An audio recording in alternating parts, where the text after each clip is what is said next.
This celebrated bestseller offers an understanding of your personal financial problems that will guide you through a lifetime. The Richest Man in Babylon uses success secrets of the ancients to lead you onto the road of happiness and prosperity. And now, The Richest Man in Babylon. Forward. Our prosperity as a nation depends upon the personal financial prosperity of each of us as individuals. This book deals with the personal successes of each of us. Success means accomplishments as the result of our own efforts and abilities. Proper preparation is the key to our success. Our acts can be no wiser than our thoughts. Our thinking can be no wiser than our understanding. This book of cures for lean purses has been termed a guide to financial understanding. That indeed is its purpose, to offer those who are ambitious for financial success an insight which will aid them to acquire money, to keep money, and to make their surpluses earn more money. In the pages which follow, we are taken back to Babylon, the cradle in which was nurtured the basic principles of finance now recognized and used the world over.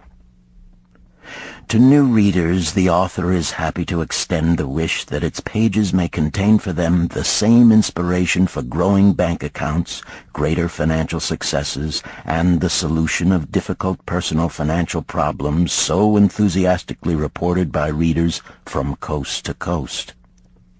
To the business executives who have distributed these tales in such generous quantities to friends, relatives, employees, and associates, the author takes this opportunity to express his gratitude. No endorsement could be higher than that of practical men who appreciate its teachings because they themselves have worked up to important successes by applying the very principles it advocates. Babylon became the wealthiest city of the ancient world because its citizens were the richest people of their time. They appreciated the value of money. They practiced sound financial principles in acquiring money, keeping money, and making their money earn more money. They provided for themselves what we all desire: incomes for the future. GSC. Chapter 1. The Man Who Desired Gold. Banseer, the chariot builder of Babylon, was thoroughly discouraged. From his seat upon the low wall surrounding his property, he gazed sadly at his simple home and the open workshop in which stood a partially completed chariot. His wife frequently appeared at the open door. Her furtive glances in his direction reminded him that the meal bag was almost empty and he should be at work finishing the chariot, hammering and hewing, polishing and painting, stretching taut the leather over the wheel rims, preparing it for delivery so he could collect from his wealthy customer. Nevertheless, his fat, muscular body sat stolidly upon the wall. His slow mind was struggling patiently with a problem for which he could find no answer. The hot tropical sun, so typical of this valley of the Euphrates, beat down upon him mercilessly. Beads of perspiration formed upon his brow and trickled down unnoticed to lose themselves in the hairy jungle on his chest. Beyond his home towered the high terraced walls surrounding the king's palace. Nearby, cleaving the blue heavens, was the painted tower of the Temple of Bel. In the shadow of such grandeur was his simple home and many others far less neat and well cared for. Babylon was like this, a mixture of grandeur and squalor, of dazzling wealth and direst poverty, crowded together without plan or system within the protecting walls of the city. Behind him, had he cared to turn and look, The noisy chariots of the rich jostled and crowded aside the sandaled tradesmen as well as the barefooted beggars.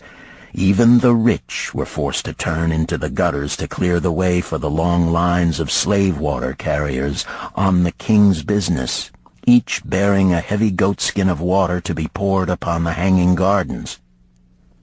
Banseer was too engrossed in his own problem to hear or heed the confused hubbub of the busy city. It was the unexpected twanging of the strings from a familiar lyre that aroused him from his reverie. He turned and looked into the sensitive, smiling face of his best friend, Kabai, the musician. "May the gods bless thee with great liberality, my good friend," began Kabai with an elaborate salute. "Yet it does appear they have already been so generous thou needst not to labor. I rejoice with thee in thy good fortune. More, I would even share it with thee. Pray, from thy purse, which must be bulging, else thou wouldst be busy in yon shop, extract but 2 humble shekels and lend them to me until after the nobleman's feast this night. Thou wilt not miss them ere they are returned." "If I did have 2 shekels," Banseer responded gloomily, "to no one could I lend them.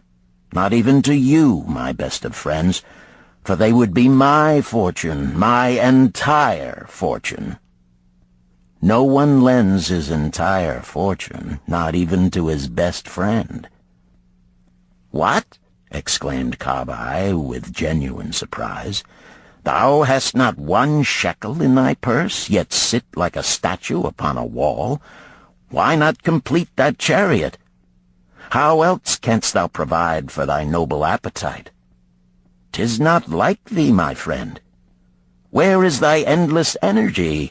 Doth something distress thee? Have the gods brought to thee troubles?" "A torment from the gods it must be," Banseer agreed. "It began with a dream, a senseless dream in which I thought I was a man of means. From my belt hung a handsome purse, heavy with coins. There were shekels which I cast with careless freedom to the beggars. There were pieces of silver with which I did buy finery for my wife and whatever I did desire for myself. There were pieces of gold which made me feel assured of the future and unafraid to spend the silver. A glorious feeling of contentment was within me. You would not have known me for thy hard-working friend, nor wouldst have known my wife, so free from wrinkles was her face and shining with happiness.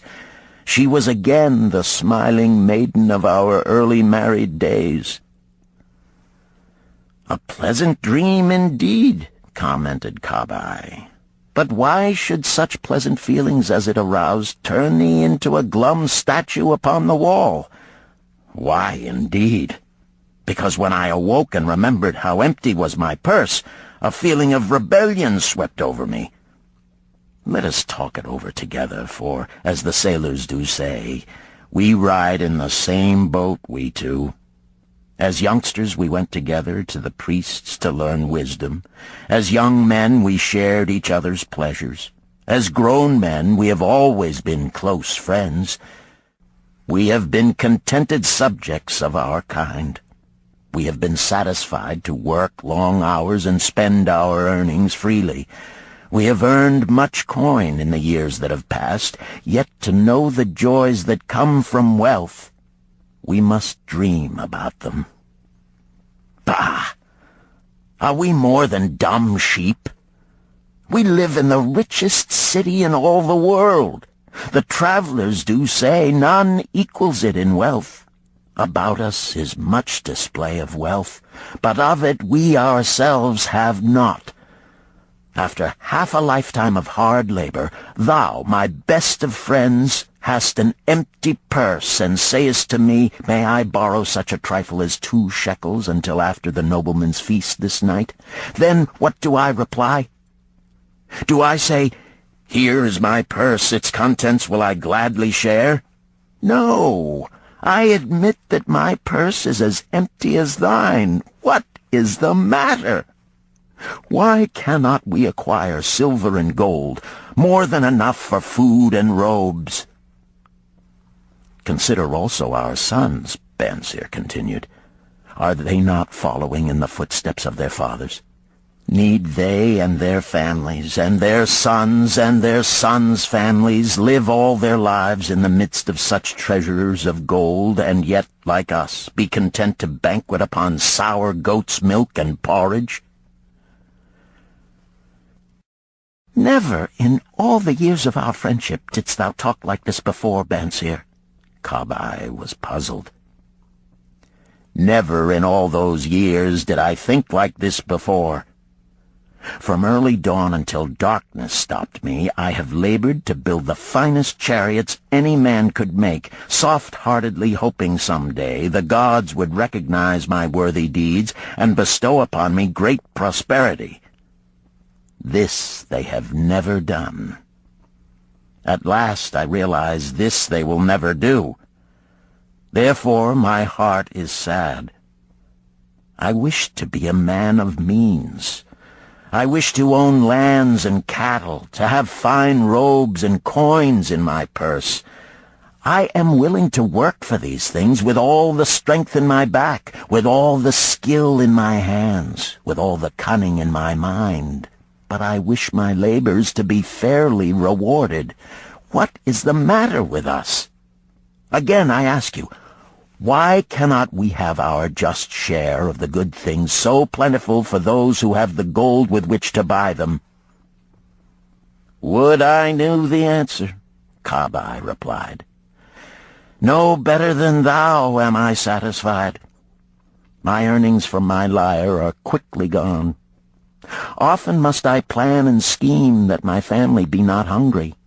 Also within my breast is a deep longing for a lyre large enough that it may truly sing the strains of music that do surge through my mind. With such an instrument could I make music finer than even the king has ever heard before. Such a lyre thou shouldst have. No man in all Babylon could make it sing more sweetly. Could make it sing so sweetly not only the king, but the gods themselves would be delighted. But how mayest thou secure it while we both of us are as poor as the king's slaves? Listen to the bell. Here they come. He pointed to the long column of half-naked, sweating water-bearers plodding laboriously up the narrow street from the river. 5 abreast they marched, each bent under a heavy goatskin of water. A fine figure of a man he who doth lead them. Kabai indicated the wearer of the bell who marched in front without a load. A prominent man in his own country, 'tis easy to see. There are many good figures in the line, Bansir agreed, as good men as we. Tall blond men from the north, laughing black men from the south, little brown men from the nearer countries, all marching together from the river to the gardens, back and forth, day after day, year after year, naught of happiness to look forward to, beds of straw upon which to sleep, hard grain porridge to eat. Pity the poor brutes, Kabai. Pity them I do, yet thou dost make me see how little better off are we, free men though we call ourselves. That is truth, Kabai. Unpleasant thought though it may be. We do not wish to go on year after year living slavish lives, working, getting nowhere. Might we not find out how others acquire gold and do as they do? Kabai inquired. Perhaps there is some secret we might learn if we but sought from those who knew, replied Bansir thoughtfully.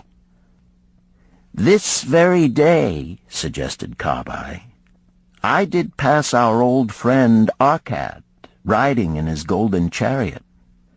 This I will say, he did not look over my humble head as many in his station might consider his right. Instead, he did wave his hand that all onlookers might see him pay greetings and bestow his smile of friendship upon Kabai, the musician. He is claimed to be the richest man in all Babylon, Banseer mused. So rich, the king is said to seek his golden aid in affairs of the treasury, Kabai replied. So rich, Banseer interrupted. I fear if I should meet him in the darkness of the night, I should lay my hands upon his fat wallet. Nonsense, reproved Kabai. A man's wealth is not in the purse he carries. A fat purse quickly empties if there be no golden stream to refill it. Arkad has an income that constantly keeps his purse full, no matter how liberally he spends. Income, that is the thing, ejaculated Banseer. I wish an income that will keep flowing into my purse whether I sit upon the wall or travel to far lands. Arkad must know how a man can make an income for himself. Dost suppose it is something he could make clear to a mind as slow as mine? Methinks he did teach his knowledge to his son, Nomasir, Kabai responded. Did he not go to Nineveh and, so it is told at the inn, become, without aid from his father, one of the richest men in that city? Kabai, thou bringest to me a rare thought. A new light gleamed in Banseer's eyes. It costs nothing to ask wise advice from a good friend, and Arkad was always that. Never mind though our purses be as empty as the falcon's nest of a year ago. Let that not detain us. We are weary of being without gold in the midst of plenty. We wish to become men of means. Come, let us go to Arkad and ask how we also may acquire incomes for ourselves. Thou speakest with true inspiration, Banseer. Thou bringest to my mind a new understanding. Thou makest me to realize the reason why we have never found any measure of wealth. We never sought it. Thou hast labored patiently to build the staunchest chariots in Babylon. To that purpose was devoted your best endeavors. Therefore, at it thou didst succeed. I strove to become a skillful lyre player, and at it I did succeed. In those things toward which we exerted our best endeavors, we succeeded. The gods were content to let us continue thus. Now at last we see a light, bright like that from the rising sun. It biddeth us to learn more, that we may prosper more. With a new understanding, we shall find honorable ways to accomplish our desires. Let us go to Arkad this very day, Banseer urged. Also, let us ask other friends of our boyhood days who have fared no better than ourselves to join us, that they too may share in his wisdom. Thou wert ever thus thoughtful to thy friends, Banseer. Therefore hast thou many friends. It shall be as thou sayest. We go this day and take them with us.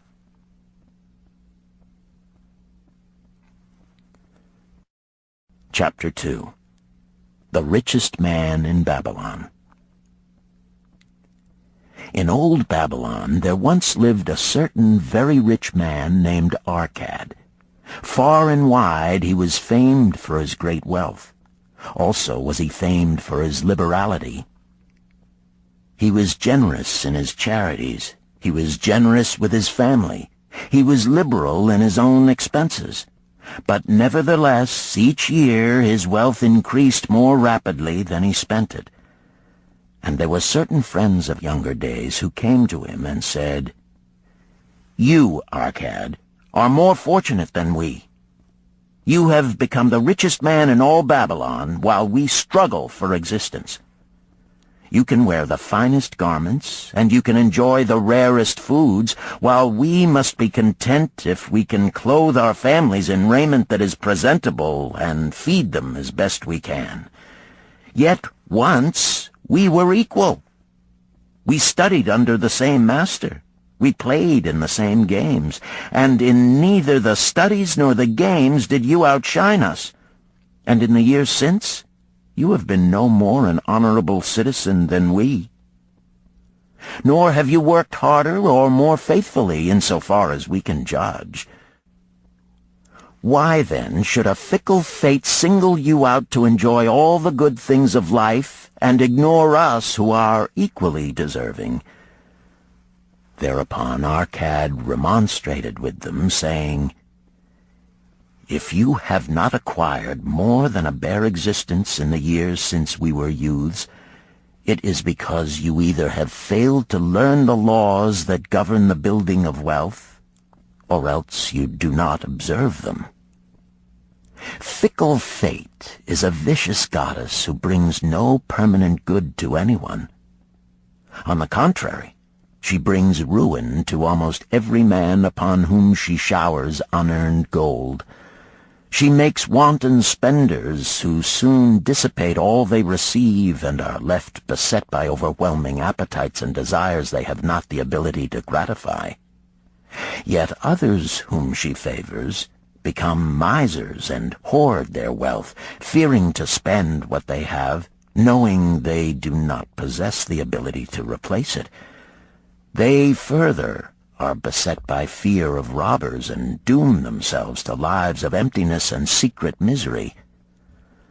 Others there probably are who can take unearned gold and add to it and continue to be happy and contented citizens, but so few are they, I know of them but by hearsay.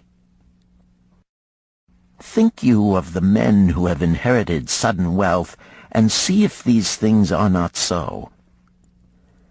His friends admitted that of the men they knew who had inherited wealth, these words were true, and they besought him to explain to them how he had become possessed of so much prosperity, so he continued.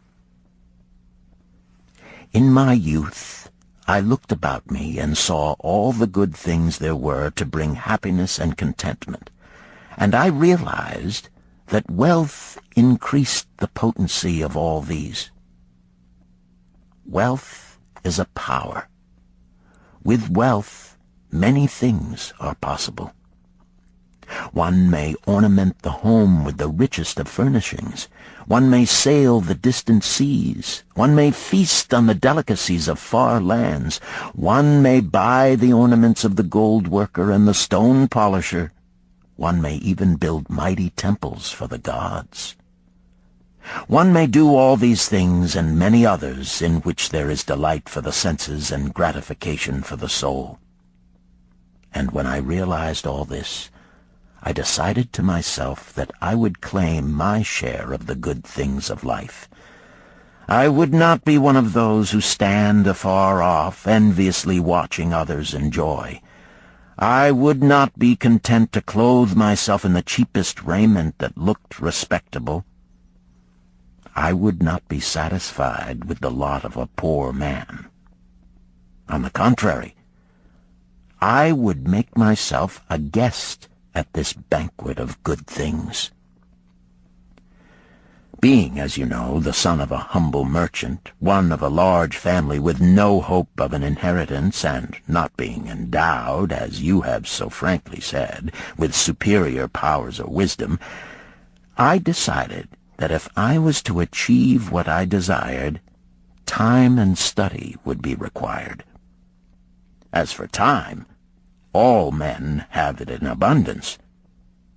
You, each of you, have let slip by sufficient time to have made yourselves wealthy.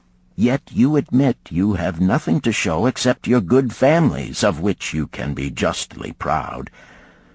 As for study, did not our wise teacher teach us that learning was of two kinds, the one kind being the things we learned and knew, and the other being the training that taught us how to find out what we did not know? Therefore did I decide to find out how one might accumulate wealth, and, when I had found out, to make this my task and do it well. For is it not wise that we should enjoy while we dwell in the brightness of the sunshine? For sorrows enough shall descend upon us when we depart for the darkness of the world of spirit. I found employment as a scribe in the hall of records, and long hours each day I labored upon the clay tablets. Week after week, and month after month I labored, yet for my earnings I had naught to show. Food and clothing and penance to the gods, and other things of which I could remember not what, absorbed all my earnings, but my determination did not leave me. And one day Algamish, the moneylender, came to the house of the city master and ordered a copy of the 9th law, and he said to me, "I must have this in 2 days, and if the task is done by that time, 2 coppers will I give to thee." So I labored hard, but the law was long, and when Algamish returned, the task was unfinished. He was angry, and had I been his slave, he would have beaten me. But knowing the city master would not permit him to injure me, I was unafraid. So I said to him, "Algamish, you are a very rich man. Tell me how I may also become rich, and all night I will carve upon the clay, and when the sun rises, it shall be completed." He smiled at me and replied, "You are a forward knave, but we will call it a bargain." All that night I carved, though my back pained and the smell of the wick made my head ache until my eyes could hardly see. But when he returned at sunup, the tablets were complete. "Now," I said, "tell me what you promised." "You have fulfilled your part of our bargain, my son," he said to me kindly, "and I am ready to fulfill mine. I will tell you these things you wish to know, because I am becoming an old man, and an old tongue loves to wag. And when youth comes to age for advice, he receives the wisdom of years. But too often does youth think that age knows only the wisdom of days that are gone, and therefore profits not. But remember this: the sun that shines today is the sun that shone when thy father was born, and will still be shining when thy last grandchild shall pass into the darkness. The thoughts of youth," he continued, "are bright lights that shine forth like the meteors that oft make brilliant the sky.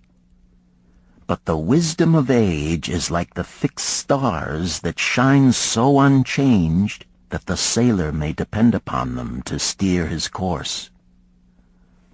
Mark you well my words, for if you do not, you will fail to grasp the truth that I will tell you, and you will think that your night's work has been in vain."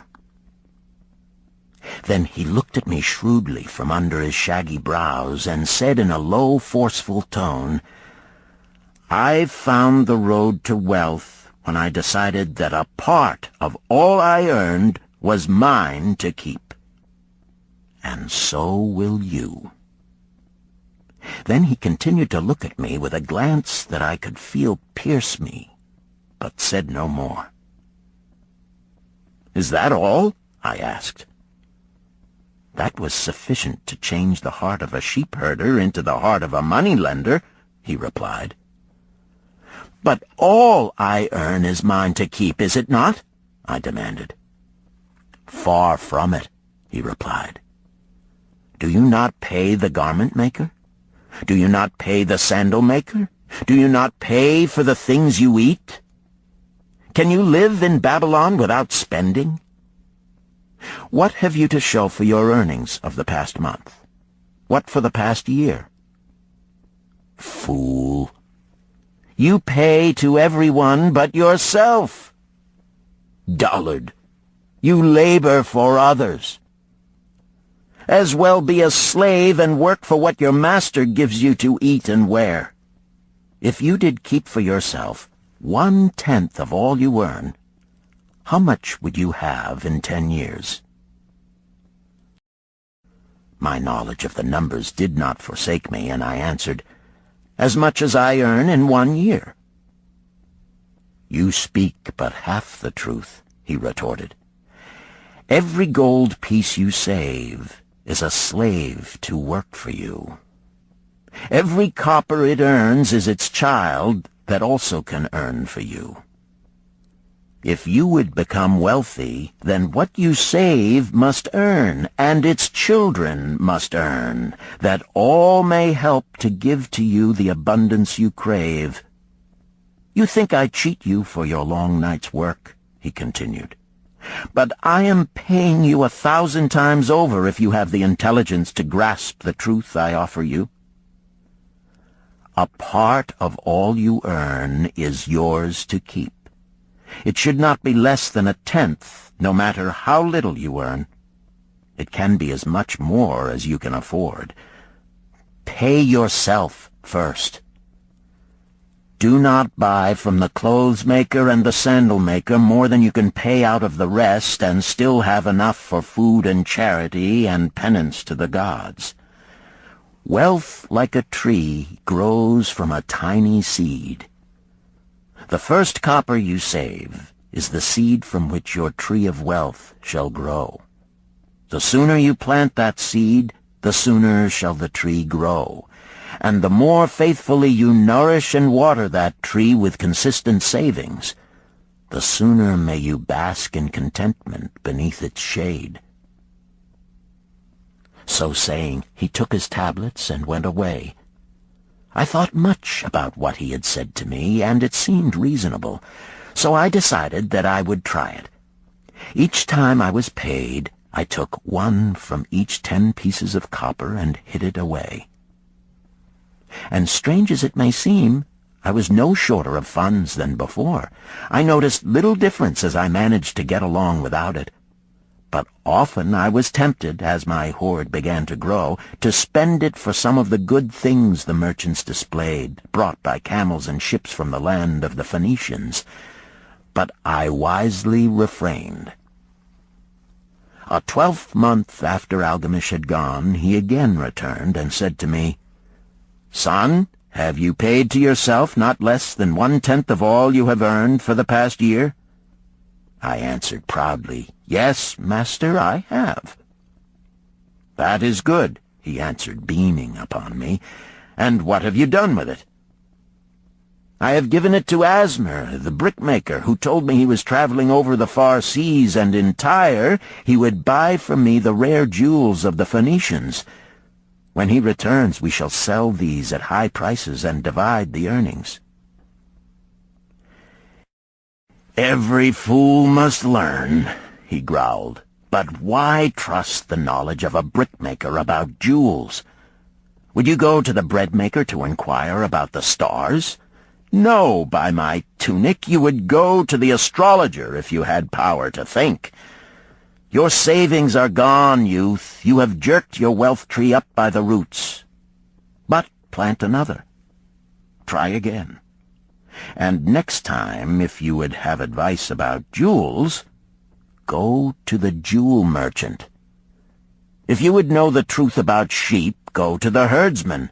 Advice is one thing that is freely given away, but watch that you take only what is worth having. He who takes advice about his savings from one who is inexperienced in such matters shall pay with his savings for proving the falsity of their opinions." Saying this, he went away. And it was as he said, for the Phoenicians are scoundrels and sold to Asmer worthless bits of glass that looked like gems. But as Algamish had bid me, I again saved each 10th copper, for I now had formed the habit, and it was no longer difficult. Again, 12 months later, Algamish came to the room of the scribes and addressed me. "What progress have you made since last I saw you?" "I have paid myself faithfully," I replied, "and my savings I have entrusted to Agar, the shield-maker, to buy bronze, and each 4th month he does pay me the rental." "That is good. And what do you do with the rental?" I do have a great feast with honey and fine wine and spiced cake. Also I have bought me a scarlet tunic, and some day I shall buy me a young ass upon which to ride." To which Algamish laughed, "You do eat the children of your savings. Then how do you expect them to work for you? And how can they have children that will also work for you? First get thee an army of golden slaves, and then many a rich banquet may you enjoy without regret." So saying, he again went away. Nor did I again see him for 2 years, when he once more returned, and his face was full of deep lines, and his eyes drooped, for he was becoming a very old man.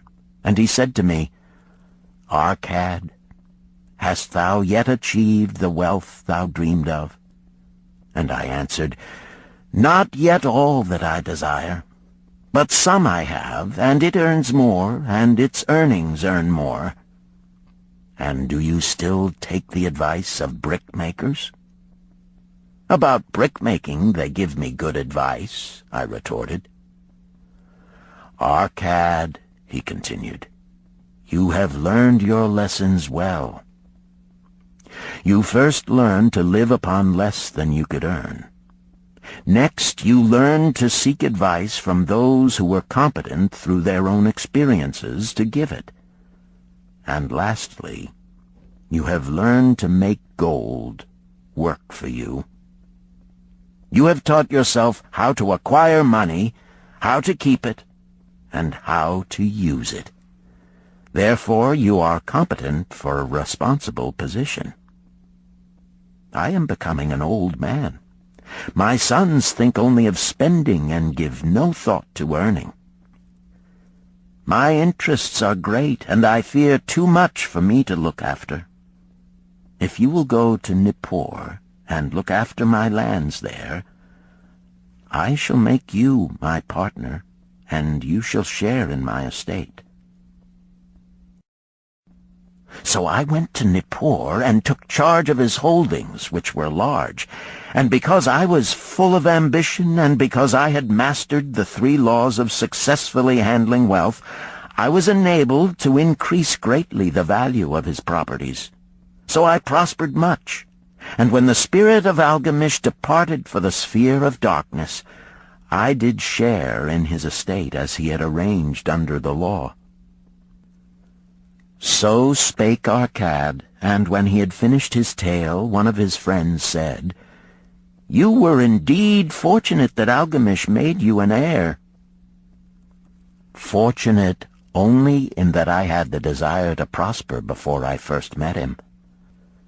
For 4 years did I not prove my definiteness of purpose by keeping 1/10 of all I earned? Would you call a fisherman lucky who for years so studied the habits of the fish that with each changing wind he could cast his nets about them?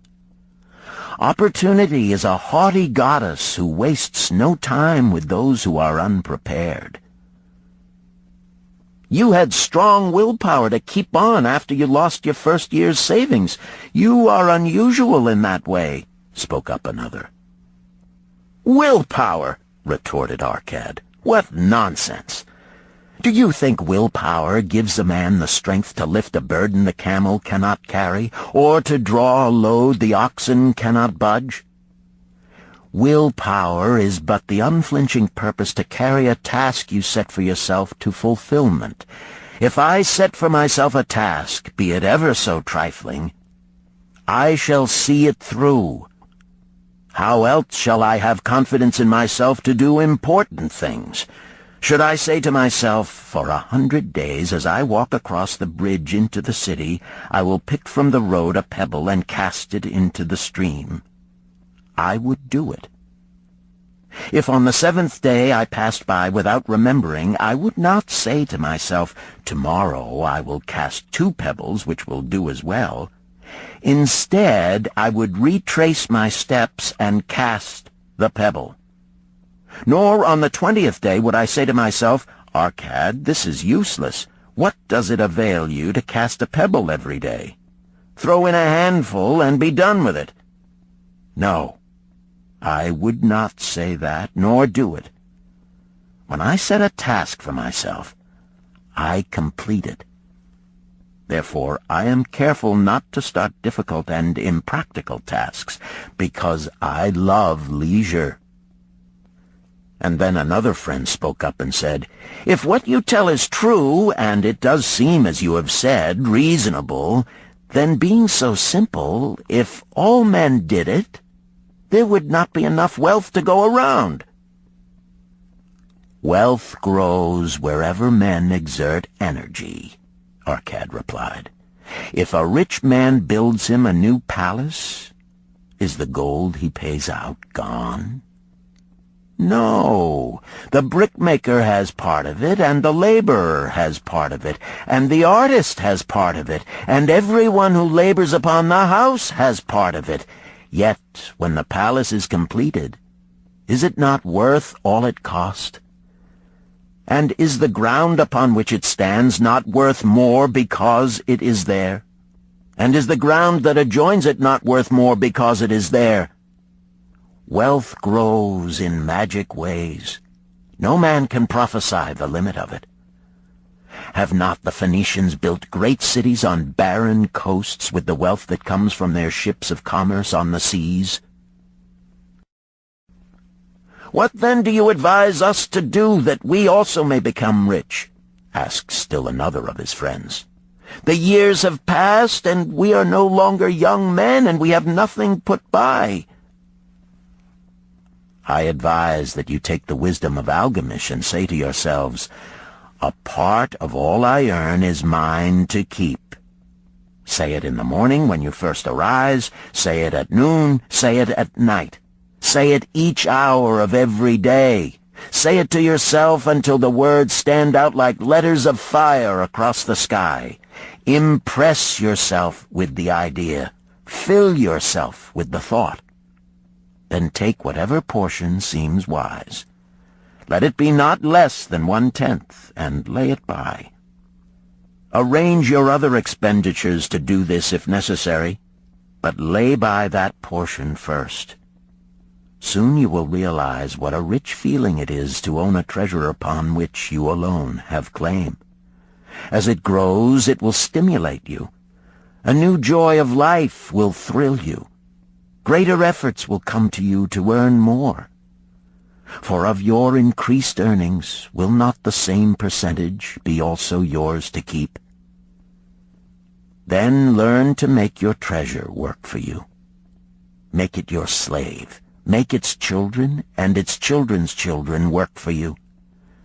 Ensure an income for thy future. Look thou at the aged, and forget not that in the days to come thou also will be numbered among them. Therefore invest thy treasure with greatest caution that it be not lost.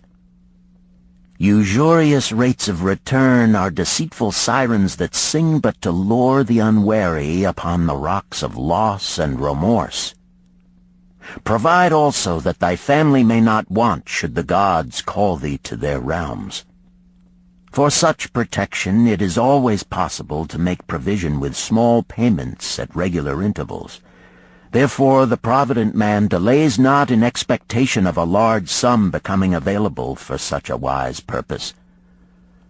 Counsel with wise men. Seek the advice of men whose daily work is handling money. Let them save you from such an error as I myself made in entrusting my money to the judgment of Asmer, the brickmaker. A small return and a safe one is far more desirable than risk. Enjoy life while you are here. Do not overstrain or try to save too much. If 1/10 of all you earn is as much as you can comfortably keep, be content to keep this portion. Live otherwise according to your income, and let not yourself get niggardly and afraid to spend. Life is good, and life is rich with things worth while and things to enjoy. His friends thanked him and went away. Some were silent because they had no imagination and could not understand. Some were sarcastic because they thought that one so rich should divide with old friends not so fortunate. But some had in their eyes a new light. They realized that Algamish had come back each time to the room of the scribes because he was watching a man work his way out of darkness into light. When that man had found the light, a place awaited him. No one could fill that place until he had for himself worked out his own understanding, until he was ready for opportunity. These latter were the ones who, in the following years, frequently revisited Arcad, who received them gladly. He counseled with them and gave them freely of his wisdom, as men of broad experience are always glad to do, and he assisted them in so investing their savings that it would bring in a good interest with safety and would neither be lost nor entangled in investments that paid no dividends. The turning point in these men's lives came upon that day when they realized the truth that had come from Algamish to Arcad, and from Arcad to them. A part of all you earn is yours to keep.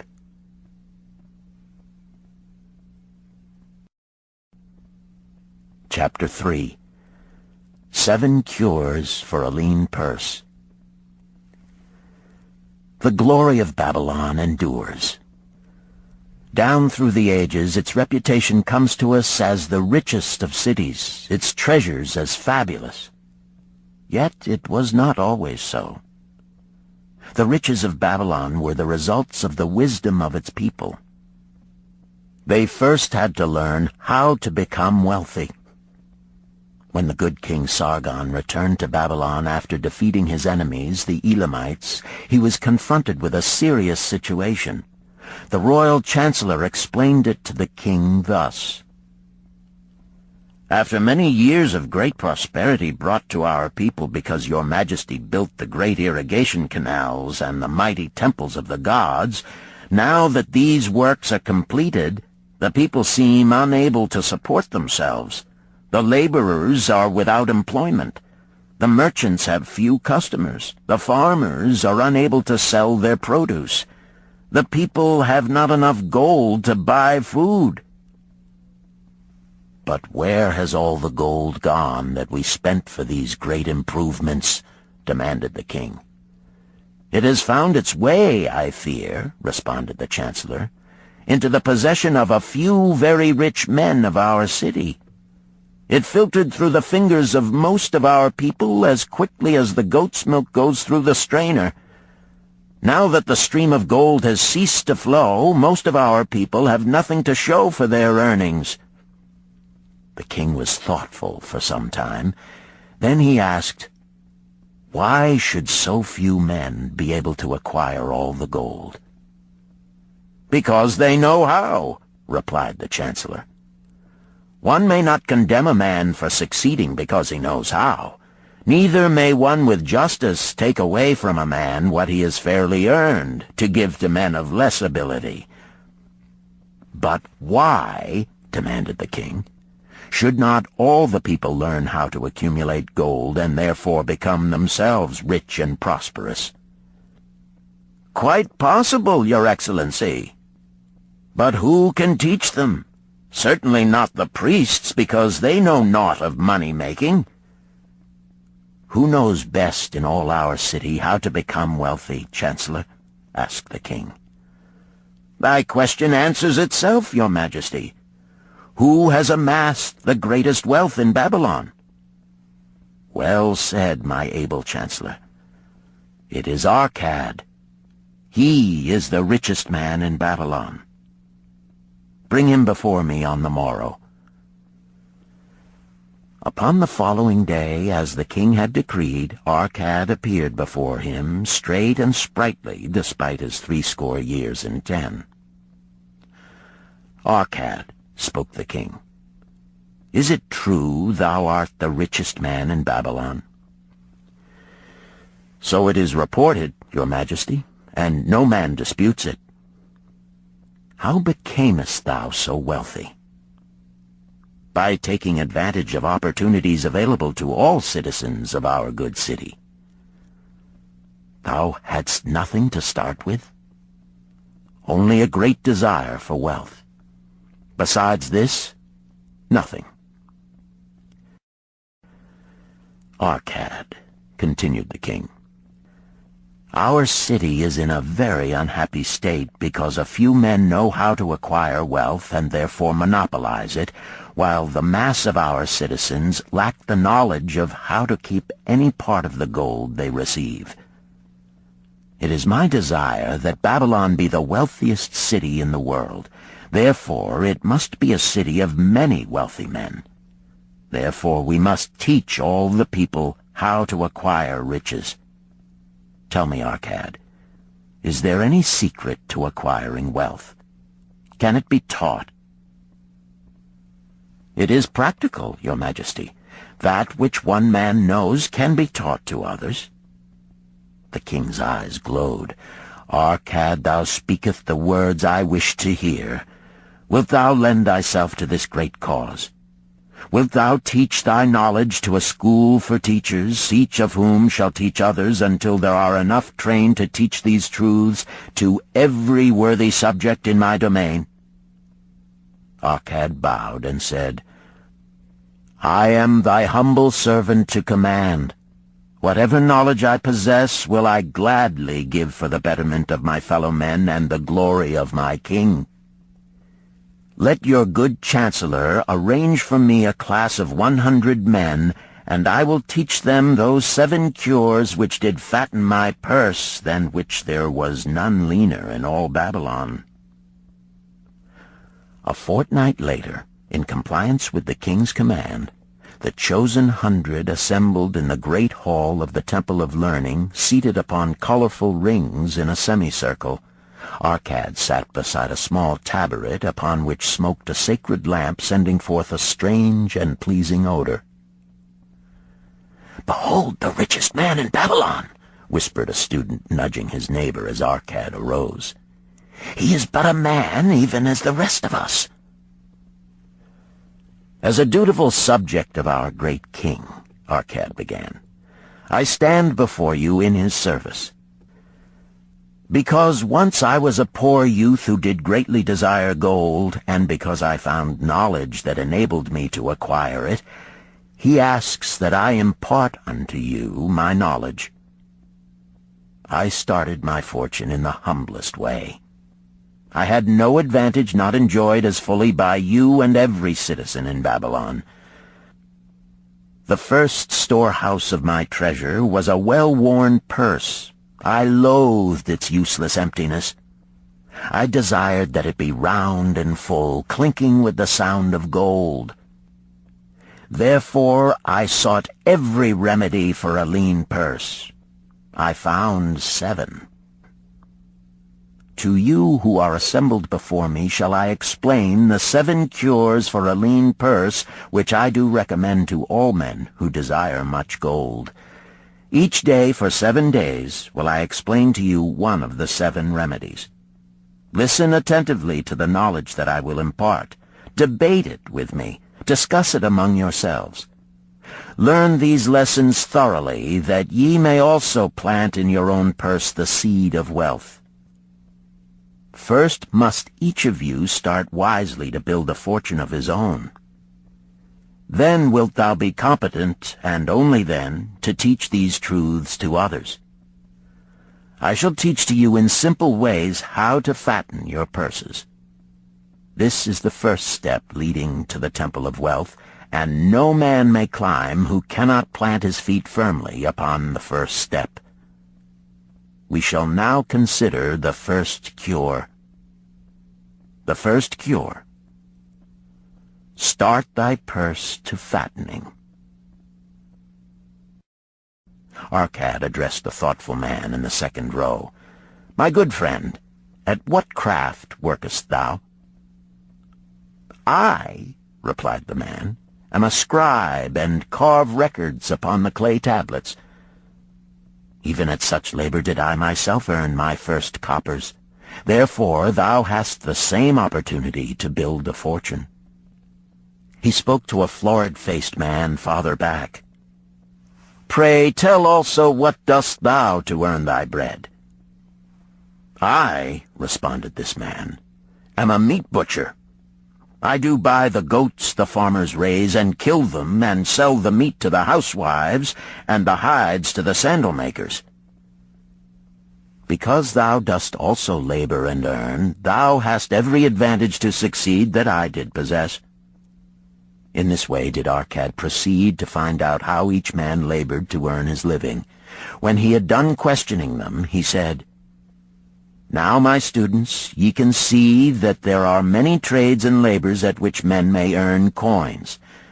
Each of the ways of earning is a stream of gold from which the worker doth divert by his labors a portion to his own purse. Therefore into the purse of each of you flows a stream of coins, large or small, according to his ability. Is it not so? Thereupon they agreed that it was so.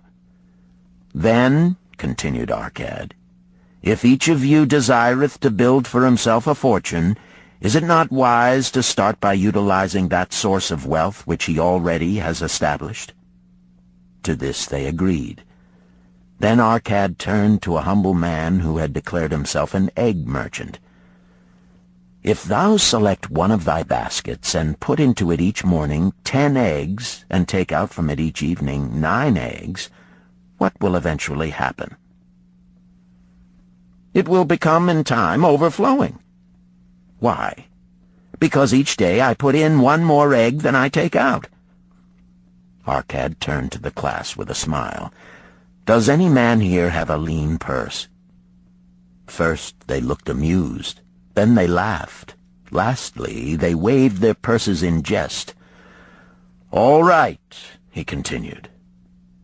Now I shall tell thee the first remedy I learned to cure a lean purse. Do exactly as I have suggested to the egg merchant. For every 10 coins thou placest within thy purse, take out for use but 9. Thy purse will start to fatten at once, and its increasing weight will feel good in thy hand and bring satisfaction to thy soul. Deride not what I say because of its simplicity. Truth is always simple. I told thee I would tell how I built my fortune. This was my beginning. I, too, carried a lean purse and cursed it because there was naught within to satisfy my desires. But when I began to take out from my purse but 9 parts of 10 I put in, it began to fatten. So will thine.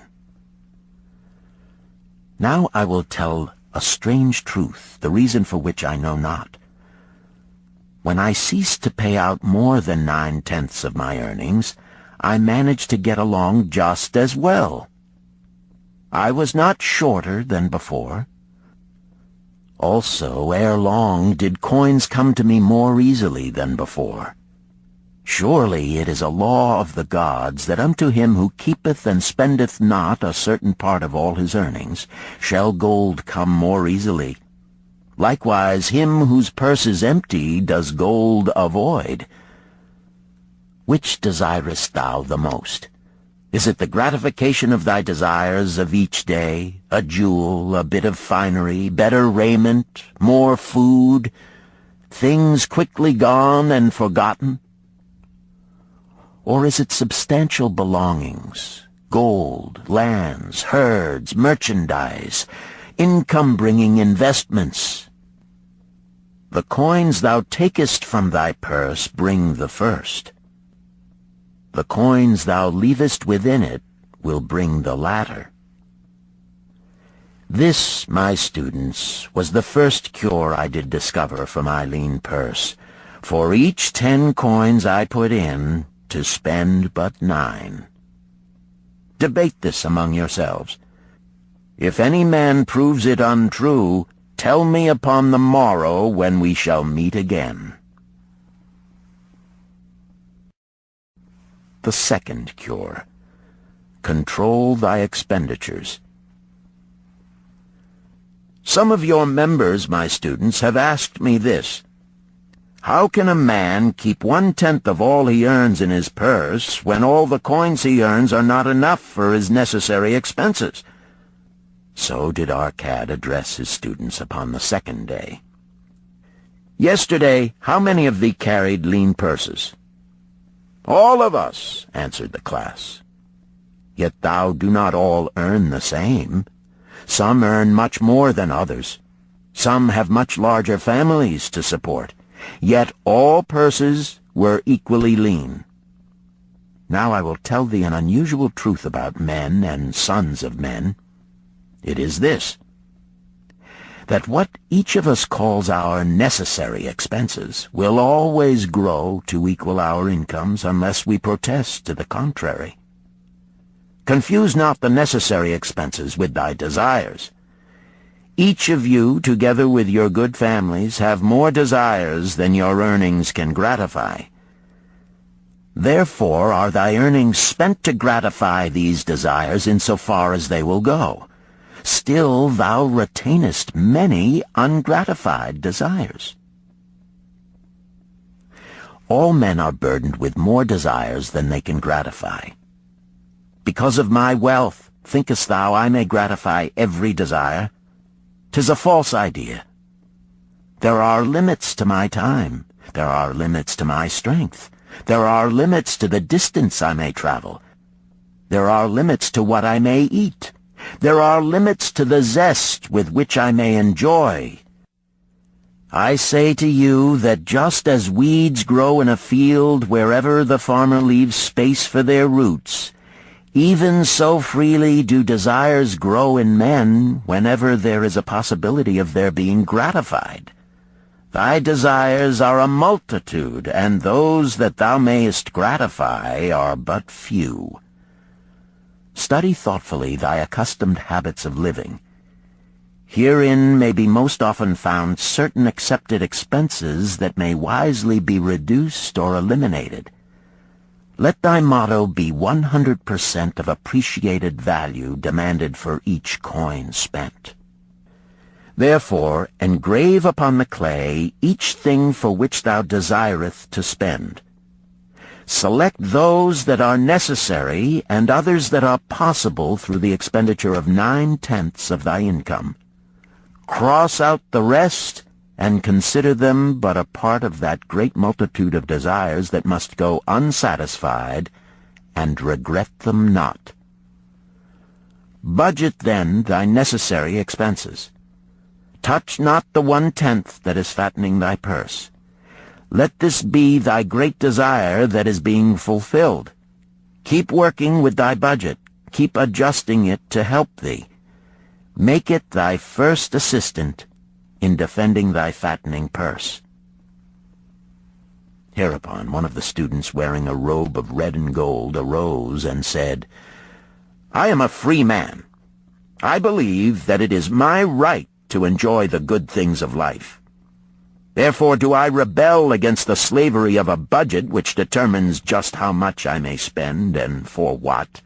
I feel it would take much pleasure from my life and make me little more than a pack-ass to carry a burden." To him Arcad replied, "Who, my friend, would determine thy budget?" "I would make it for myself," responded the protesting one. "In that case, were a pack-ass to budget his burden, would he include therein jewels and rugs and heavy bars of gold? Not so. He would include hay and grain and a bag of water for the desert trail. The purpose of a budget is to help thy purse to fatten. It is to assist thee to have thy necessities and, insofar as attainable, thy other desires. It is to enable thee to realize thy most cherished desires by defending them from thy casual wishes. Like a bright light in a dark cave, thy budget shows up the leaks from thy purse and enables thee to stop them and control thy expenditures for definite and gratifying purposes.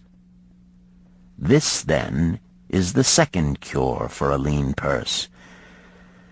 Budget thy expenses, that thou mayest have coins to pay for thy necessities, to pay for thy enjoyments, and to gratify thy worthwhile desires without spending more than 9/10 of thy earnings.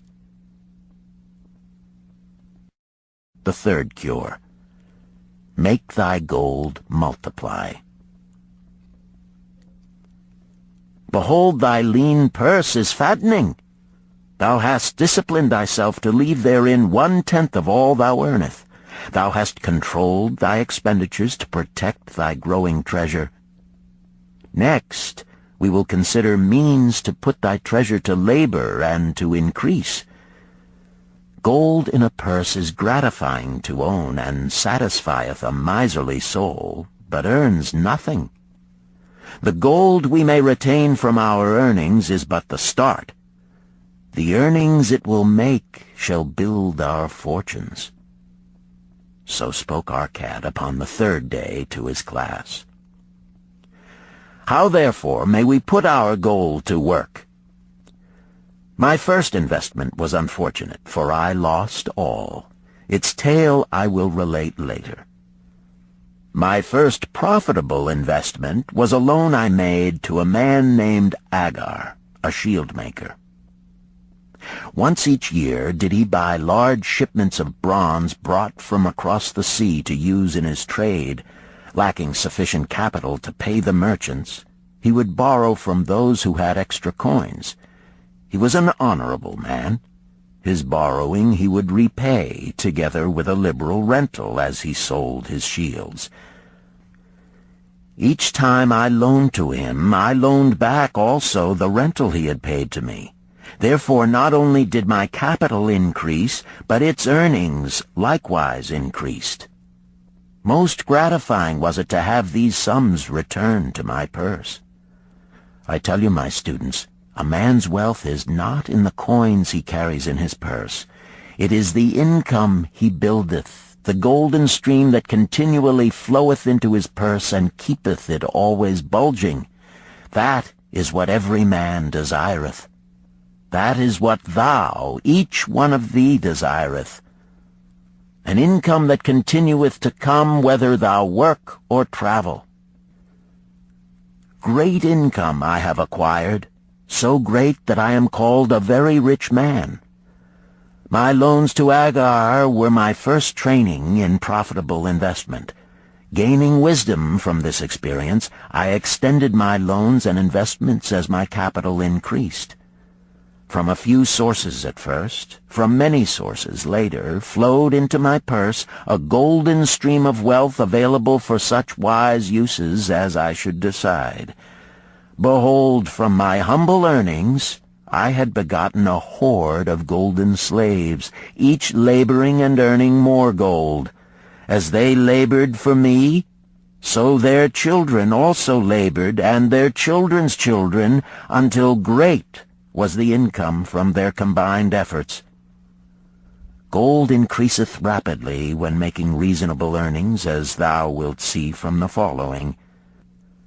A farmer, when his first son was born, took 10 pieces of silver to a moneylender and asked him to keep it on rental for his son until he became 20 years of age. This the moneylender did, and agreed the rental should be 1/4 of its value each 4 years. The farmer asked, because this sum he had set aside as belonging to his son, that the rental be added to the principal. When the boy had reached the age of 20 years, the farmer again went to the moneylender to inquire about the silver. The moneylender explained that because this sum had been increased by compound interest, the original 10 pieces of silver had now grown to 30½ pieces. The farmer was well pleased, and because the son did not need the coins, he left them with the moneylender. When the son became 50 years of age, the father meantime having passed to the other world, the moneylender paid the son in settlement 167 pieces of silver. Thus, in 50 years, had the investment multiplied itself at rental almost 17 times. This, then, is the third cure for a lean purse.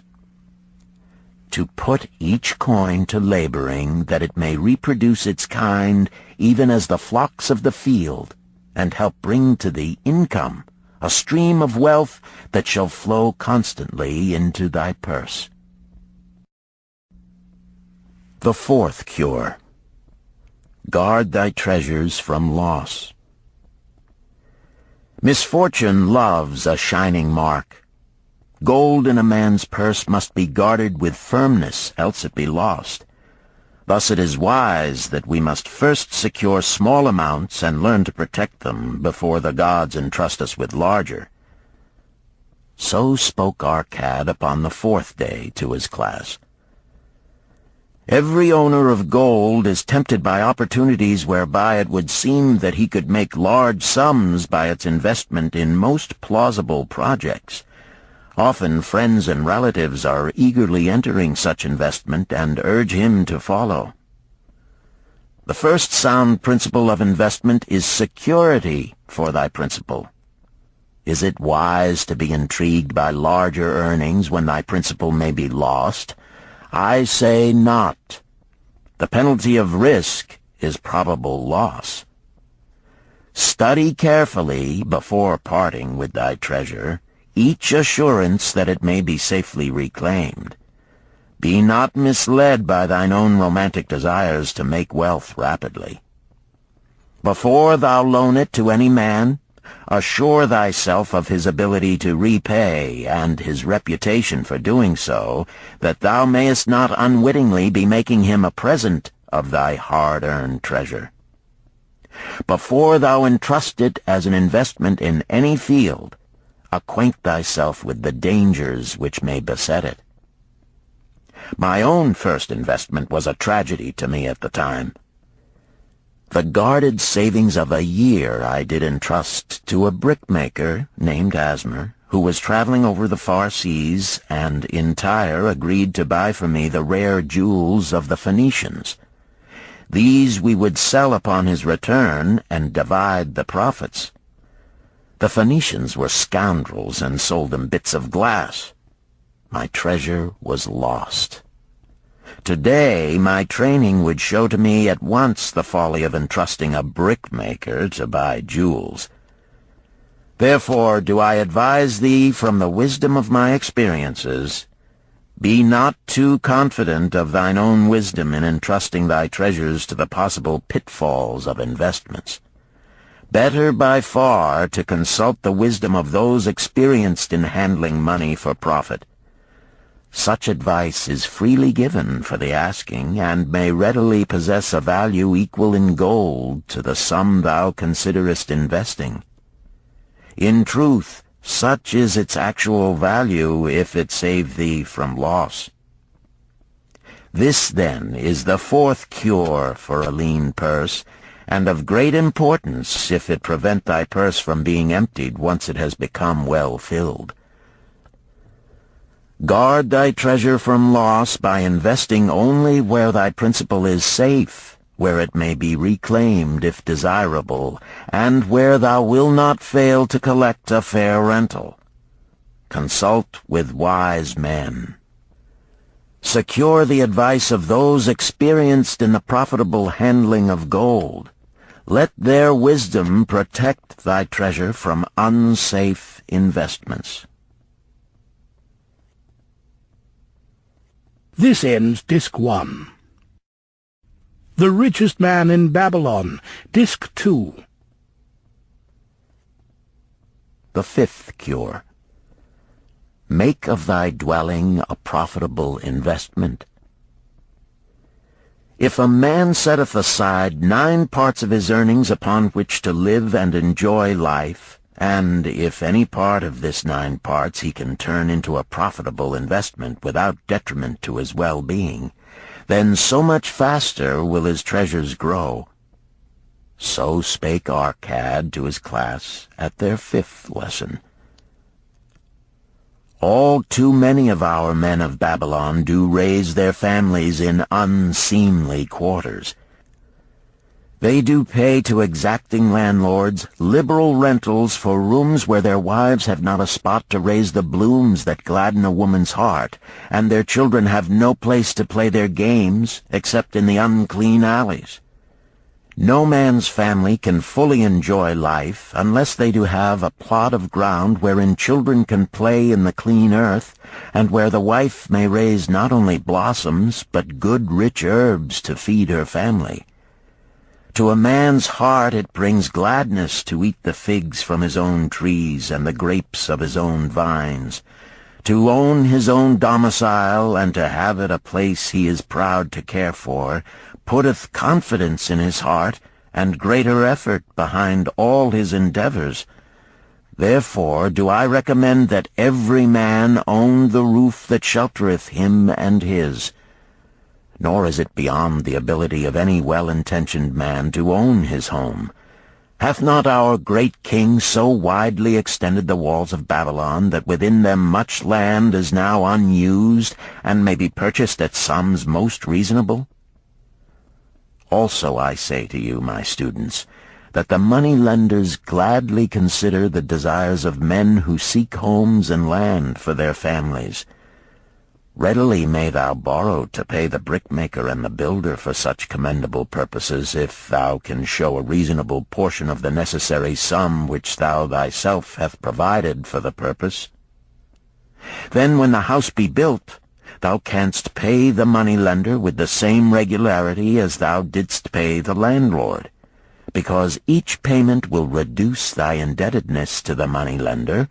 A few years will satisfy his loan. Then will thy heart be glad, because thou wilt own in thy own right a valuable property, and thy only cost will be the king's taxes. Also wilt thy good wife go more often to the river to wash thy robes, that each time returning she may bring a goatskin of water to pour upon the growing things. Thus come many blessings to the man who owneth his own house, and greatly will it reduce his cost of living, making available more of his earnings for pleasures and the gratification of his desires. This, then, is the fifth cure for a lean purse. Own thy own home. The sixth cure. Ensure a future income. The life of every man proceedeth from his childhood to his old age. This is the path of life, and no man may deviate from it, unless the gods call him prematurely to the world beyond. Therefore do I say that it behooves a man to make preparation for a suitable income in the days to come, when he is no longer young, and to make preparations for his family, should he be no longer with them to comfort and support them. This lesson shall instruct thee in providing a full purse when time has made thee less able to earn. So Arcad addressed his class upon the sixth day. The man who, because of his understanding of the laws of wealth, acquireth a growing surplus, should give thought to those future days. He should plan certain investments or provisions that may endure safely for many years, yet will be available when the time arrives which he has so wisely anticipated. There are diverse ways by which a man may provide with safety for his future. He may provide a hiding place and there bury a secret treasure. Yet no matter with what skill it be hidden, it may nevertheless become the loot of thieves. For this reason I recommend not this plan. A man may buy houses or lands for this purpose. If wisely chosen as to their usefulness and value in the future, they are permanent in their value and their earnings, or their sale will provide well for his purpose. A man may loan a small sum to the moneylender and increase it at regular periods. The rental which the moneylender adds to this will largely add to its increase. I do know a sandal-maker named Ansan, who explained to me not long ago that each week for 8 years he had deposited with his moneylender 2 pieces of silver. The moneylender had but recently given him an accounting over which he greatly rejoiced. The total of his small deposits with their rental at the customary rate of 1/4 their value for each 4 years had now become 1,040 pieces of silver. I did gladly encourage him further by demonstrating to him with my knowledge of the numbers that in 12 years more, if he would keep his regular deposits of but 2 pieces of silver each week, the moneylender would then owe him 4,000 pieces of silver, a worthy competence for the rest of his life. Surely when such a small payment made with regularity doth produce such profitable results, no man can afford not to insure a treasure for his old age and the protection of his family, no matter how prosperous his business and his investments may be. I would that I might say more about this. In my mind rests a belief that someday wise-thinking men will devise a plan to insure against death, whereby many men pay in but a trifling sum regularly, the aggregate making a handsome sum for the family of each member who passeth to the beyond. This do I see as something desirable, and which I could highly recommend. But today it is not possible, because it must reach beyond the life of any man or any partnership to operate. It must be as stable as the king's throne. Some day do I feel that such a plan shall come to pass, and be a great blessing to many men, because even the first small payment will make available a snug fortune for the family of a member, should he pass on. But because we live in our own day, and not in the days which are to come, must we take advantage of those means and ways of accomplishing our purposes. Therefore do I recommend to all men that they, by wise and well-thought-out methods, do provide against a lean purse in their mature years. For a lean purse to a man no longer able to earn, or to a family without its head, is a sore tragedy. This, then, is the 6th cure for a lean purse. Provide in advance for the needs of thy growing age and the protection of thy family. The 7th cure. Increase thy ability to earn. This day do I speak to thee, my students, of one of the most vital remedies for a lean purse. Yet I will not talk of gold, but of yourselves, of the men beneath the robes of many colors who do sit before me. I will talk to you of those things within the minds and lives of men which do work for or against their success. So did Arcad address his class upon the 7th day. Not long ago came to me a young man seeking to borrow. When I questioned him the cause of his necessity, he complained that his earnings were insufficient to pay his expenses. Thereupon I explained to him, this being the case, he was a poor customer for the moneylender, as he possessed no surplus earning capacity to repay the loan. What you need, young man, I told him, is to earn more coins. What dost thou to increase thy capacity to earn? All that I can do, he replied. 6 times within 2 moons have I approached my master to request my pay be increased, but without success. No man can go oftener than that. We may smile at his simplicity, yet he did possess one of the vital requirements to increase his earnings. Within him was a strong desire to earn more, a proper and commendable desire. Preceding accomplishment must be desire. Thy desires must be strong and definite. General desires are but weak longings. For a man to wish to be rich is of little purpose. For a man to desire 5 pieces of gold is a tangible desire which he can press to fulfillment. After he has backed his desire for 5 pieces of gold with strength of purpose to secure it, next he can find similar ways to obtain 10 pieces, and then 20 pieces, and later 1,000 pieces, and, behold, he has become wealthy. In learning to secure his one definite small desire, he hath trained himself to secure a larger one.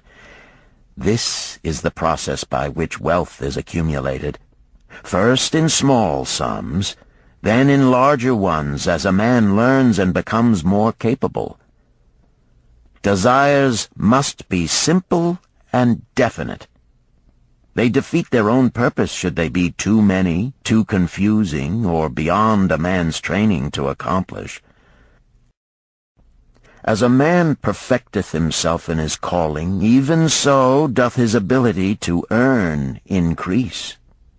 In those days when I was a humble scribe carving upon the clay for a few coppers each day, I observed that other workers did more than I, and were paid more.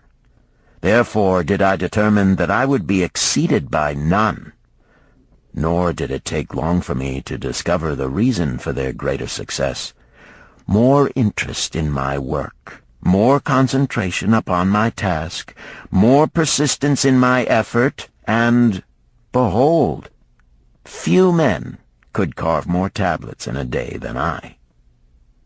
With reasonable promptness my increased skill was rewarded, nor was it necessary for me to go 6 times to my master to request recognition. The more of wisdom we know, the more we may earn. That man who seeks to learn more of his craft shall be richly rewarded. If he is an artisan, he may seek to learn the methods and the tools of those most skillful in the same line. If he laboreth at the law or at healing, he may consult and exchange knowledge with others of his calling. If he be a merchant, he may continually seek better goods that can be purchased at lower prices. Always do the affairs of men change and improve, because keen-minded men seek greater skill that they may better serve those upon whose patronage they depend. Therefore I urge all men to be in the front rank of progress, and not to stand still, lest they be left behind. Many things come to make a man's life rich with gainful experiences. Such things as the following a man must do if he respects himself. He must pay his debts with all the promptness within his power, not purchasing that for which he is unable to pay. He must take care of his family, that they may think and speak well of him. He must make a will of record, that in case the gods call him, proper and honorable division of his property be accomplished. He must have compassion upon those who are injured and smitten by misfortune, and aid them within reasonable limits. He must do deeds of thoughtfulness to those dear to him. Thus, the 7th and last remedy for a lean purse is to cultivate thy own powers, to study and become wiser, to become more skillful, to so act as to respect thyself. Thereby shalt thou acquire confidence in thyself to achieve thy carefully considered desires. These, then, are the 7 cures for a lean purse, which, out of the experience of a long and successful life, I do urge for all men who desire wealth. There is more gold in Babylon, my students, than thou dreamest of. There is abundance for all. Go thou forth and practice these truths, that thou mayest prosper and grow wealthy, as is thy right. Go thou forth and teach these truths, that every honorable subject of his majesty may also share liberally in the ample wealth of our beloved city. Chapter 4. Meet the Goddess of Good Luck. Babylonian proverb. If a man be lucky, there is no foretelling the possible extent of his good fortune. Pitch him into the Euphrates, and like as not he will swim out with a pearl in his hand. The desire to be lucky is universal. It was just as strong in the breasts of men 4,000 years ago in ancient Babylon as it is in the hearts of men today. We all hope to be favored by the whimsical goddess of good luck. Is there some way we can meet her and attract not only her favorable attention, but her generous favors? Is there a way to attract good luck? That is just what the men of ancient Babylon wished to know. It is exactly what they decided to find out. They were shrewd men and keen thinkers. That explains why their city became the richest and most powerful city of their time. In that distant past, they had no schools or colleges. Nevertheless, they had a center of learning, and a very practical one it was. Among the towered buildings in Babylon was one that ranked in importance with the palace of the king, the hanging gardens, and the temples of the gods. You will find scant mention of it in the history books, more likely no mention at all, yet it exerted a powerful influence upon the thought of that time. This building was the temple of learning, where the wisdom of the past was expounded by voluntary teachers, and where subjects of popular interest were discussed in open forums. Within its walls, all men met as equals. The humblest of slaves could dispute with impunity the opinions of a prince of the royal house. Among the many who frequented the Temple of Learning was a wise rich man named Arcad, called the richest man in Babylon. He had his own special hall where almost any evening a large group of men, some old, some very young, but mostly middle-aged, gathered to discuss and argue interesting subjects. Suppose we listen in to see whether they knew how to attract good luck. The sun had just set like a great red ball of fire shining through the haze of desert dust when Arcad strolled to his accustomed platform. Already full 80 men were awaiting his arrival, reclining on their small rugs spread upon the floor. More were still arriving. "What shall we discuss this night?" Arcad inquired. After a brief hesitation, a tall cloth weaver addressed him, arising as was the custom. "I have a subject I would like to hear discussed, yet hesitate to offer, lest it seem ridiculous to you, Arcad, and my good friends here." Upon being urged to offer it, both by Arcad and by calls from the others, he continued, "This day I have been lucky, for I have found a purse in which there are pieces of gold. To continue to be lucky is my great desire. Feeling that all men share with me this desire, I do suggest we debate how to attract good luck, that we may discover ways it can be enticed to one." "A most interesting subject has been offered," Arcad commented. "One most worthy of our discussion. To some men, good luck bespeaks but a chance happening that, like an accident, may befall one without purpose or reason. Others do believe that the instigator of all good fortune is our most bounteous goddess Ashtar, ever anxious to reward with generous gifts those who please her. Speak up, my friends, what say you? Shall we seek to find if there be means by which good luck may be enticed to visit each and all of us?" "Yea, yea, and much of it," responded the growing group of eager listeners.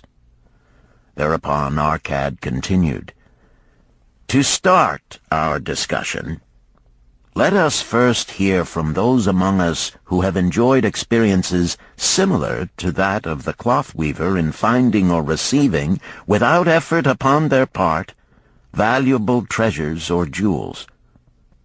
There was a pause in which all looked about, expecting someone to reply, but no one did. "What? No one?" Arcad asked. Then rare indeed must be this kind of good luck. Who now will offer a suggestion as to where we shall continue our search?" "That I will do," spoke a well-robed young man, arising. "When a man speaketh of luck, is it not natural that his thoughts turn to the gaming tables? Is it not there we find many men courting the favor of the goddess in hope she will bless them with rich winnings?" As he resumed his seat, a voice called, "Do not stop! Continue thy story. Tell us, didst thou find favor with the goddess at the gaming tables? Did she turn the cubes with red side up, so thou filled thy purse at the dealer's expense? Or did she permit the blue sides to come up, so the dealer raked in thy hard-earned pieces of silver?" The young man joined the good-natured laughter, then replied, "I am not averse to admitting she seemed not to know I was even there. But how about the rest of you? Have you found her waiting about such places to roll the cubes in your favor? We are eager to hear as well as to learn." "A wise start," broke in Arcad. "We meet here to consider all sides of each question. To ignore the gaming table would be to overlook an instinct common to most men, the love of taking a chance with a small amount of silver in the hope of winning much gold."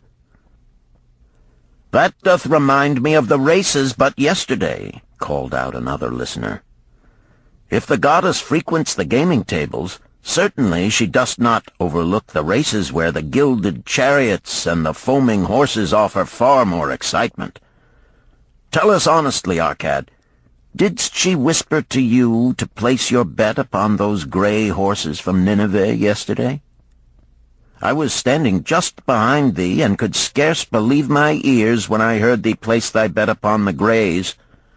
Thou knowest as well as any of us that no team in all Assyria can beat our beloved bays in a fair race. Didst the goddess whisper in thy ear to bet upon the grays, because at the last turn the inside black would stumble and so interfere with our bays that the grays would win the race and score an unearned victory?" Arcad smiled indulgently at the banter. "What reason have we to feel the good goddess would take that much interest in any man's bet upon a horse race? To me she is a goddess of love and dignity, whose pleasure it is to aid those who are in need and to reward those who are deserving. I look to find her, not at the gaming tables or the races where men lose more gold than they win, but in other places where the doings of men are more worthwhile and more worthy of reward. In tilling the soil, in honest trading, in all of man's occupations, there is opportunity to make a profit upon his efforts and his transactions. Perhaps not all the time will he be rewarded, because sometimes his judgment may be faulty, and other times the winds and the weather may defeat his efforts. Yet, if he persists, he may usually expect to realize his profit. This is so because the chances of profit are always in his favor. But when a man playeth the games, the situation is reversed, for the chances of profit are always against him, and always in favor of the gamekeeper. The game is so arranged that it will always favor the keeper. It is his business at which he plans to make a liberal profit for himself from the coins bet by the players. Few players realize how certain are the gamekeeper's profits and how uncertain are their own chances to win. For example, let us consider wagers placed upon the cube. Each time it is cast, we bet which side will be uppermost. If it be the red side, the game master pays to us 4 times our bet. But if any other of the 5 sides come uppermost, we lose our bet. Thus, the figures show that for each cast we have 5 chances to lose, but because the red pays 4 for 1, we have 4 chances to win. In a night's play, the game master can expect to keep for his profit 1/5 of all the coins wagered. Can a man expect to win more than occasionally against odds so arranged that he should lose 1/5 of all his bets? Yet some men do win large sums at times, volunteered one of the listeners. Quite so, they do, Arcad continued. Realizing this, the question comes to me whether money secured in such ways brings permanent value to those who are thus lucky. Among my acquaintances are many of the successful men of Babylon, yet among them I am unable to name a single one who started his success from such a source. You who are gathered here tonight know many more of our substantial citizens. To me, it would be of much interest to learn how many of our successful citizens can credit the gaming tables with their start to success. Suppose each of you tell of those you know. What say you? After a prolonged silence, a wag ventured, "Wouldst thy inquiry include the gamekeepers?" "If you think of no one else," Arcad responded. "If not one of you can think of anyone else, then how about yourselves? Are there any consistent winners with us who hesitate to advise such a source for their incomes?" His challenge was answered by a series of groans from the rear, taken up and spread amid much laughter. "It would seem we are not seeking good luck in such places as the goddess frequents," he continued. "Therefore let us explore other fields. We have not found it in picking up lost wallets, neither have we found it haunting the gaming tables. As to the races, I must confess to have lost far more coins there than I have ever won. Now suppose we consider our trades and businesses. Is it not natural, if we conclude a profitable transaction, to consider it not good luck, but a just reward for our efforts? I am inclined to think we may be overlooking the gifts of the goddess. Perhaps she really does assist us when we do not appreciate her generosity. Who can suggest further discussion? Thereupon an elderly merchant arose, smoothing his genteel white robe. "With thy permission, most honorable Arcad and my friends, I offer a suggestion. If, as you have said, we take credit to our own industry and ability for our business success, why not consider the successes we almost enjoyed but which escaped us, happenings which would have been most profitable?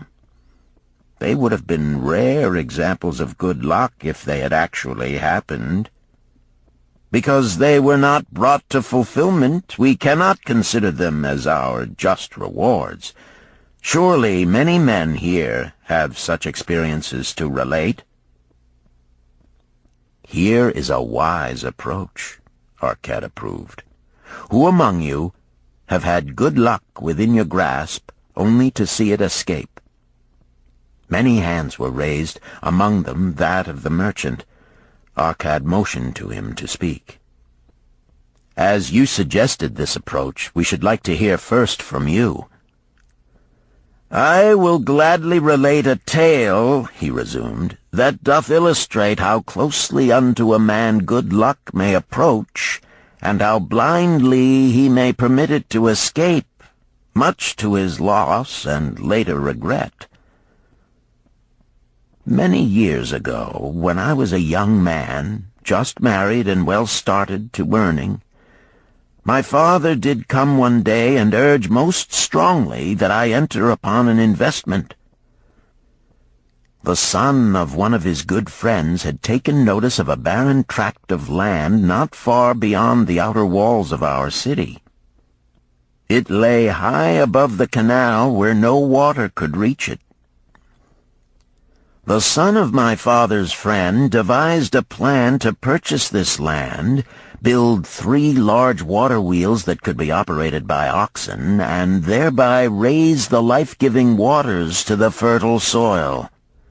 This accomplished, he planned to divide it into small tracts and sell to the residents of the city for herb patches.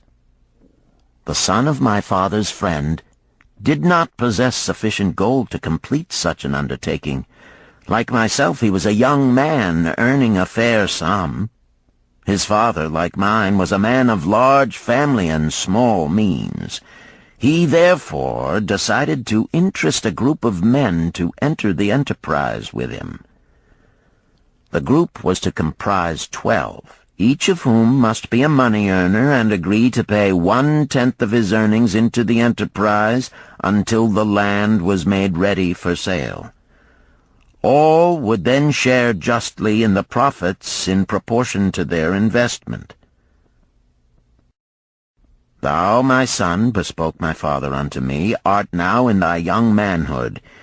It is my deep desire that thou begin the building of a valuable estate for thyself, that thou mayest become respected among men.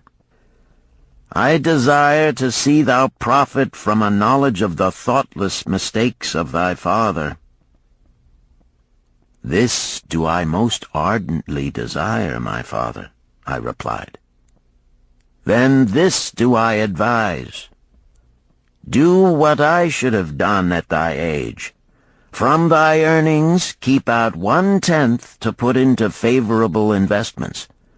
With this 1/10 of thy earnings, and what it will also earn, thou canst, before thou art my age, accumulate for thyself a valuable estate."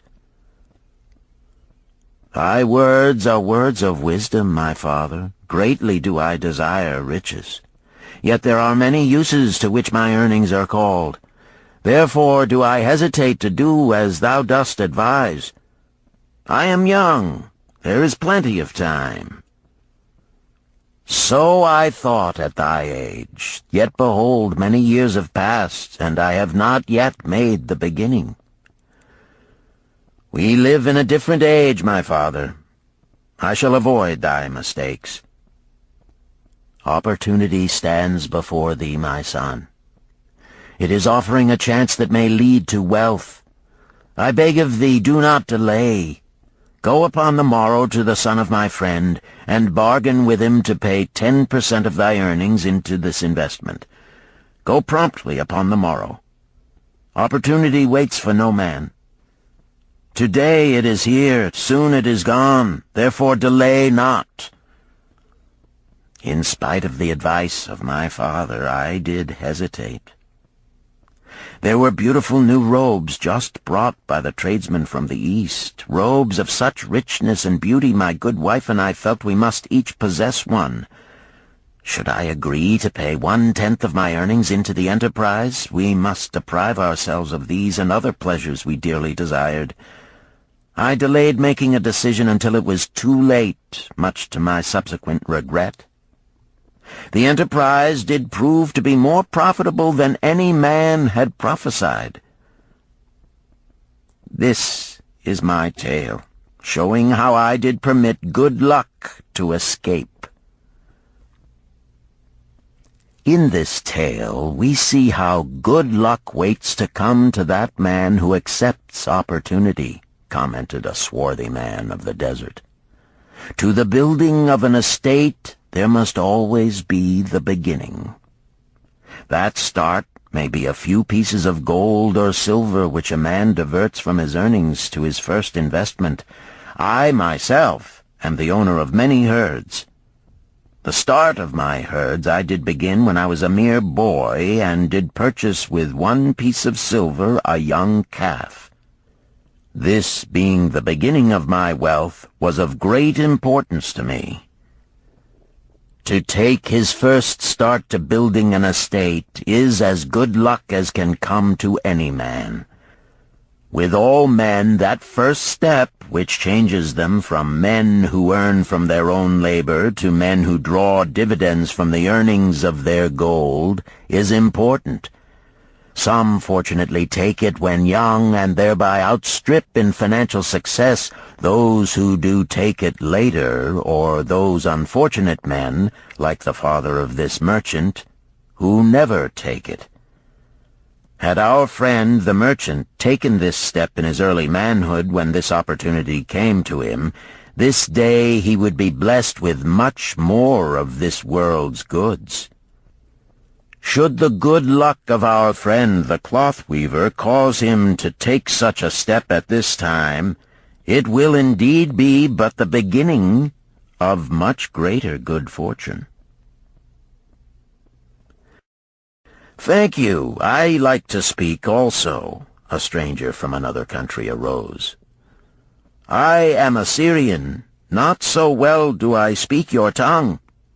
I wish to call this friend, the merchant, a name. Maybe you think it not polite, this name. Yet I wish to call him that. But, alas, I not know your word for it. If I do call it in Syrian, you will not understand. Therefore, please, some good gentleman, tell me that right name you call man who puts off doing those things that mighty good for him." "Procrastinator!" called a voice. "That's him!"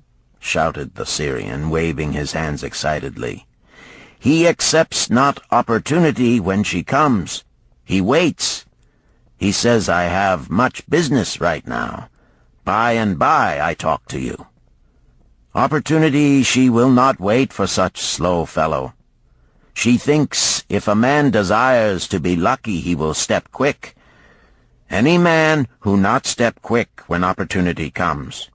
He, big procrastinator like our friend, this merchant." The merchant arose and bowed good-naturedly in response to the laughter. "My admiration to thee, stranger within our gates, who hesitates not to speak the truth." And now let us hear another tale of opportunity. Who has for us another experience? Demanded Arcad. "I have," responded a red-robed man of middle age. "I am a buyer of animals, mostly camels and horses. Sometimes I do also buy the sheep and goats. The tale I am about to relate will tell truthfully how opportunity came one night when I did least expect it. Perhaps for this reason I did let it escape. Of this you shall be the judge. Returning to the city one evening after a disheartening 10 days' journey in search of camels, I was much angered to find the gates of the city closed and locked. While my slaves spread our tent for the night, which we looked to spend with little food and no water, I was approached by an elderly farmer who, like ourselves, found himself locked outside. "Honored sir," he addressed me, "from thy appearance I do judge thee to be a buyer. If this be so, much would I like to sell to thee the most excellent flock of sheep just driven up. Alas, my good wife lies very sick with the fever. I must return with all haste. Buy thou my sheep, that I and my slaves may mount our camels and travel back without delay." So dark it was that I could not see his flock, but from the bleating I did know it must be large. Having wasted 10 days searching for camels I could not find, I was glad to bargain with him. In his anxiety he did set a most reasonable price. I accepted, well knowing my slaves could drive the flock through the city gates in the morning and sell at a substantial profit. The bargain concluded, I called my slaves to bring torches that we might count the flock which the farmer declared to contain 900. I shall not burden you, my friends, with a description of our difficulty in attempting to count so many thirsty, restless, milling sheep.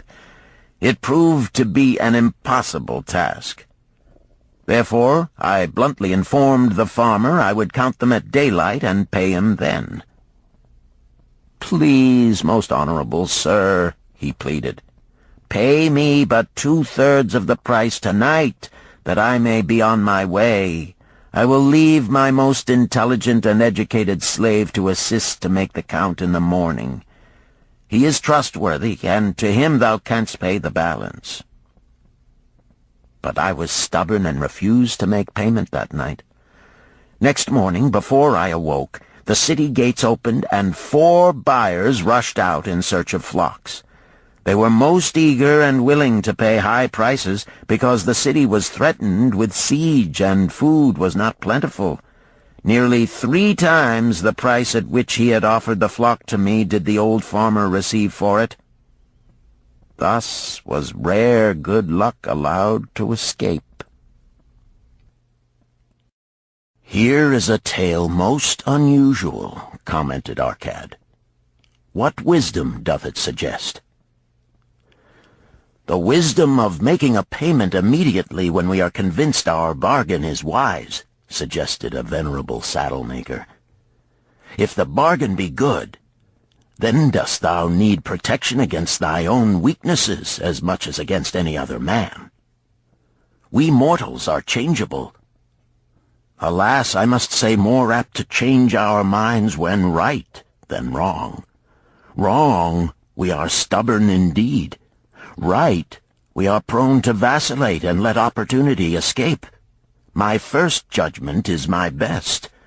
Yet always have I found it difficult to compel myself to proceed with a good bargain when made. Therefore, as a protection against my own weaknesses, I do make a prompt deposit thereon.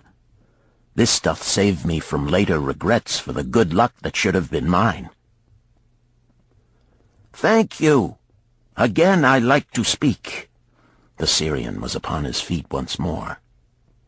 "These tales much alike. Each time opportunity fly away for same reason.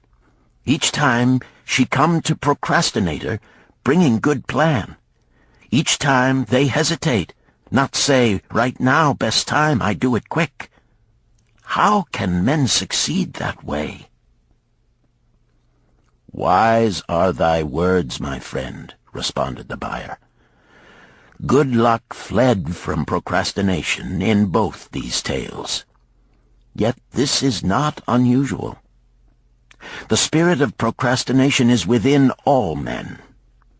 We desire riches, yet how often, when opportunity doth appear before us, that spirit of procrastination from within doth urge various delays in our acceptance.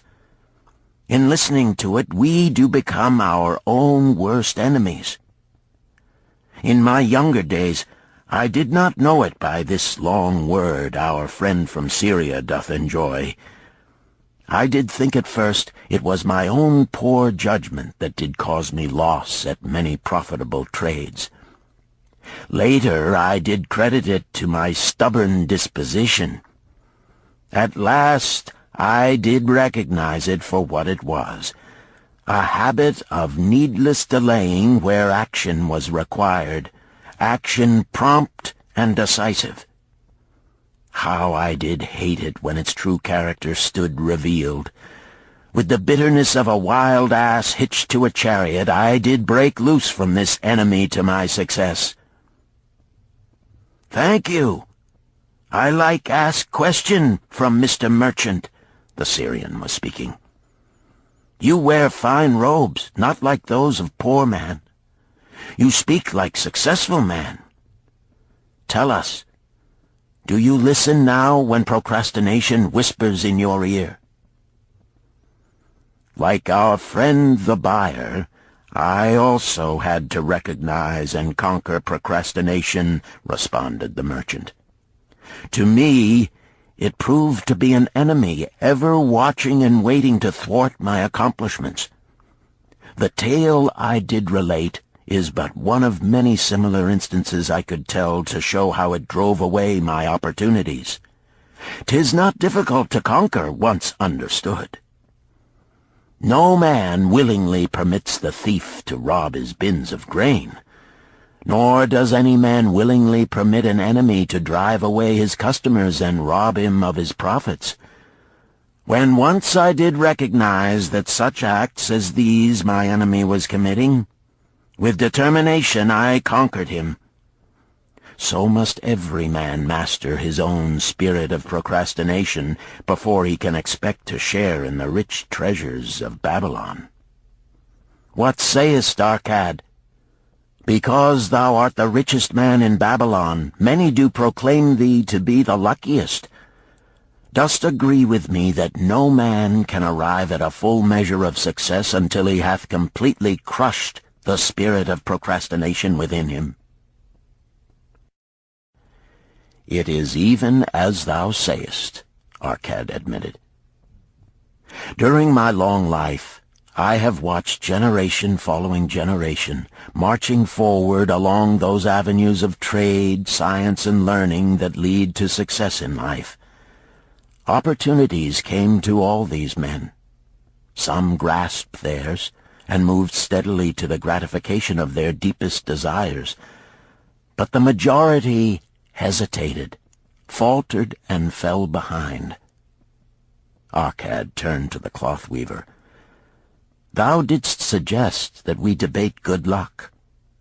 Let us hear what thou now thinkest upon the subject. I do see good luck in a different light. I had thought of it as something most desirable that might happen to a man without effort upon his part. Now I do realize such happenings are not the sort of thing one may attract to himself. From our discussion have I learned that to attract good luck to oneself, it is necessary to take advantage of opportunities. Therefore, in the future, I shall endeavor to make the best of such opportunities as do come to me. Thou hast well grasped the truths brought forth in our discussion, Arcad replied. Good luck, we do find, often follows opportunity, but seldom comes otherwise. Our merchant friend would have found great good luck had he accepted the opportunity the good goddess did present to him. Our friend the buyer likewise would have enjoyed good luck had he completed the purchase of the flock and sold at such a handsome profit.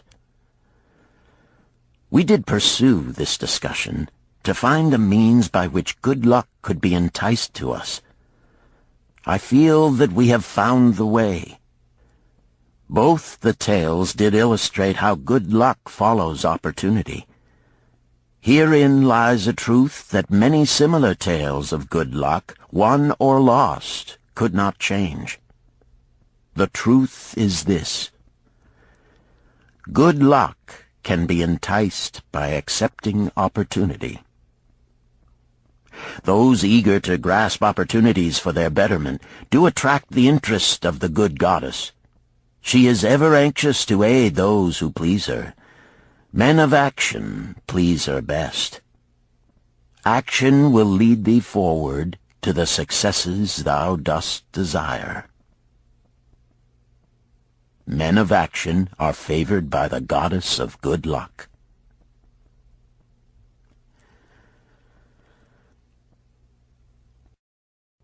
Chapter 5.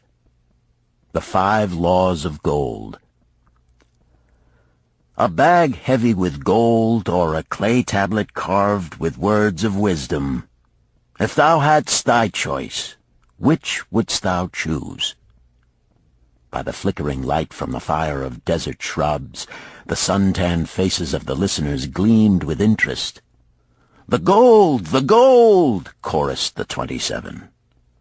Old Calibab smiled knowingly. "Hark!" he resumed, raising his hand. "Hear the wild dogs out there in the night? They howl and wail because they are lean with hunger. Yet feed them, and what do they? Fight and strut. Then fight and strut some more, giving no thought to the morrow that will surely come.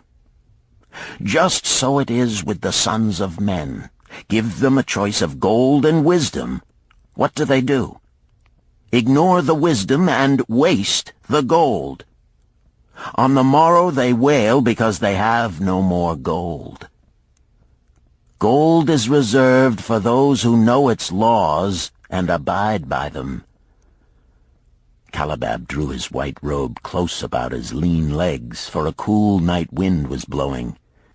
"Because thou hast served me faithfully upon our long journey, because thou cared well for my camels, because thou toiled uncomplainingly across the hot sands of the desert, because thou fought bravely the robbers that sought to despoil my merchandise, I will tell thee this night the tale of the 5 laws of gold, such a tale as thou never hast heard before.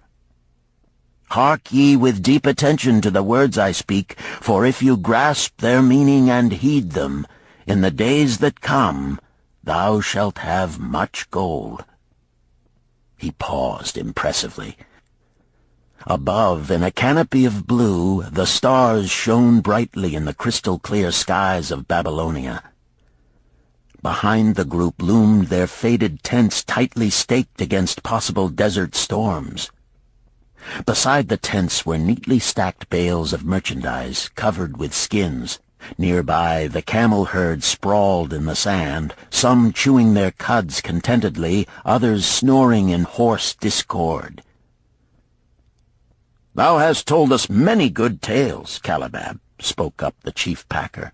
"We look to thy wisdom to guide us upon the morrow when our service with thee shall be at an end." "I have but told thee of my adventures in strange and distant lands, but this night I shall tell thee of the wisdom of Arkad, the wise rich man." "Much have we heard of him," acknowledged the chief packer, "for he was the richest man that ever lived in Babylon." "The richest man he was, and that because he was wise in the ways of gold, even as no man had ever been before him. This night shall I tell you of his great wisdom as it was told to me by Nomasir, his son, many years ago in Nineveh, when I was but a lad. My master and myself had tarried long into the night in the palace of Nomasir. I had helped my master bring great bundles of fine rugs, each one to be tried by Nomasir until his choice of colors was satisfied. At last he was well pleased, and commanded us to sit with him and to drink a rare vintage, odorous to the nostrils and most warming to my stomach, which was unaccustomed to such a drink. Then did he tell us this tale of the great wisdom of Arkad, his father, even as I shall tell it to you. In Babylon it is the custom, as you know, that the sons of wealthy fathers live with their parents in expectation of inheriting the estate. Arkad did not approve of this custom. Therefore, when Nomasir reached the man's estate, he sent for the young man and addressed him. "My son, it is my desire that thou succeed to my estate. Thou must, however, first prove that thou art capable of wisely handling it. Therefore, I wish that thou go out into the world and show thy ability both to acquire gold and to make thyself respected among men. To start thee well, I will give thee 2 things of which I myself was denied when I started as a poor youth to build up a fortune. First, I give thee this bag of gold. If thou use it wisely, it will be the basis of thy future success.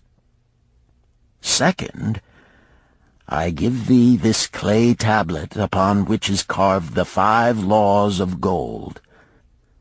If thou dost but interpret them in thy own acts, they shall bring thee competence and security. 10 years from this day come thou back to the house of thy father and give account of thyself. If thou prove worthy, I will then make thee the heir to my estate. Otherwise I will give it to the priests that they may barter for my soul the kind consideration of the gods." So Nomasir went forth to make his own way, taking his bag of gold the clay tablet carefully wrapped in silken cloth, his slave, and the horses upon which they rode.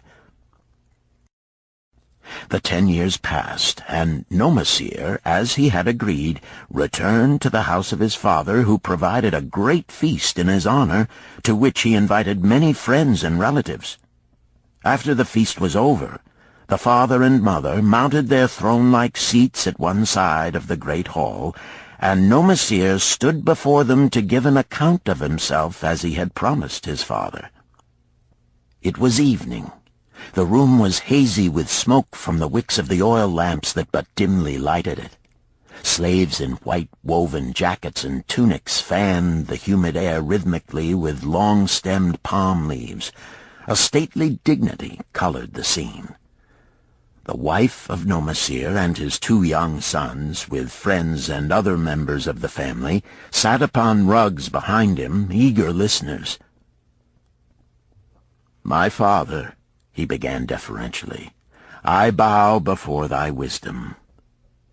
10 years ago, when I stood at the gates of manhood, thou bade me go forth and become a man among men, instead of remaining a vassal to thy fortune. Thou gave me liberally of thy gold. Thou gave me liberally of thy wisdom. Of the gold, alas, I must admit of a disastrous handling. It fled indeed from my inexperienced hands, even as a wild hare flees at the first opportunity from the youth who captures it." The father smiled indulgently. "Continue, my son. Thy tale interests me in all its details." I decided to go to Nineveh, as it was a growing city, believing that I might find there opportunities. I joined a caravan, and among its members made numerous friends. 2 well-spoken men who had a most beautiful white horse, as fleet as the wind, were among these. As we journeyed, they told me in confidence that in Nineveh was a wealthy man who owned a horse so swift that it had never been beaten. Its owner believed that no horse living could run with greater speed. Therefore would he wager any sum, however large, that his horse could outspeed any horse in all Babylonia. Compared to their horse, so my friend said, it was but a lumbering ass that could be beaten with ease. They offered, as a great favor, to permit me to join them in a wager. I was quite carried away with the plan. Our horse was badly beaten, and I lost much of my gold. The father laughed. Later, I discovered that this was a deceitful plan of these men, and they constantly journeyed with caravans seeking victims. You see, the man in Nineveh was their partner and shared with them the bets he won. This shrewd deceit taught me my first lesson in looking out for myself. I was soon to learn another, equally bitter. In the caravan was another young man with whom I became quite friendly. He was the son of wealthy parents and, like myself, journeying to Nineveh to find a suitable location. Not long after our arrival, he told me that a merchant had died, and his shop with its rich merchandise and patronage could be secured at a paltry price. Saying that we would be equal partners, but first he must return to Babylon to secure his gold, he prevailed upon me to purchase the stock with my gold, agreeing that his would be used later to carry on our venture. He long delayed the trip to Babylon, proving in the meantime to be an unwise buyer and a foolish spender. I finally put him out, but not before the business had deteriorated to where we had only unsaleable goods and no gold to buy other goods. I sacrificed what was left to an Israelite for a pitiful sum. Soon there followed, I tell you, my father, bitter days. I sought employment and found it not, for I was without trade or training that would enable me to earn. I sold my horses, I sold my slave. I sold my extra robes that I might have food and a place to sleep, but each day grim want crouched closer. But in those bitter days, I remembered thy confidence in me, my father. Thou hadst sent me forth to become a man, and this I was determined to accomplish. The mother buried her face and wept softly. At this time I bethought me of the table thou had given to me, upon which thou had carved the 5 laws of gold. Thereupon I read most carefully thy words of wisdom, and realized that had I but sought wisdom first, my gold would not have been lost to me. I learned by heart each law, and determined that when once more the goddess of good fortune smiled upon me, I would be guided by the wisdom of age, and not by the inexperience of youth. For the benefit of you who are seated here this night, I will read the wisdom of my father as engraved upon the clay tablet which he gave to me 10 years ago. The 5 laws of gold. 1. Gold cometh gladly and in increasing quantity to any man who will put by not less than 1/10 of his earnings to create an estate for his future and that of his family. 2. Gold laboreth diligently and contentedly for the wise owner who finds for it profitable employment, multiplying even as the flocks of the field. 3.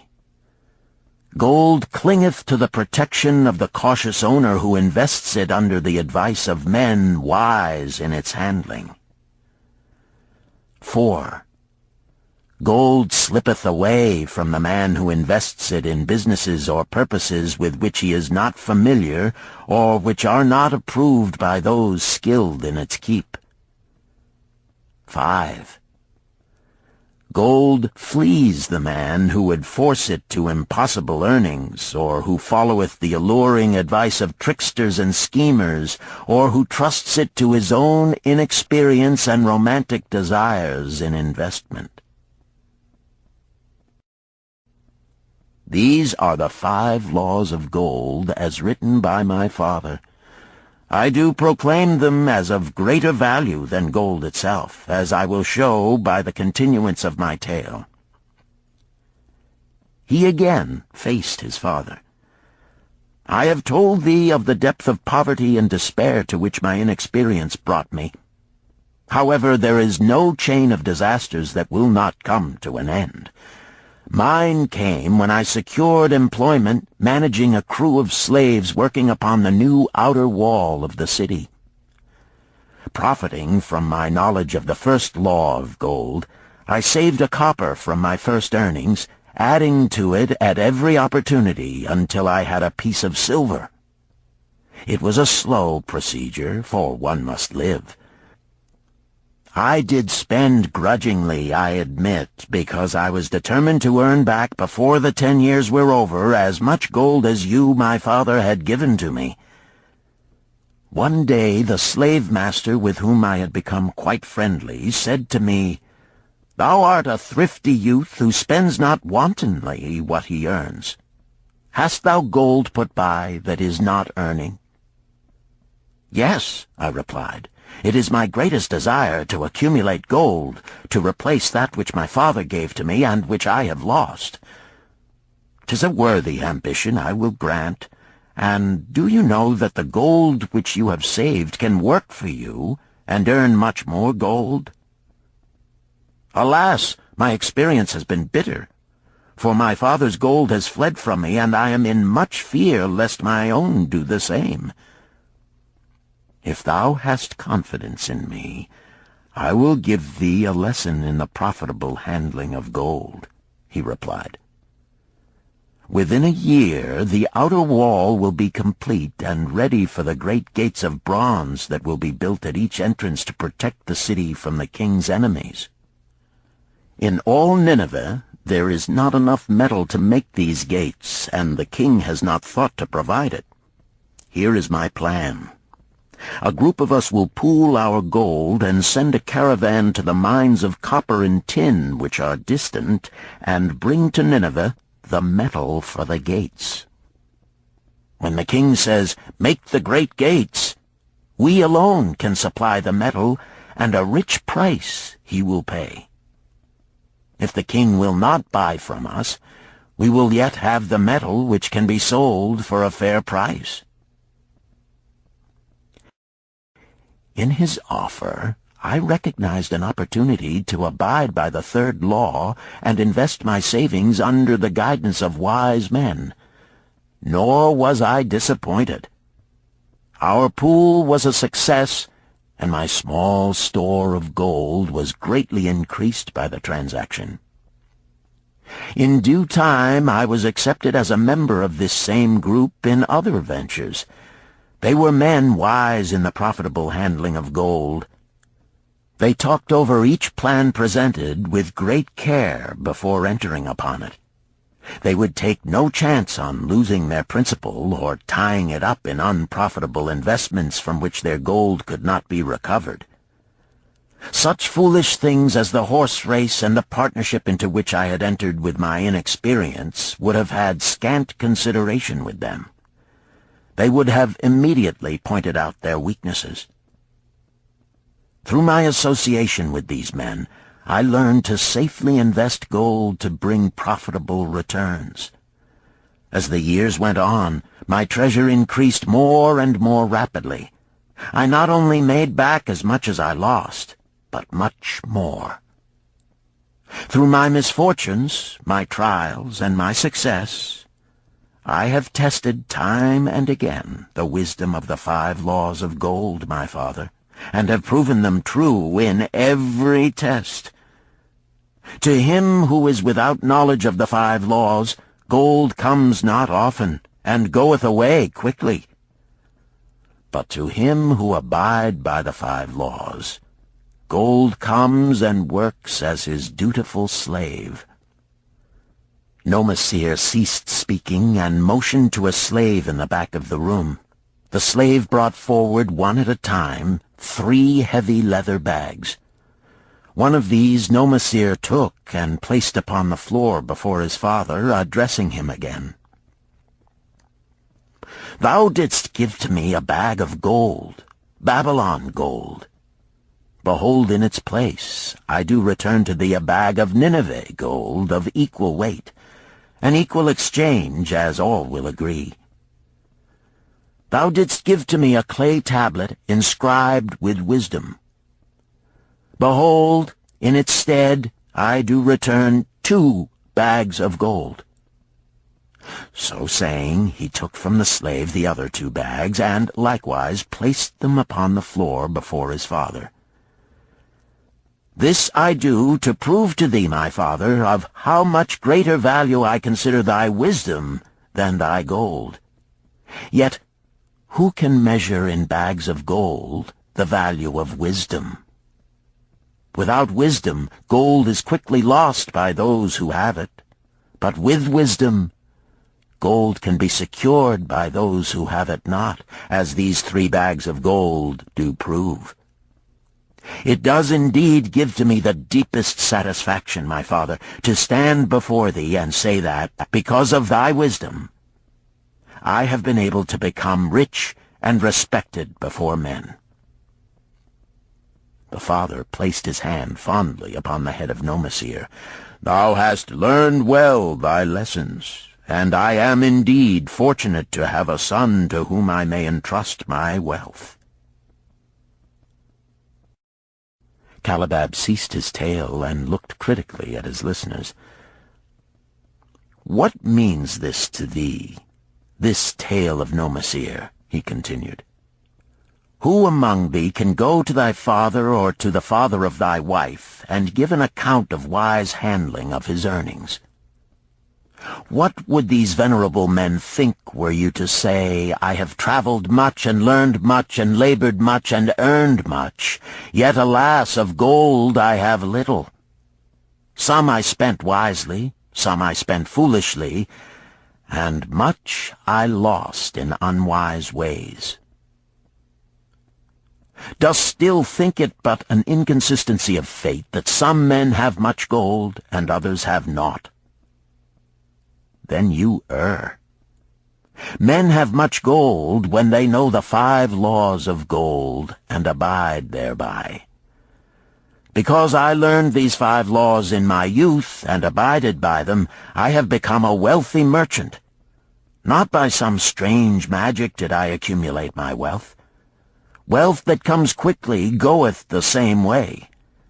Wealth that stayeth to give enjoyment and satisfaction to its owner comes gradually, because it is a child born of knowledge and persistent purpose. To earn wealth is but a slight burden upon the thoughtful man. Bearing the burden consistently from year to year accomplishes the final purpose. The 5 laws of gold offer to thee a rich reward for their observance.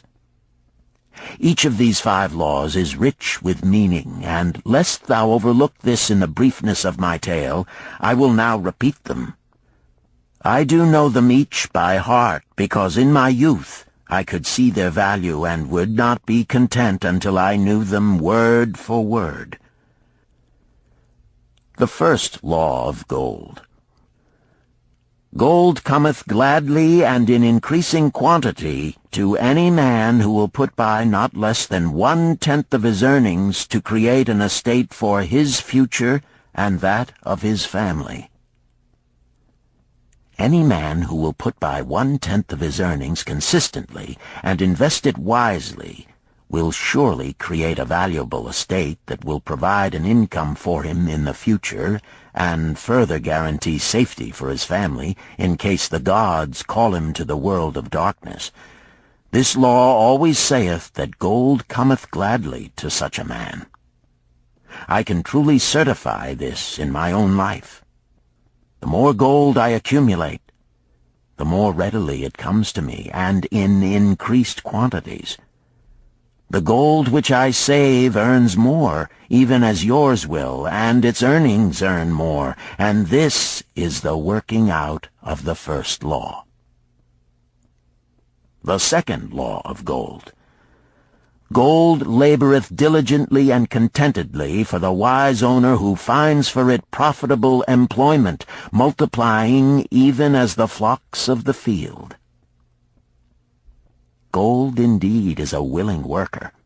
It is ever eager to multiply when opportunity presents itself. To every man who hath a store of gold set by, opportunity comes for its most profitable use. As the years pass, it multiplies itself in surprising fashion. The third law of gold. Gold clingeth to the protection of the cautious owner who invests it under the advice of men wise in its handling. Gold indeed clingeth to the cautious owner, even as it flees the careless owner. The man who seeks the advice of men wise in handling gold soon learneth not to jeopardize his treasure, but to preserve in safety and to enjoy in contentment its consistent increase. This ends Disc 2.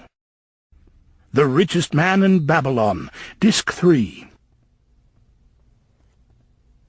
The fourth law of gold.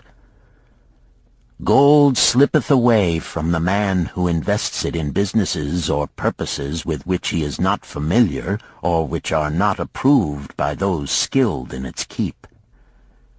To the man who hath gold yet is not skilled in its handling, many uses for it appear most profitable. Too often these are fraught with danger of loss, and if properly analyzed by wise men, show small possibility of profit. Therefore, the inexperienced owner of gold who trusts to his own judgment and invests it in businesses or purposes with which he is not familiar, too often finds his judgment imperfect and pays with his treasure for his inexperience. Wise indeed is he who investeth his treasures under the advice of men skilled in the ways of gold. the fifth law of gold. Gold flees the man who would force it to impossible earnings, or who followeth the alluring advice of tricksters and schemers, or who trusts it to his own inexperience and romantic desires in investment. Fanciful propositions that thrill like adventure tales always come to the new owner of gold. These appear to endow his treasure with magic powers that will enable it to make impossible earnings. Yet heed ye the wise men, for verily they know the risks that lurk behind every plan to make great wealth suddenly. Forget not the rich men of Nineveh, who would take no chance of losing their principal or tying it up in unprofitable investments. This ends my tale of the 5 laws of gold. In telling it to thee, I have told the secrets of my own success. Yet they are not secrets, but truths which every man must first learn and then follow, who wishes to step out of the multitude that, like yon wild dogs, must worry each day for food to eat. Tomorrow we enter Babylon. Look, see the fire that burns eternal above the temple of Bel? We are already in sight of the golden city. Tomorrow each of thee shall have gold, the gold thou hast so well earned by thy faithful services. 10 years from this night, what can you tell about this gold? If there be men among you who, like Nomasir, will use a portion of their gold to start for themselves an estate and be thenceforth wisely guided by the wisdom of Arkad, 10 years from now, 'tis a safe wager, like the son of Arkad, they will be rich and respected among men.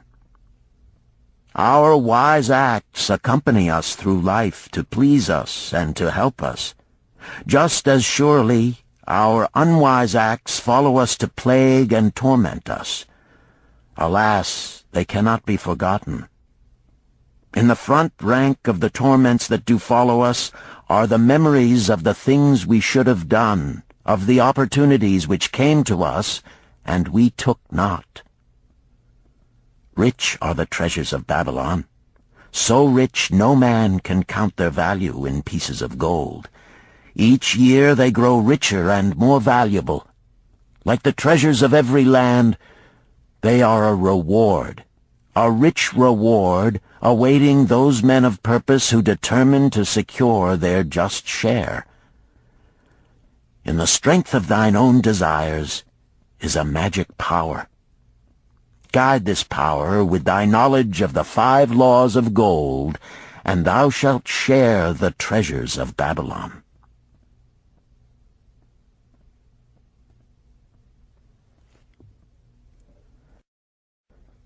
Chapter 6. The Gold Lender of Babylon. 50 pieces of gold. Never before had Rodan, the spearmaker of old Babylon, carried so much gold in his leather wallet. Happily down the king's highway from the palace of his most liberal majesty he strode. Cheerfully the gold clinked as the wallet at his belt swayed with each step, the sweetest music he had ever heard. 50 pieces of gold, all his. He could hardly realize his good fortune. What power in those clinking discs! They could purchase anything he wanted. A grand house, land, cattle, camels, horses, chariots, whatever he might desire. What use should he make of it?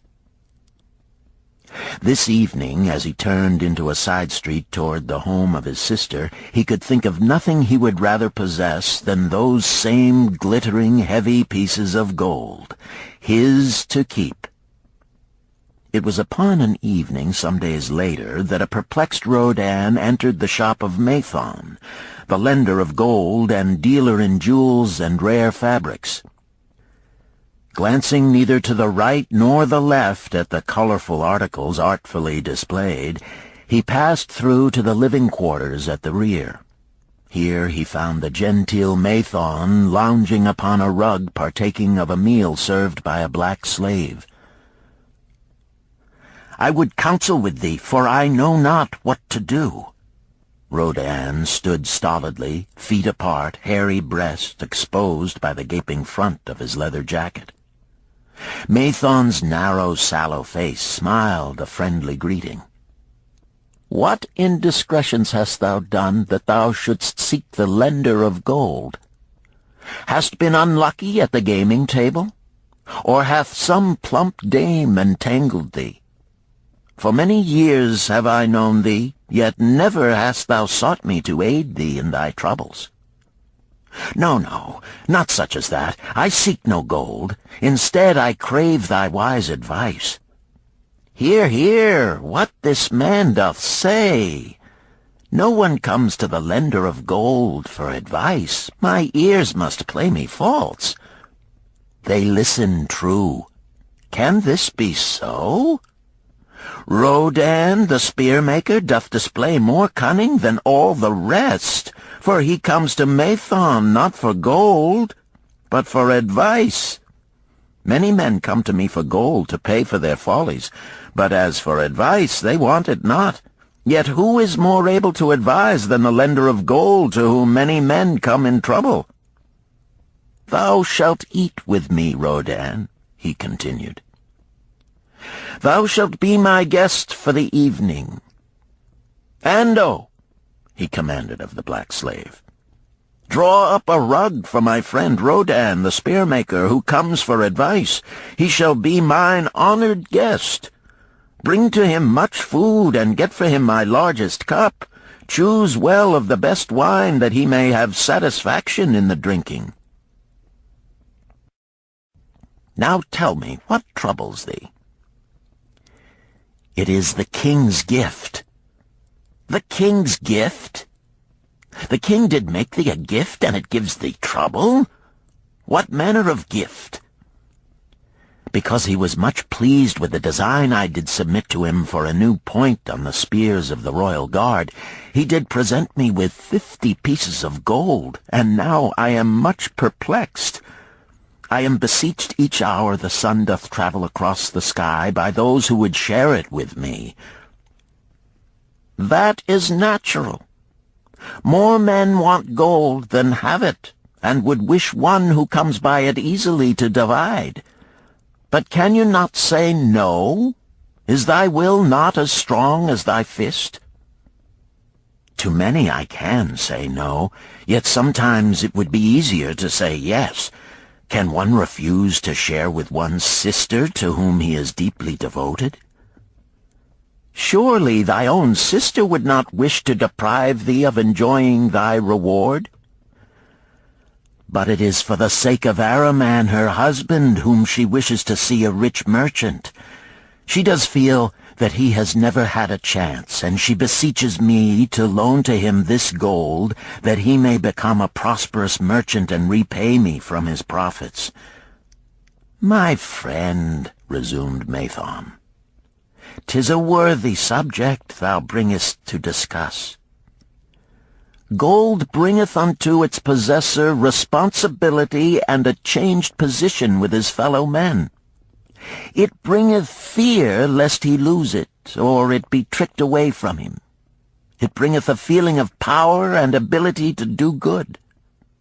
Likewise, it bringeth opportunities whereby his very good intentions may bring him into difficulties.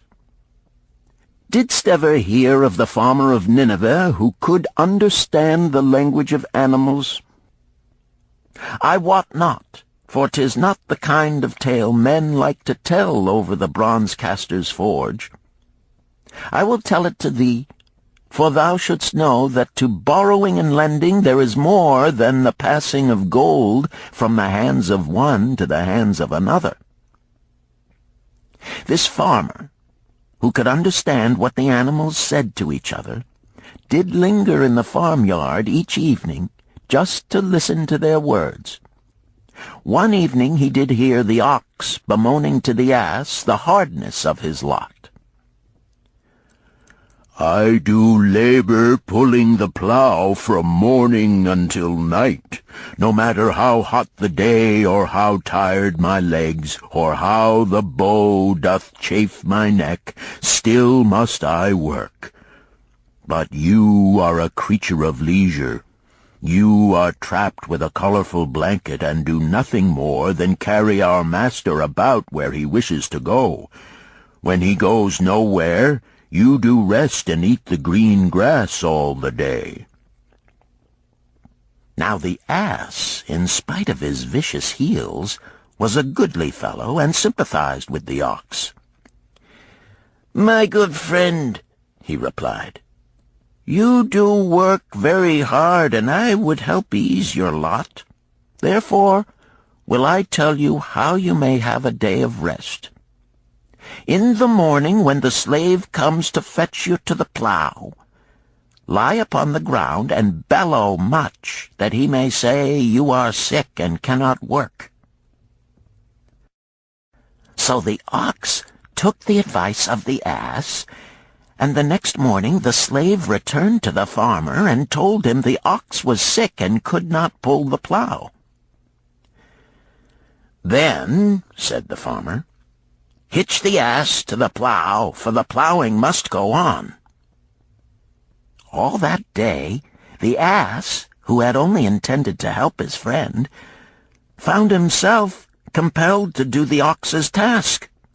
When night came and he was released from the plow, his heart was bitter, and his legs were weary, and his neck was sore where the bow had chafed it. The farmer lingered in the barnyard to listen. The ox began first. "You are my good friend. Because of your wise advice I have enjoyed a day of rest." "And I," retorted the ass, "am like many another simple-hearted one who starts to help a friend and ends up by doing his task for him. Hereafter you draw your own plow, for I did hear the master tell the slave to send for the butcher were you sick again. I wish he would, for you are a lazy fellow." Thereafter they spoke to each other no more. This ended their friendship. Canst thou tell the moral to this tale, Rodan?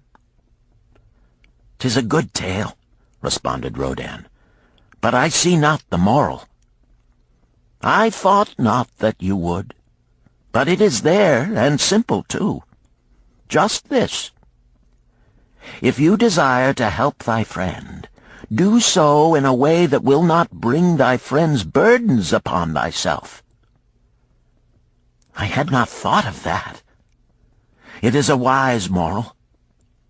I wish not to assume the burdens of my sister's husband. But tell me, you lend to many. Do not the borrowers repay?"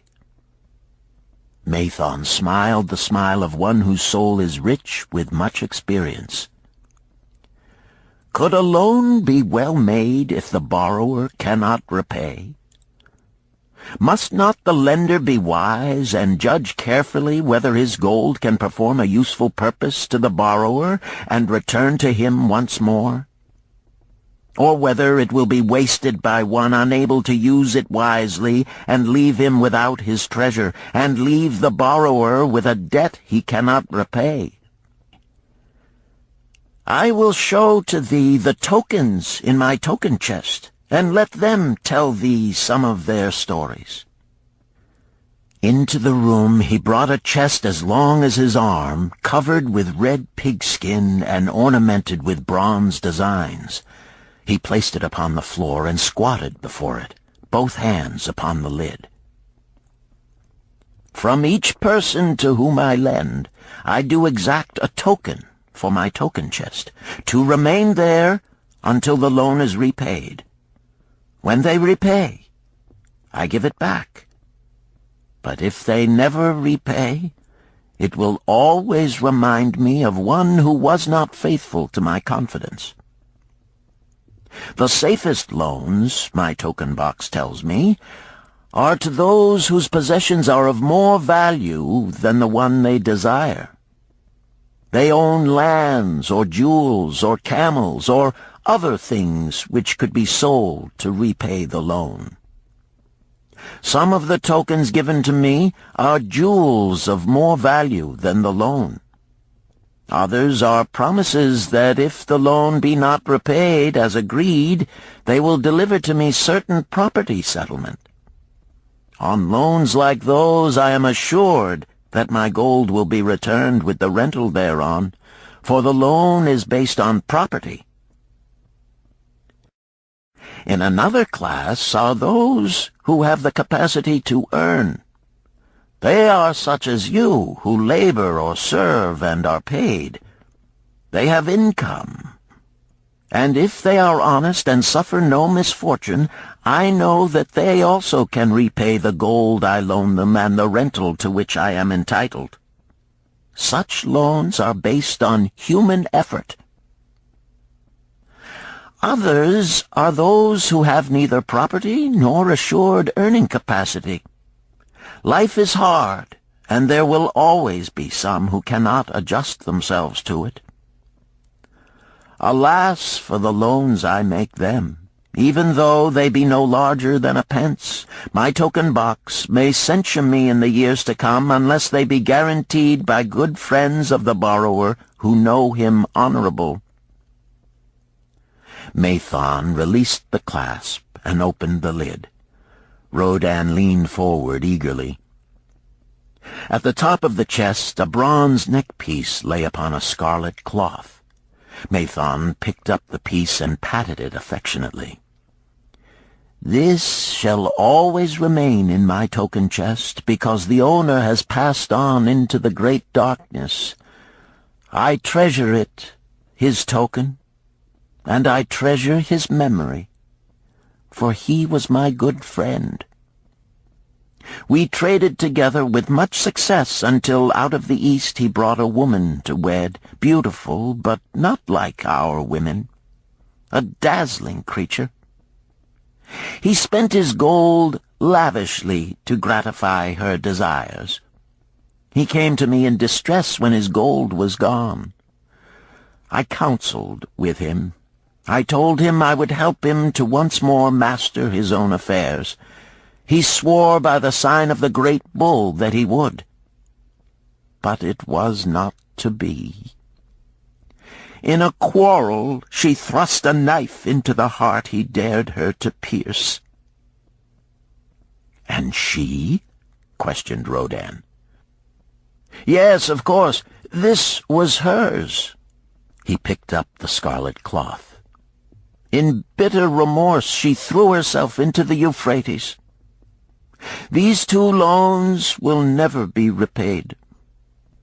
The chest tells you, Rodan, that humans in the throes of great emotions are not safe risks for the gold lender.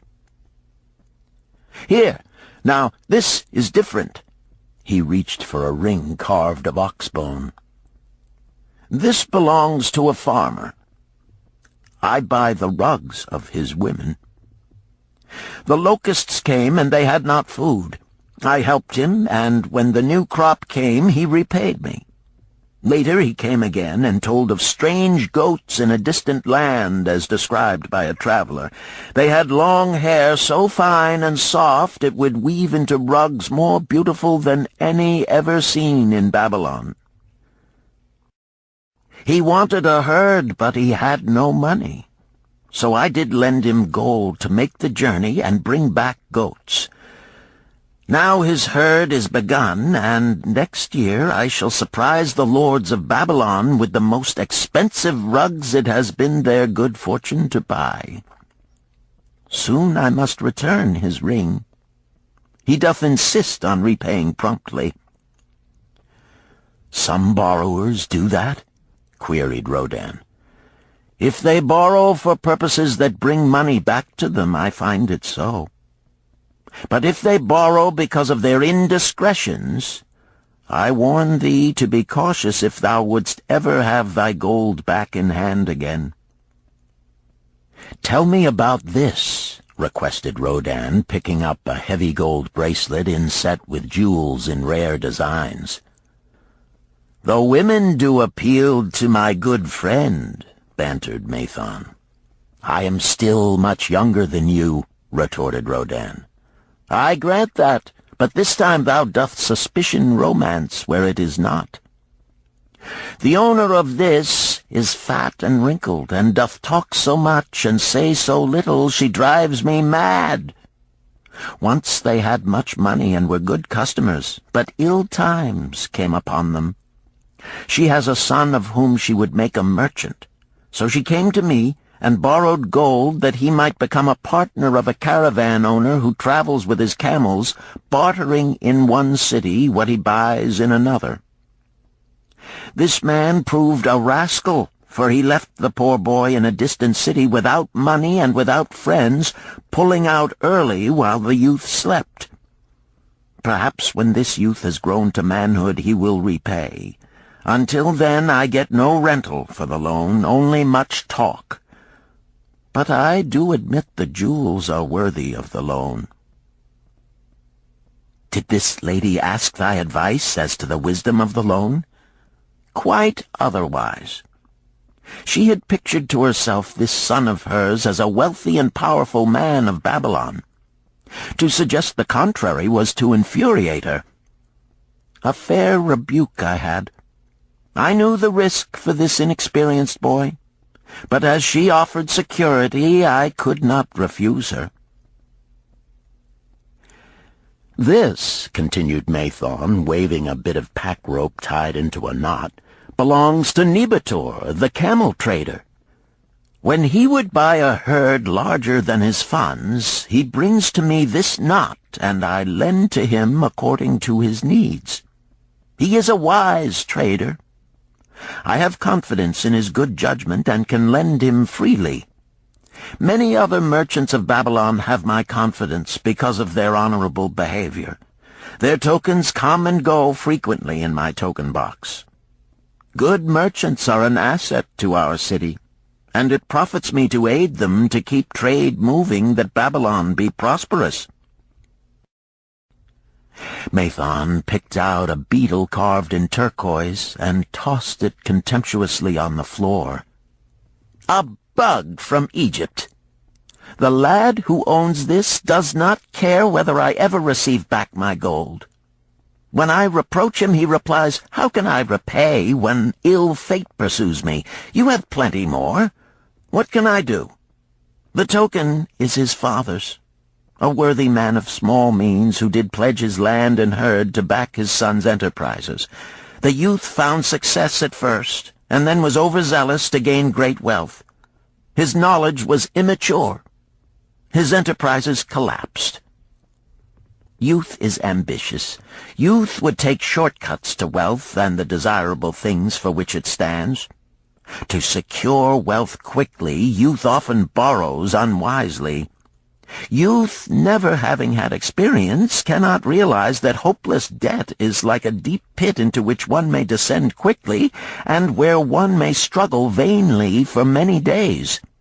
It is a pit of sorrow and regrets, where the brightness of the sun is overcast, and night is made unhappy by restless sleeping. Yet I do not discourage borrowing gold.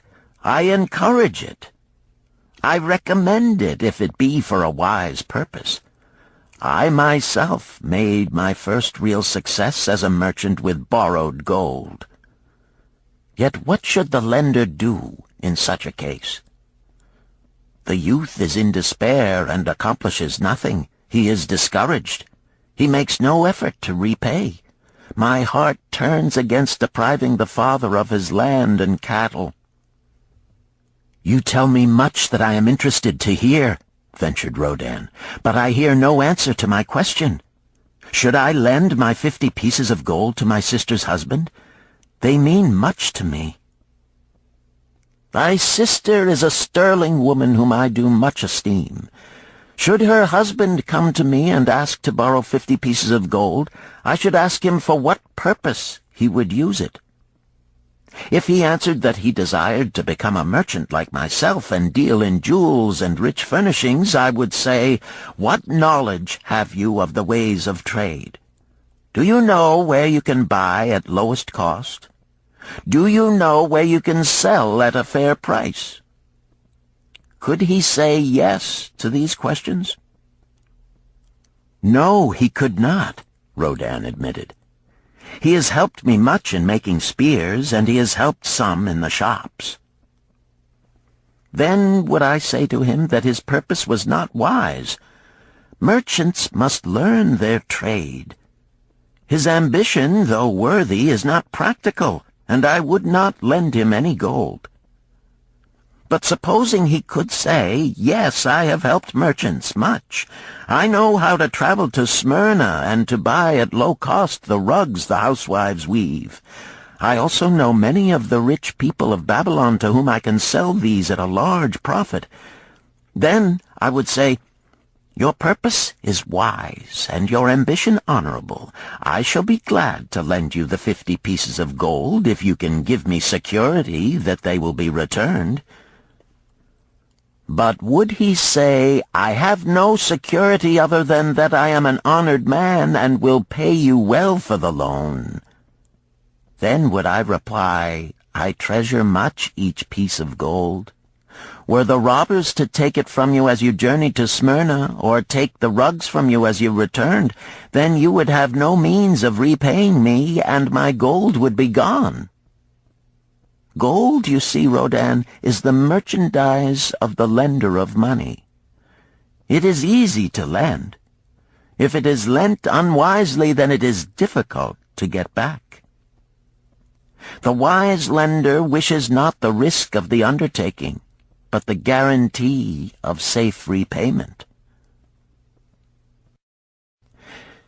"'Tis well," he continued, "to assist those that are in trouble. 'Tis well to help those upon whom fate has laid a heavy hand. 'Tis well to help those who are starting, that they may progress and become valuable citizens. But help must be given wisely, lest, like the farmer's ass, in our desire to help, we but take upon ourselves the burden that belongs to another." Again I wandered from thy question, Rodin, but hear my answer. Keep thy 50 pieces of gold. What thy labor earns for thee, and what is given thee for reward, is thine own, and no man can put an obligation upon thee to part with it, unless it do be thy wish. If thee wouldst lend it so that it may earn thee more gold, then lend with caution and in many places. I like not idle gold, even less I like too much of risk. How many years hast thou labored as a spear-maker? Fully 3. How much besides the king's gift hast saved? 3 gold pieces. Each year that thou hast labored, thou hast denied thyself good things to save from thine earnings 1 piece of gold? 'Tis as you say. Then mightest save in 50 years of labor 50 pieces of gold by thy self-denial? A lifetime of labor it would be. Thinkest thou thy sister would wish to jeopardize the savings of 50 years of labor over the bronze melting pot, that her husband might experiment on being a merchant? Not if I spoke in your words. Then go to her and say, 3 years I have labored each day except fast days, from morning until night, and I have denied myself many things that my heart craved. For each year of labor and self-denial, I have to show 1 piece of gold. Thou art my favored sister, and I wish that thy husband may engage in business in which he will prosper greatly. If he will submit to me a plan that seems wise and possible to my friend Mathon, then will I gladly lend to him my savings of an entire year, that he may have an opportunity to prove that he can succeed. Do that, I say, and if he has within him the soul to succeed, he can prove it. If he fails, he will not owe thee more than he can hope some day to repay. I am a gold lender because I own more gold than I can use in my own trade. I desire my surplus gold to labor for others and thereby earn more gold. I do not wish to take risk of losing my gold, for I have labored much and denied myself much to secure it. Therefore I will no longer lend any of it where I am not confident that it is safe and will be returned to me.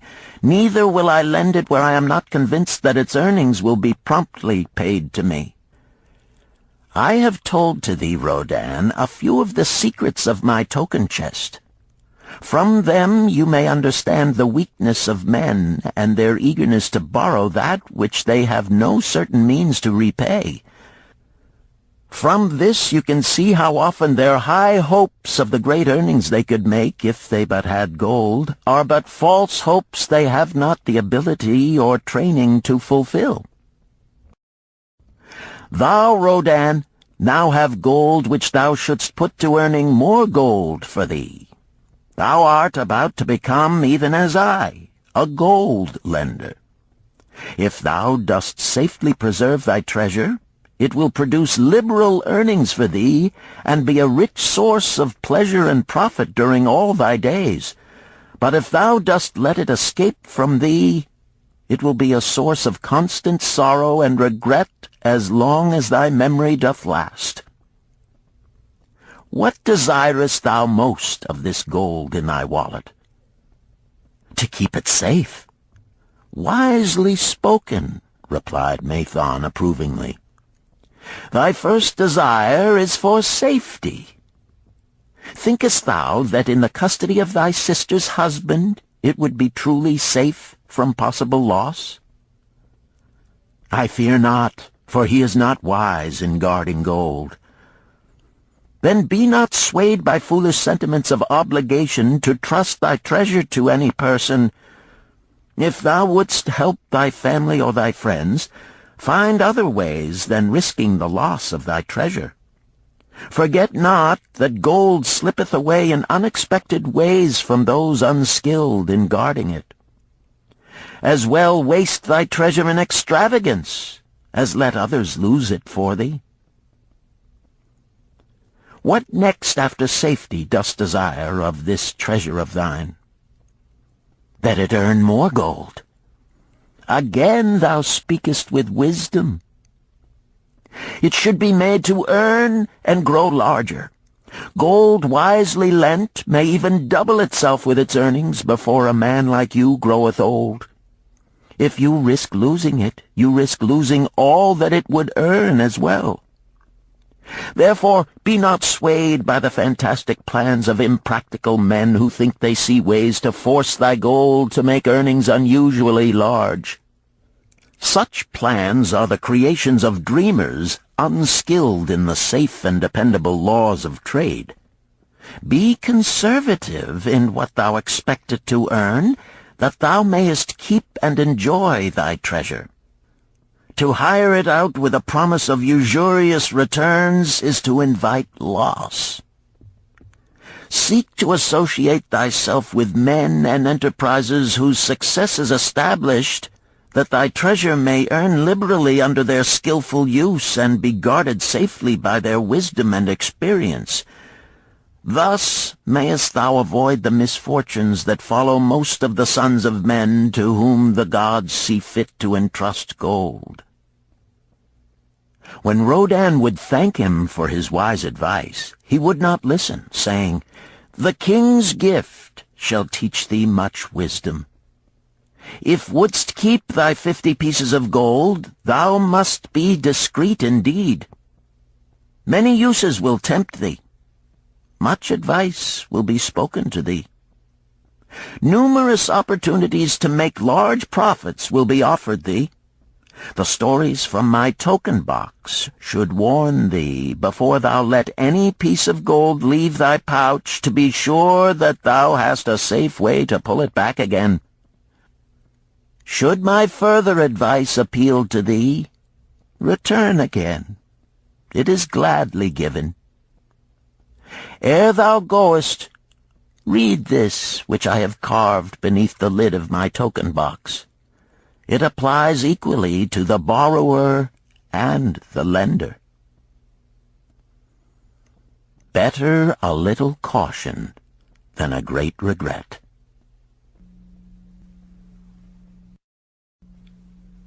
Chapter 7. The Walls of Babylon. Old Banzar, grim warrior of another day, stood guard at the passageway leading to the top of the ancient walls of Babylon. Up above, valiant defenders were battling to hold the walls. Upon them depended the future existence of this great city with its hundreds of thousands of citizens. Over the walls came the roar of the attacking armies, the yelling of many men, the trampling of thousands of horses, the deafening boom of the battering rams pounding the bronzed gates. In the street behind the gate lounged the spearmen, waiting to defend the entrance should the gates give way. They were but few for the task. The main armies of Babylon were with their king, far away in the east on a great expedition against the Elamites.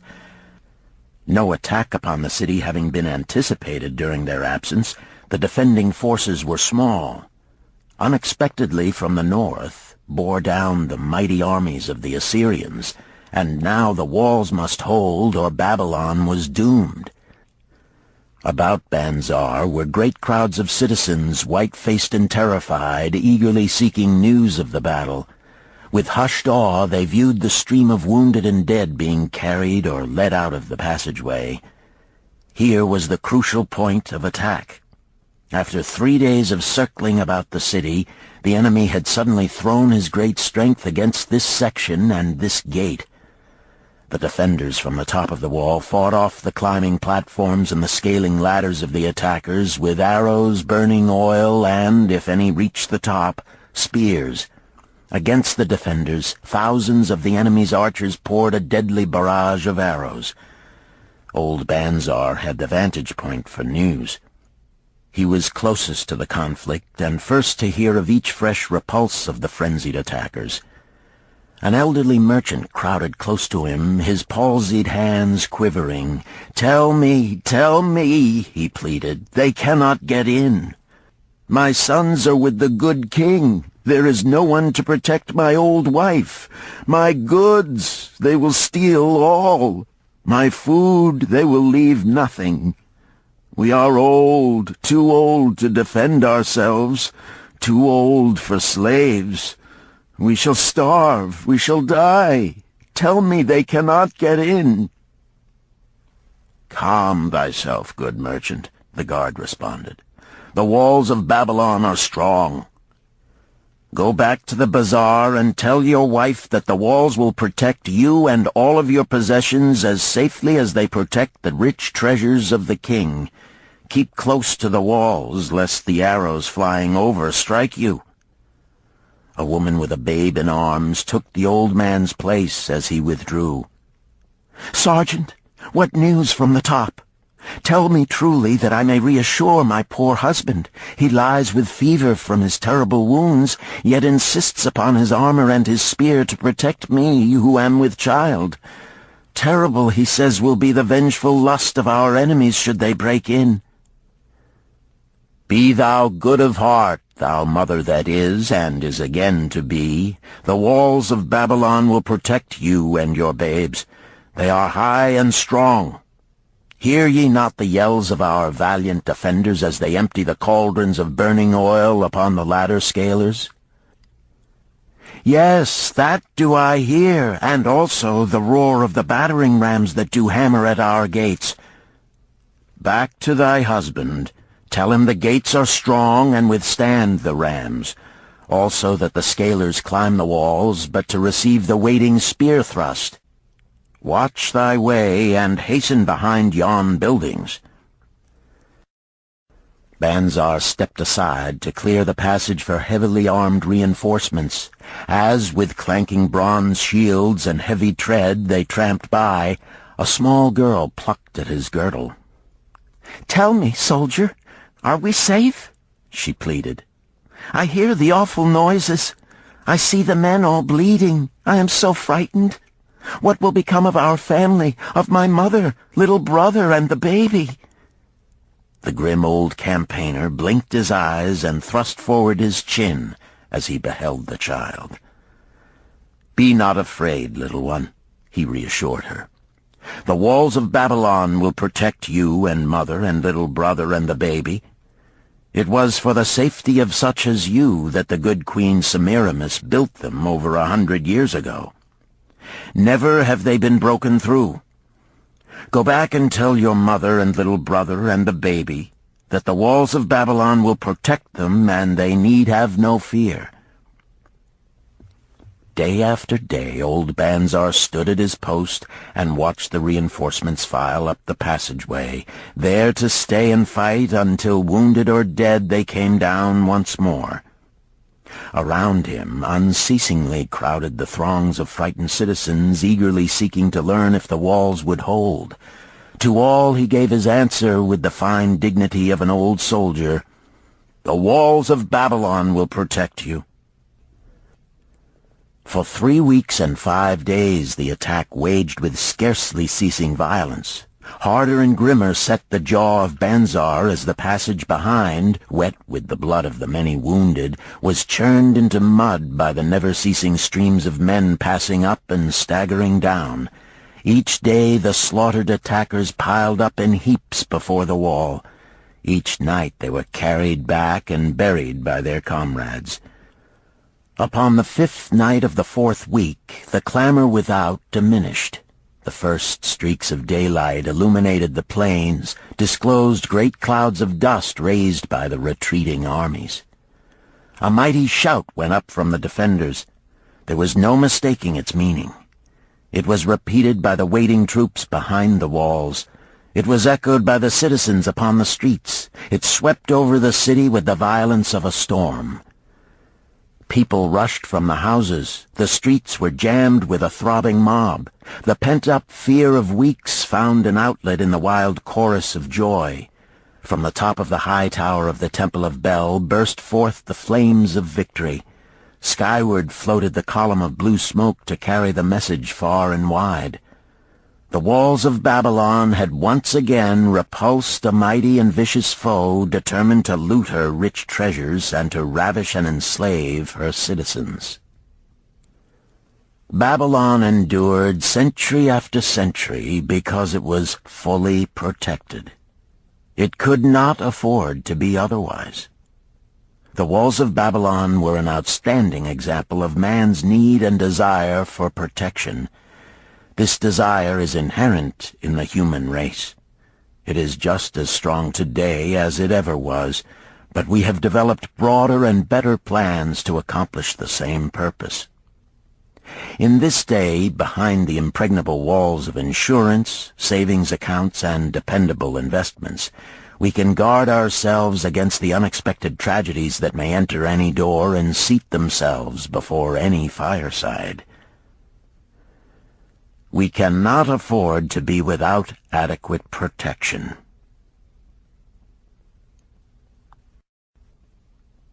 Chapter 8. The Camel Trader of Babylon. The hungrier one becomes, the clearer one's mind works. Also, the more sensitive one becomes to the odors of food. Tarkad, the son of Azure, certainly thought so. For 2 whole days he had tasted no food except 2 small figs purloined from over the wall of a garden.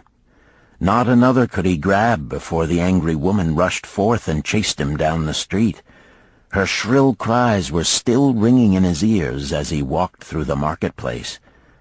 They helped him to restrain his restless fingers from snatching the tempting fruits from the baskets of the market women. Never before had he realized how much food was brought to the markets of Babylon and how good it smelled. Leaving the market, he walked across to the inn and paced back and forth in front of the eating house.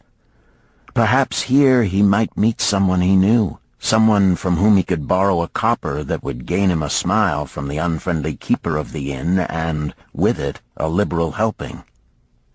Without the copper, he knew all too well how unwelcome he would be. In his abstraction, he unexpectedly found himself face to face with the one man he wished most to avoid, the tall, bony figure of Dabasir, the camel trader. Of all the friends and others from whom he had borrowed small sums, Dabasir made him feel the most uncomfortable because of his failure to keep his promises to repay promptly. Dabasir's face lighted up at the sight of him. "Ha! 'Tis Tarkad, just the one I have been seeking, that he might repay the 2 pieces of copper which I lent him a moon ago. Also the piece of silver which I lent to him before that. We are well met. I can make good use of the coins this very day. What say, boy, what say?"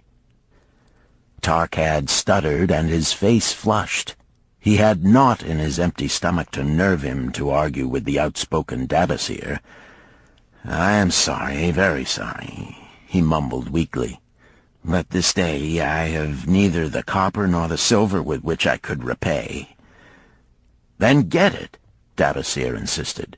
"Surely thou canst get hold of a few coppers and a piece of silver to repay the generosity of an old friend of thy father, who aided thee whence thou wast in need." "'Tis because ill fortune does pursue me that I cannot pay." "Ill fortune? Wouldst blame the gods for thine own weakness? Ill fortune pursues every man who thinks more of borrowing than of repaying. Come with me, boy, while I eat. I am hungry, and I would tell thee a tale."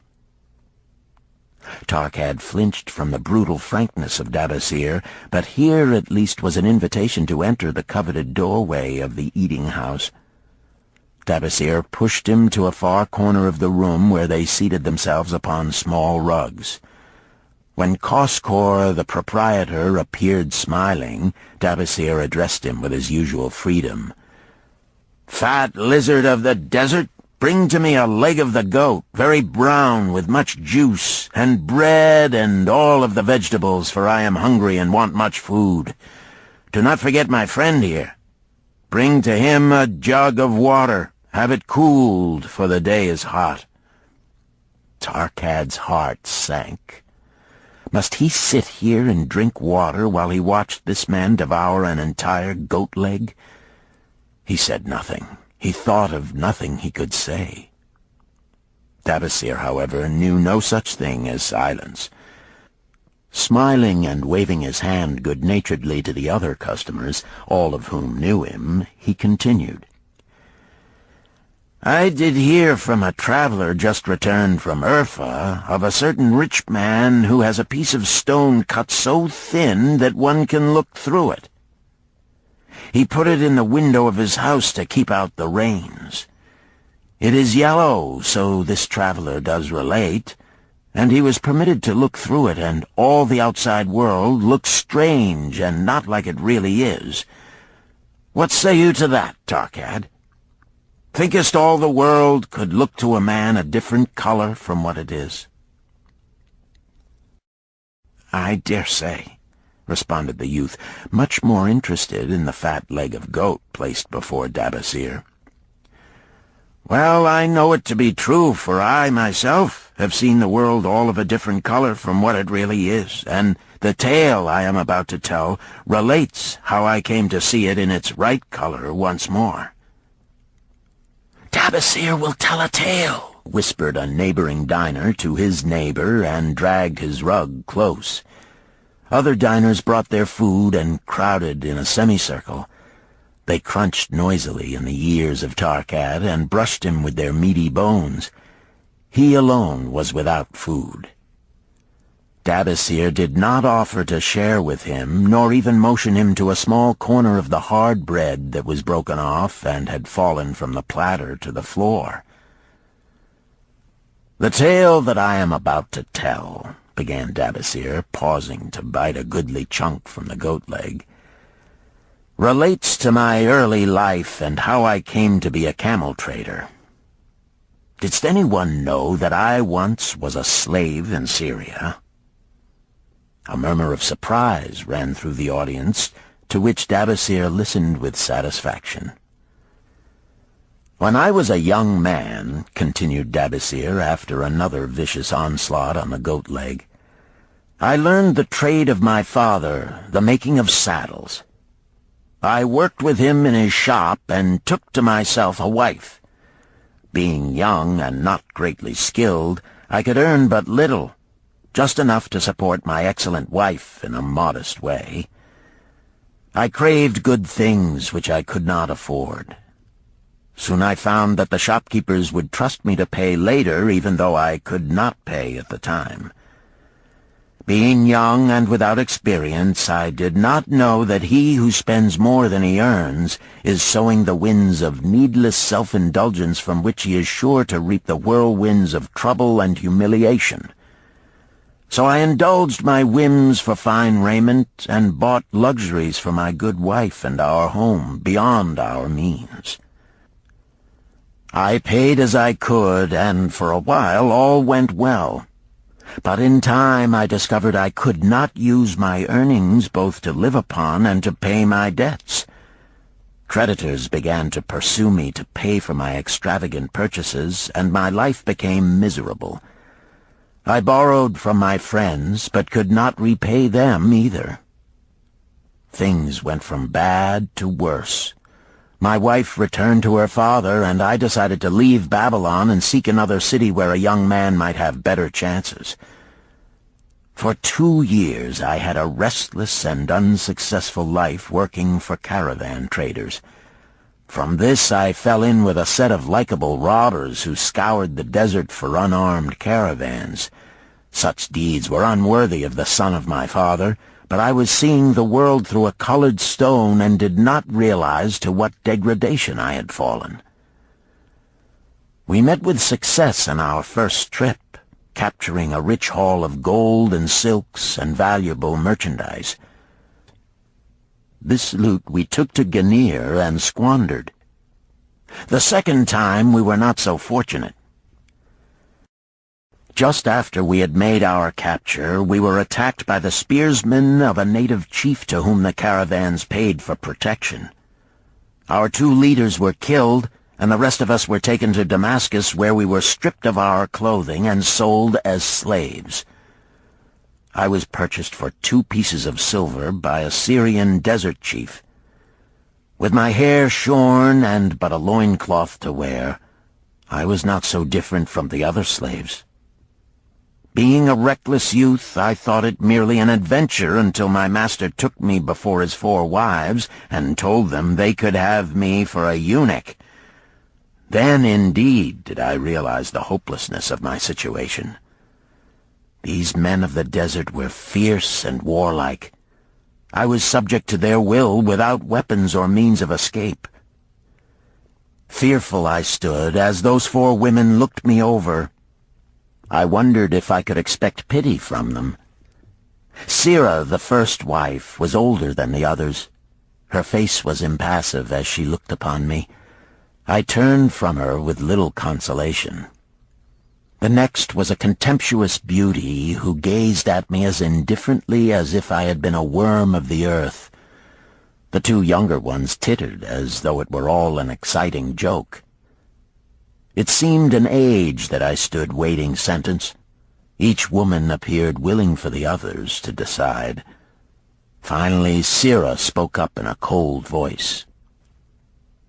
"Of eunuchs we have plenty, but of camel-tenders we have few, and they are a worthless lot. Even this day I would visit my mother who is sick with the fever, and there is no slave I would trust to lead my camel. Ask this slave if he can lead a camel." My master thereupon questioned me, "What know you of camels?" Striving to conceal my eagerness, I replied, "I can make them kneel, I can load them, I can lead them on long trips without tiring. If need be, I can repair their trappings." "The slave speaks forward enough," observed my master. "If thou so desire, Sirah, take this man for thy camel-tender." So I was turned over to Sirah, and that day I led her camel upon a long journey to her sick mother.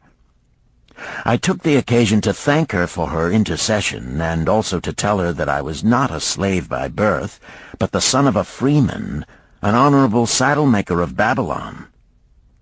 I also told her much of my story. Her comments were disconcerting to me, and I pondered much afterward on what she said. How can you call yourself a free man when your weakness has brought you to this? If a man has in himself the soul of a slave, will he not become one, no matter what his birth, even as water seeks its level? If a man has within him the soul of a free man, will he not become respected and honored in his own city in spite of his misfortune? For over a year I was a slave and lived with the slaves, but I could not become as one of them. One day Sirrah asked me, "In the eventime, when the other slaves can mingle and enjoy the society of each other, why dost thou sit in thy tent alone?" To which I responded, "I am pondering what you have said to me. I wonder if I have the soul of a slave. I cannot join them, so I must sit apart." "I, too, must sit apart," she confided. "My dowry was large, and my lord married me because of it. Yet he does not desire me. What every woman longs for is to be desired. Because of this, and because I am barren and have neither son nor daughter, must I sit apart. Were I a man, I would rather die than be such a slave, but the conventions of our tribe make slaves of women." "What think thou of me by this time?" I asked her suddenly. "Have I the soul of a man, or have I the soul of a slave?" "Have you a desire to repay the just debts you owe in Babylon?" she parried. "Yes, I have the desire, but I see no way." "If thou contentedly let the years slip by and make no effort to repay, then thou hast but the contemptible soul of a slave. No man is otherwise who cannot respect himself, and no man can respect himself who does not repay honest debts." "But what can I do who am a slave in Syria?" "Stay a slave in Syria, thou weakling." "I am not a weakling," I denied hotly. "Then prove it." "How?" "Does not thy great king fight his enemies in every way he can and with every force he has? Thy debts are thy enemies. They ran thee out of Babylon. You left them alone, and they grew too strong for thee. Hadst fought them as a man, thou couldst have conquered them and been one honored among the townspeople. But thou had not the soul to fight them, and behold, thy pride hast gone down until thou art a slave in Syria." Much I thought over her unkind accusations, and many defensive phrases I worded to prove myself not a slave at heart. But I was not to have the chance to use them. 3 days later, the maid of Sirrah took me to her mistress. "My mother is again very sick," she said. "Saddle the 2 best camels in my husband's herd. Tie on waterskins and saddlebags for a long journey. The maid will give thee food at the kitchen tent." I packed the camels, wondering much at the quantity of provisions the maid provided, for the mother dwelt less than a day's journey away. The maid rode the rear camel which followed, and I led the camel of my mistress. When we reached her mother's house, it was just dark. Sirrah dismissed the maid and said to me, "Tabasir, hast thou the soul of a free man, or the soul of a slave?" "The soul of a free man," I insisted. "Now is thy chance to prove it. Thy master hath imbibed deeply, and his chiefs are in a stupor. Take then these camels and make thy escape. Here in this bag is raiment of thy master's to disguise thee. I will say thou stole the camels and ran away while I visited my sick mother." "Thou hast the soul of a queen," I told her. "Much do I wish that I might lead thee to happiness." "Happiness," she responded, "awaits not the runaway wife who seeks it in far lands among strange people. Go thy own way, and may the gods of the desert protect thee, for the way is far and barren of food or water." I needed no further urging, but thanked her warmly and was away into the night. I knew not this strange country, and had only a dim idea of the direction in which lay Babylon, but struck out bravely across the desert toward the hills. One camel I rode, and the other I led. All that night I traveled, and all the next day, urged on by the knowledge of the terrible fate that was meted out to slaves who stole their master's property and tried to escape. Late that afternoon I reached a rough country as uninhabitable as the desert. The sharp rocks bruised the feet of my faithful camels, and soon they were picking their way slowly and painfully along. I met neither man nor beast, and could well understand why they shunned this inhospitable land. It was such a journey from then on as few men live to tell of. Day after day we plodded along. Food and water gave out. The heat of the sun was merciless. At the end of the 9th day I slid from the back of my mount with the feeling that I was too weak to ever remount, and I would surely die, lost in this abandoned country. I stretched out upon the ground and slept, not waking until the first gleam of daylight. I sat up and looked about me. There was a coolness in the morning air. My camels lay dejected not far away. About me was a vast waste of broken country covered with rock and sand and thorny things. No sign of water, not to eat for man or camel.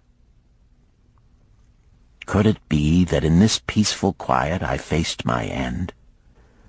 My mind was clearer than it had ever been before. My body now seemed of little importance. My parched and bleeding lips, my dry and swollen tongue, my empty stomach, all had lost their supreme agonies of the day before. I looked across into the uninviting distance, and once again came to me the question, have I the soul of a slave or the soul of a free man?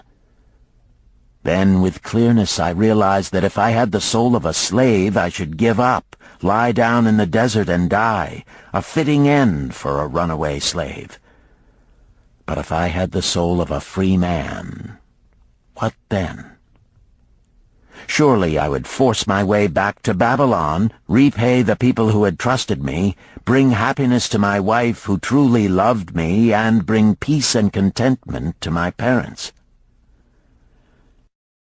Thy debts are thine enemies who have run thee out of Babylon, Sirrah had said. Yes, it was so. Why had I refused to stand my ground like a man? Why had I permitted my wife to go back to her father? Then a strange thing happened.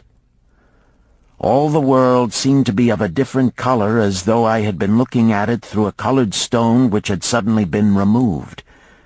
At last I saw the true values in life. Die in the desert, not I. With a new vision I saw the things that I must do. First I would go back to Babylon and face every man to whom I owed an unpaid debt. I should tell them that after years of wandering and misfortune, I had come back to pay my debts as fast as the gods would permit.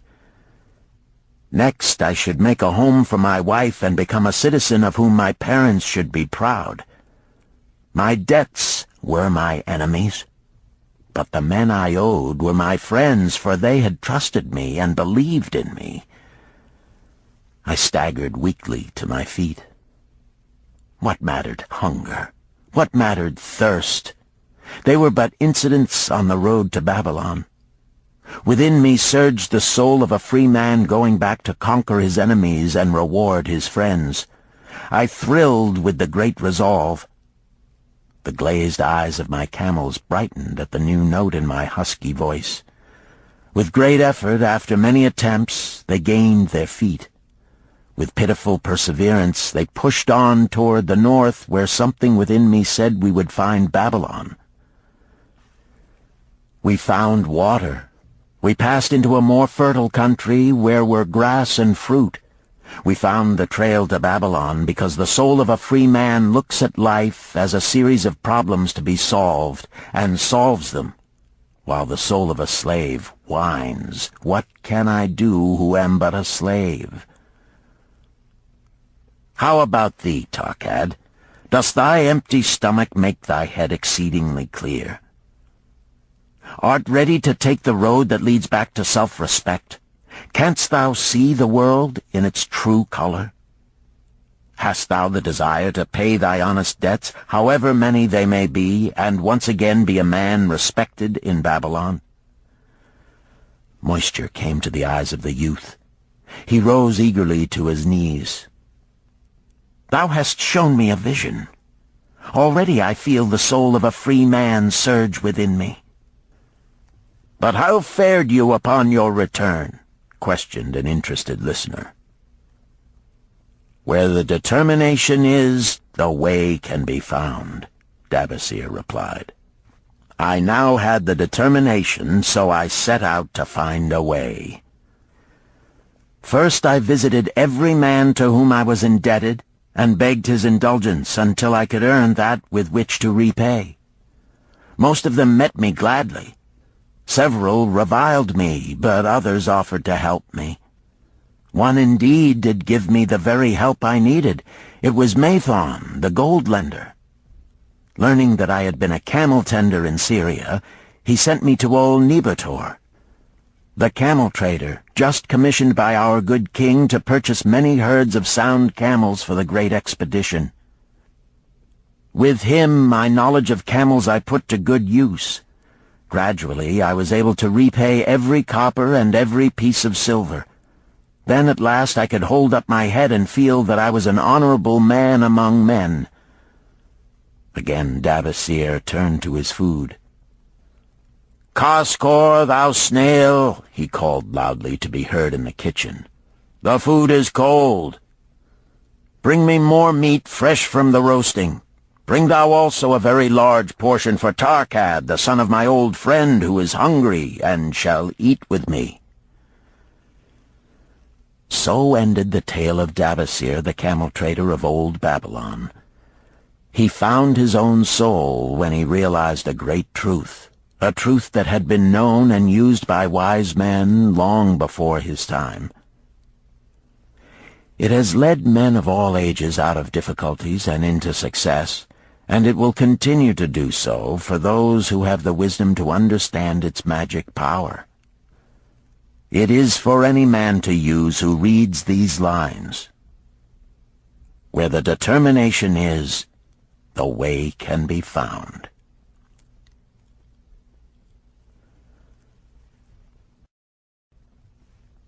Chapter 9. The Clay Tablets from Babylon. St. Swithin's College, Nottingham University, Newark-on-Trent, Nottingham. October 21st, 1934. Professor Franklin Caldwell, care of British Scientific Expedition, Hilla, Mesopotamia. My dear Professor, the 5 clay tablets from your recent excavation in the ruins of Babylon arrived on the same boat with your letter. I have been fascinated no end and have spent many pleasant hours translating their inscriptions. I should have answered your letter at once, but delayed until I could complete the translations which are attached. The tablets arrived without damage thanks to your careful use of preservatives and excellent packing. You will be as astonished as we in the laboratory at the story they relate. One expects the dim and distant past to speak of romance and adventure. Arabian Nights sort of things, you know. When instead it discloses the problem of a person named Dabasir to pay off his debts, one realizes that conditions upon this old world have not changed as much in 5,000 years as one might expect. It's odd, you know, but these old inscriptions rather rag me, as the students say.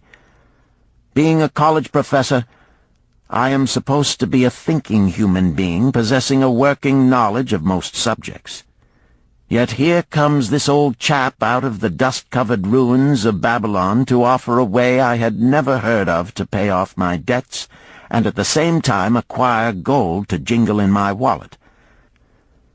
Pleasant thought, I say, and interesting to prove whether it will work as well nowadays as it did in old Babylon. Mrs. Shrewsbury and myself are planning to try out his plan upon our own affairs, which could be much improved. Wishing you the best of luck in your worthy undertaking, and waiting eagerly another opportunity to assist, I am, yours sincerely, Alfred H. Shrewsbury, Department of Archaeology. Tablet 1. Now, when the moon becometh full, I, Dabasir, who am but recently returned from slavery in Syria, with the determination to pay my many just debts and become a man of means worthy of respect in my native city of Babylon, do here engrave upon the clay a permanent record of my affairs to guide and assist me in carrying through my high desires. Under the wise advice of my good friend Mathon, the gold-lender, I am determined to follow an exact plan that he doth say will lead any honorable man out of debt into means and self-respect. This plan includeth 3 purposes which are my hope and desire. First, the plan doth provide for my future prosperity. Therefore 1/10 of all I earn shall be set aside as my own to keep. For Mathon speaketh wisely when he saith, "That man who keepeth in his purse both gold and silver that he need not spend is good to his family and loyal to his king. The man who hath but a few coppers in his purse is indifferent to his family and indifferent to his king. But the man who hath naught in his purse is unkind to his family and disloyal to his king, for his own heart is bitter. Therefore the man who wisheth to achieve must have coin that he may keep to jingle in his purse, that he have in his heart love for his family and loyalty to his king. Second, the plan doth provide that I shall support and clothe my good wife, who hath returned to me with loyalty from the house of her father. For Mathon doth say that to take good care of a faithful wife putteth self-respect into the heart of a man, and addeth strength and determination to his purposes. Therefore 7/10 of all I earn shall be used to provide a home, clothes to wear, and food to eat, with a bit extra to spend, that our lives be not lacking in pleasure and enjoyment. But he doth further enjoin the greatest care that we spend not greater than 7/10 of what I earn for these worthy purposes. Herein lieth the success of the plan. I must live upon this portion, and never use more, nor buy what I may not pay for out of this portion. This ends Disc 3. The Richest Man in Babylon, Disc 4. Tablet 2. Third, the plan doth provide that out of my earnings my debts shall be paid. Therefore each time the moon is full, 2/10 of all I have earned shall be divided honorably and fairly among those who have trusted me and to whom I am indebted. Thus in due time will all my indebtedness be surely paid. Therefore do I here engrave the name of every man to whom I am indebted, and the honest amount of my debt. Faru the cloth-weaver, 2 silver, 6 copper. Sinjar the couch-maker, 1 silver. Amar my friend, 3 silver, 1 copper.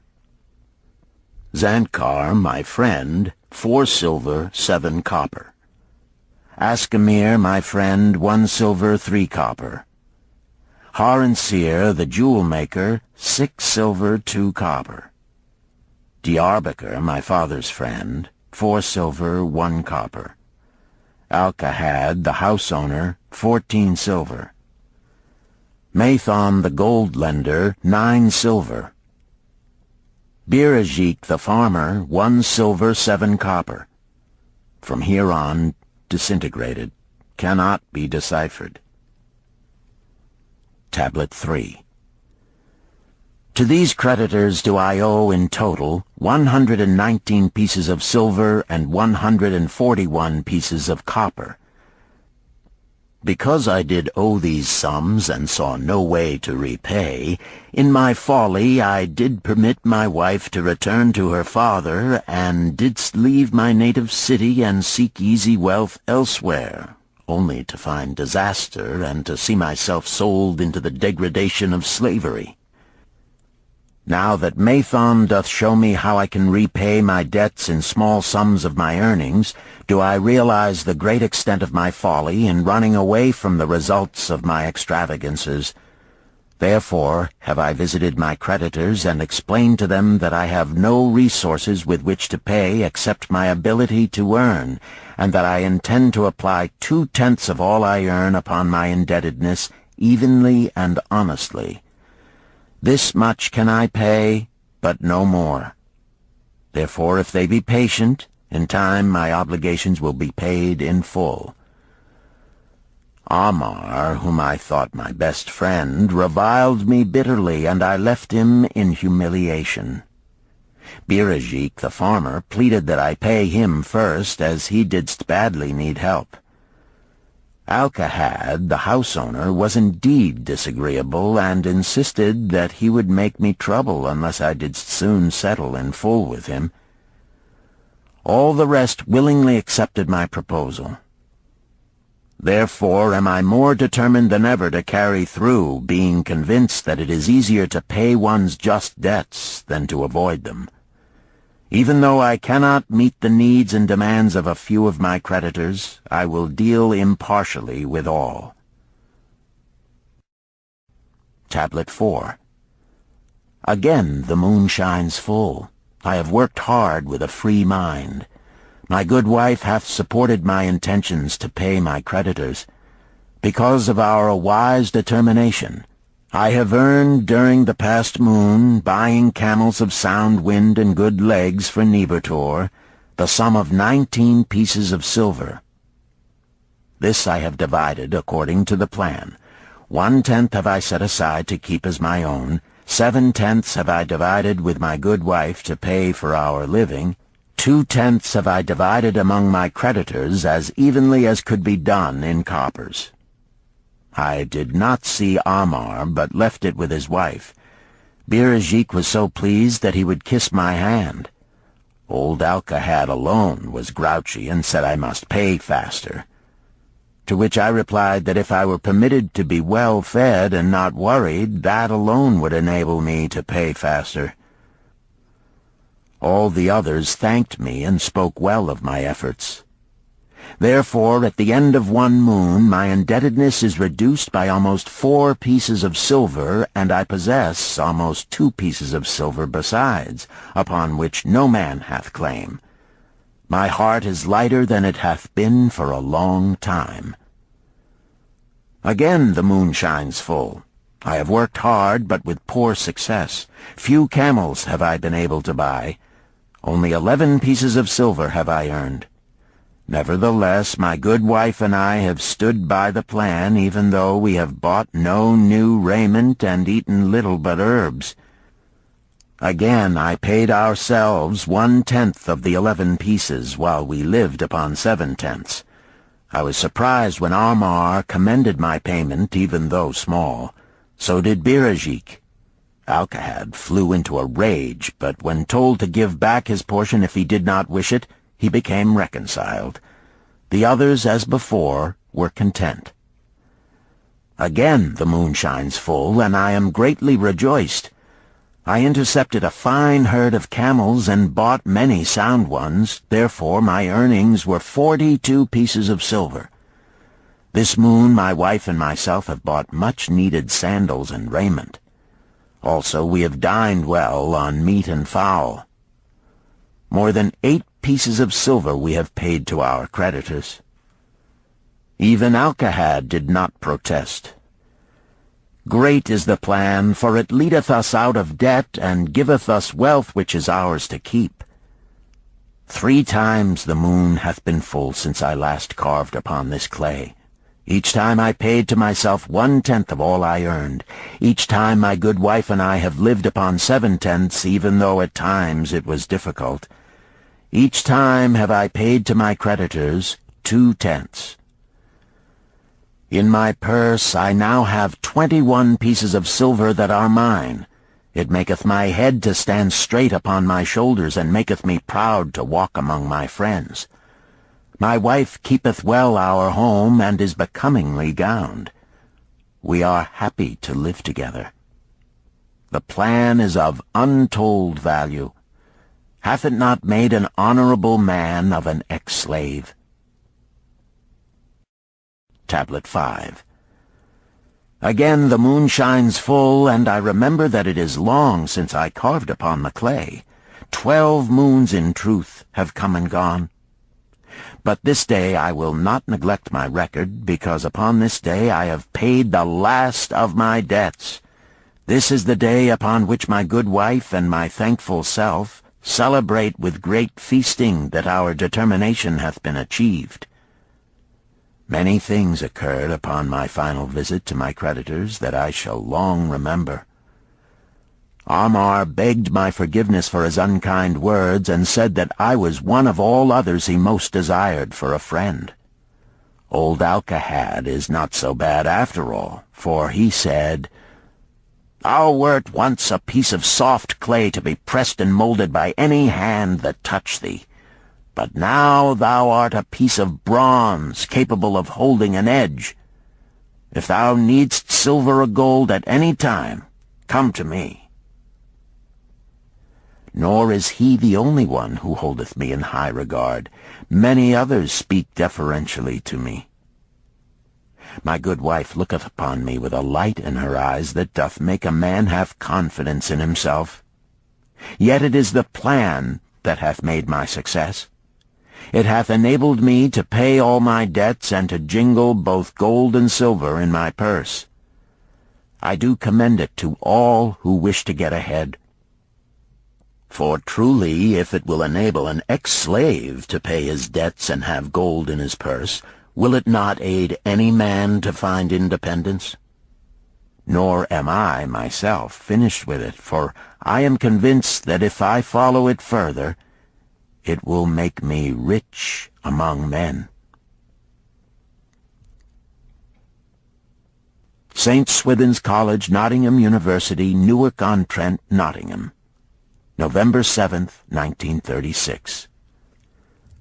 Professor Franklin Caldwell, care of British Scientific Expedition, Hilla, Mesopotamia. My dear Professor, if in your further digging into those ruins of Babylon you encounter the ghost of a former resident, an old camel-trader named Dabasir, do me a favor. Tell him that his scribbling upon those clay tablets so long ago has earned for him the lifelong gratitude of a couple of college folks back here in England. You will possibly remember my writing a year ago that Mrs. Shrewsbury and myself intended to try his plan for getting out of debt and at the same time having gold to jingle. You may have guessed, even though we tried to keep it from our friends, our desperate straits. We were frightfully humiliated for years by a lot of old debts, and worried sick for fear some of the tradespeople might start a scandal that would force me out of the college. We paid and paid, every shilling we could squeeze out of income, but it was hardly enough to hold things even. Besides, we were forced to do all our buying where we could get further credit regardless of higher costs. It developed into one of those vicious circles that grow worse instead of better. Our struggles were getting hopeless. We could not move to less costly rooms because we owed the landlord. There did not appear to be anything we could do to improve our situation. Then here comes your acquaintance, the old camel-trader from Babylon, with a plan to do just what we wished to accomplish. He jolly well stirred us up to follow his system. We made a list of all our debts, and I took it around and showed it to every one we owed. I explained how it was simply impossible for me to ever repay them the way things were going along. They could readily see this themselves from the figures. Then I explained that the only way I saw to pay in full was to set aside 20% of my income each month to be divided pro rata, which would pay them in full in a little over 2 years. That in the meantime we would go on a cash basis and give them the further benefit of our cash purchases. They were really quite decent. Our greengrocer, a wise old chap, put it in a way that helped to bring around the rest. If you pay for all you buy, and then pay some on what you owe, that is better than you have done, for you ain't paid down the account none in 3 years. Finally I secured all their names to an agreement binding them not to molest us as long as the 20% of income was paid regularly. Then we began scheming on how to live upon 70%. We were determined to keep that extra 10% to jingle. The thought of silver and possibly gold was most alluring. It was like having an adventure to make the change. We enjoyed figuring this way and that to live comfortably upon that remaining 70%. We started with rent and managed to secure a fair reduction. Next, we put our favorite brands of tea and such under suspicion, and were agreeably surprised how often we could purchase superior qualities at less cost. It is too long a story for a letter, but anyhow it did not prove difficult. We managed, and right cheerfully at that. What a relief it proved to have our affairs in such a shape we were no longer persecuted by past due accounts. I must not neglect, however, to tell you about that extra 10% we were supposed to jingle. Well, we did jingle it for some time. Now, don't laugh too soon.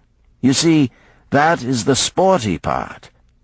It is the real fun to start accumulating money that you do not want to spend. There is more pleasure in running up such a surplus than there could be in spending it.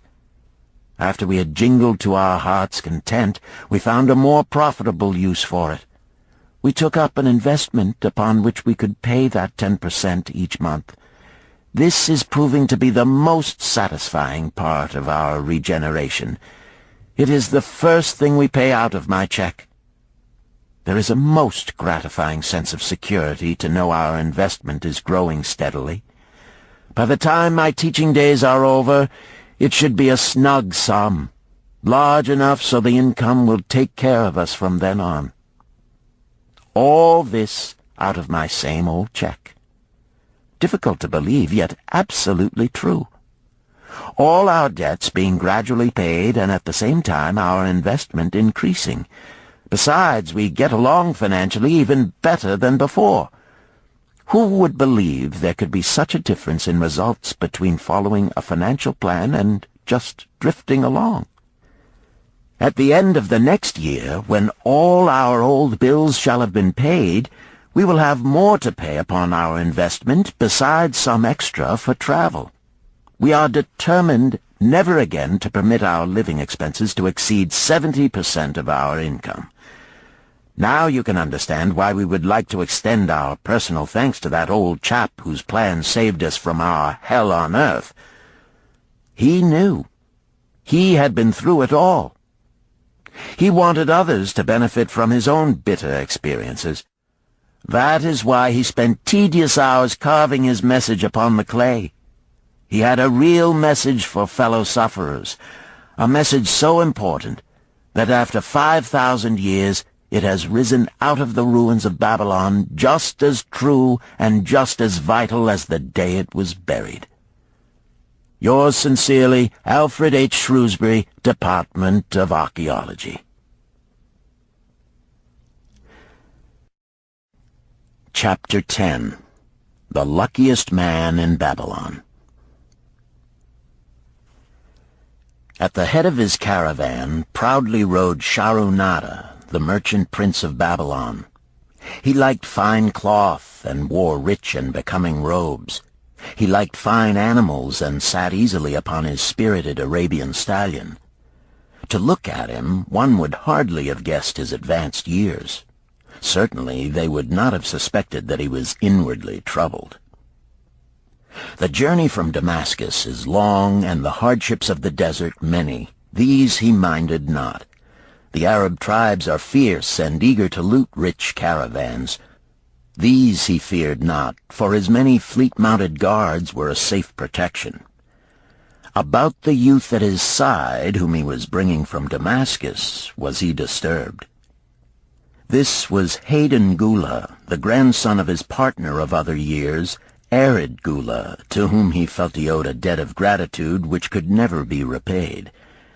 He would like to do something for this grandson, but the more he considered this, the more difficult it seemed because of the youth himself.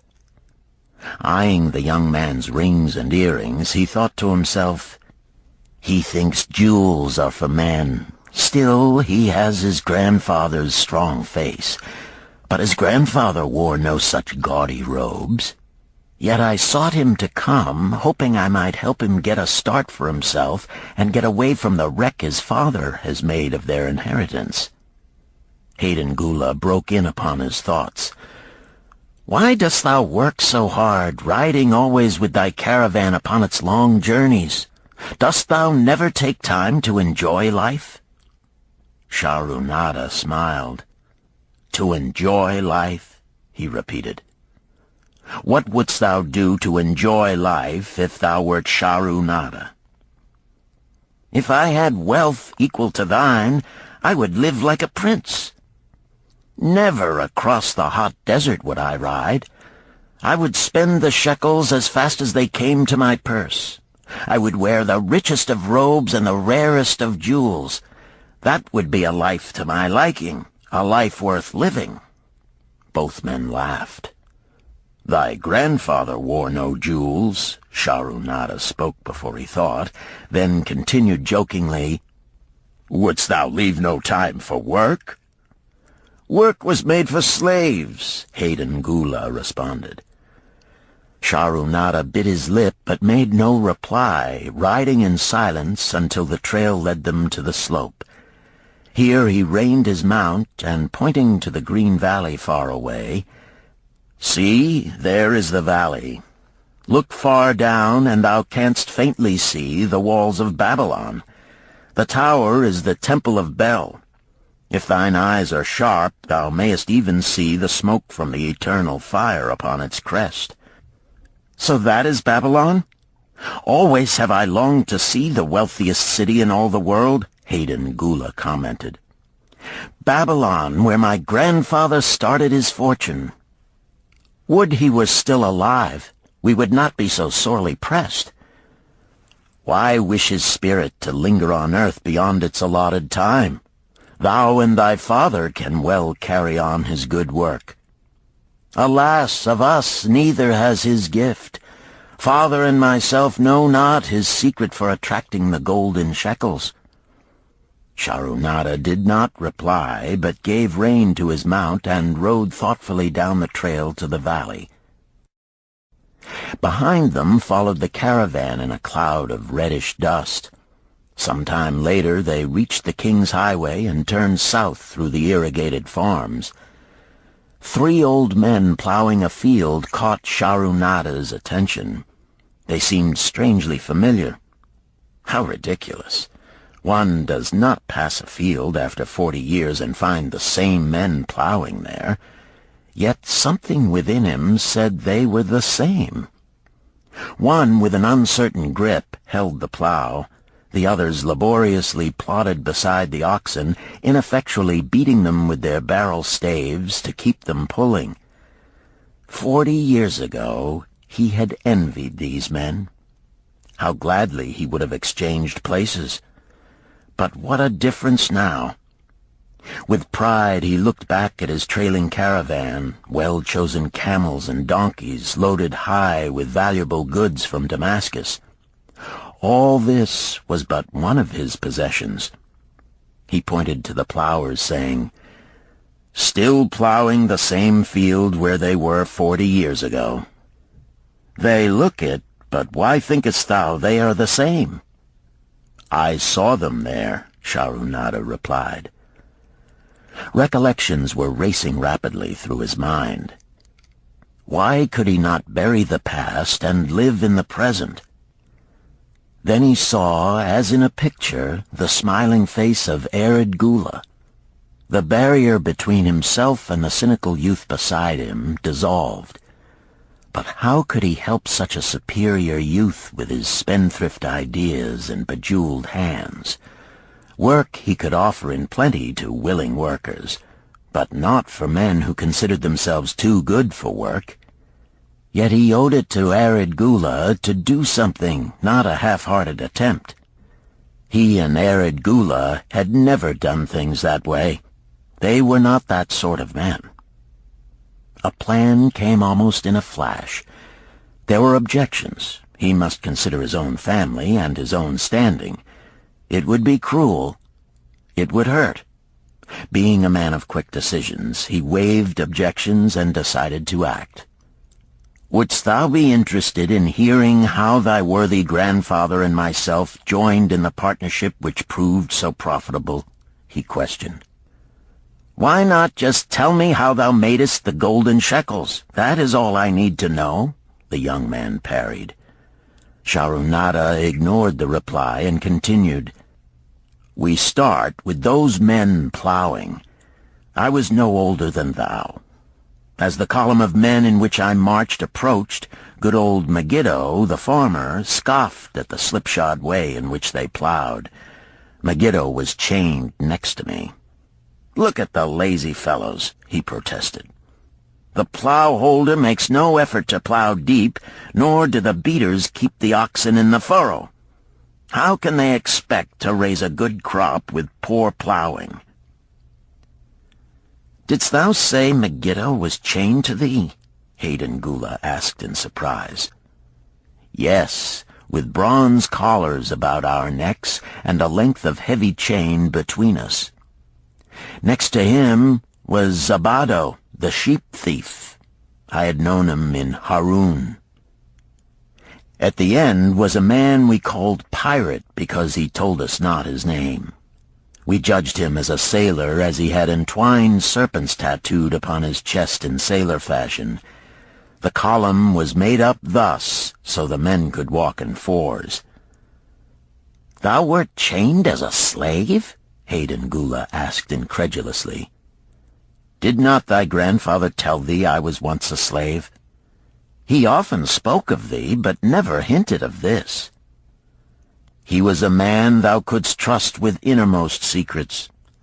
Thou, too, are a man I may trust, am I not right?" Sharunada looked him squarely in the eye. "Thou mayest rely upon my silence, but I am amazed. Tell me, how didst thou come to be a slave?" Sharunada shrugged his shoulders. "Any man may find himself a slave. It was a gaming house and barley beer that brought me disaster. I was the victim of my brother's indiscretions. In a brawl he killed his friend. I was bonded to the widow by my father, desperate to keep my brother from being prosecuted under the law.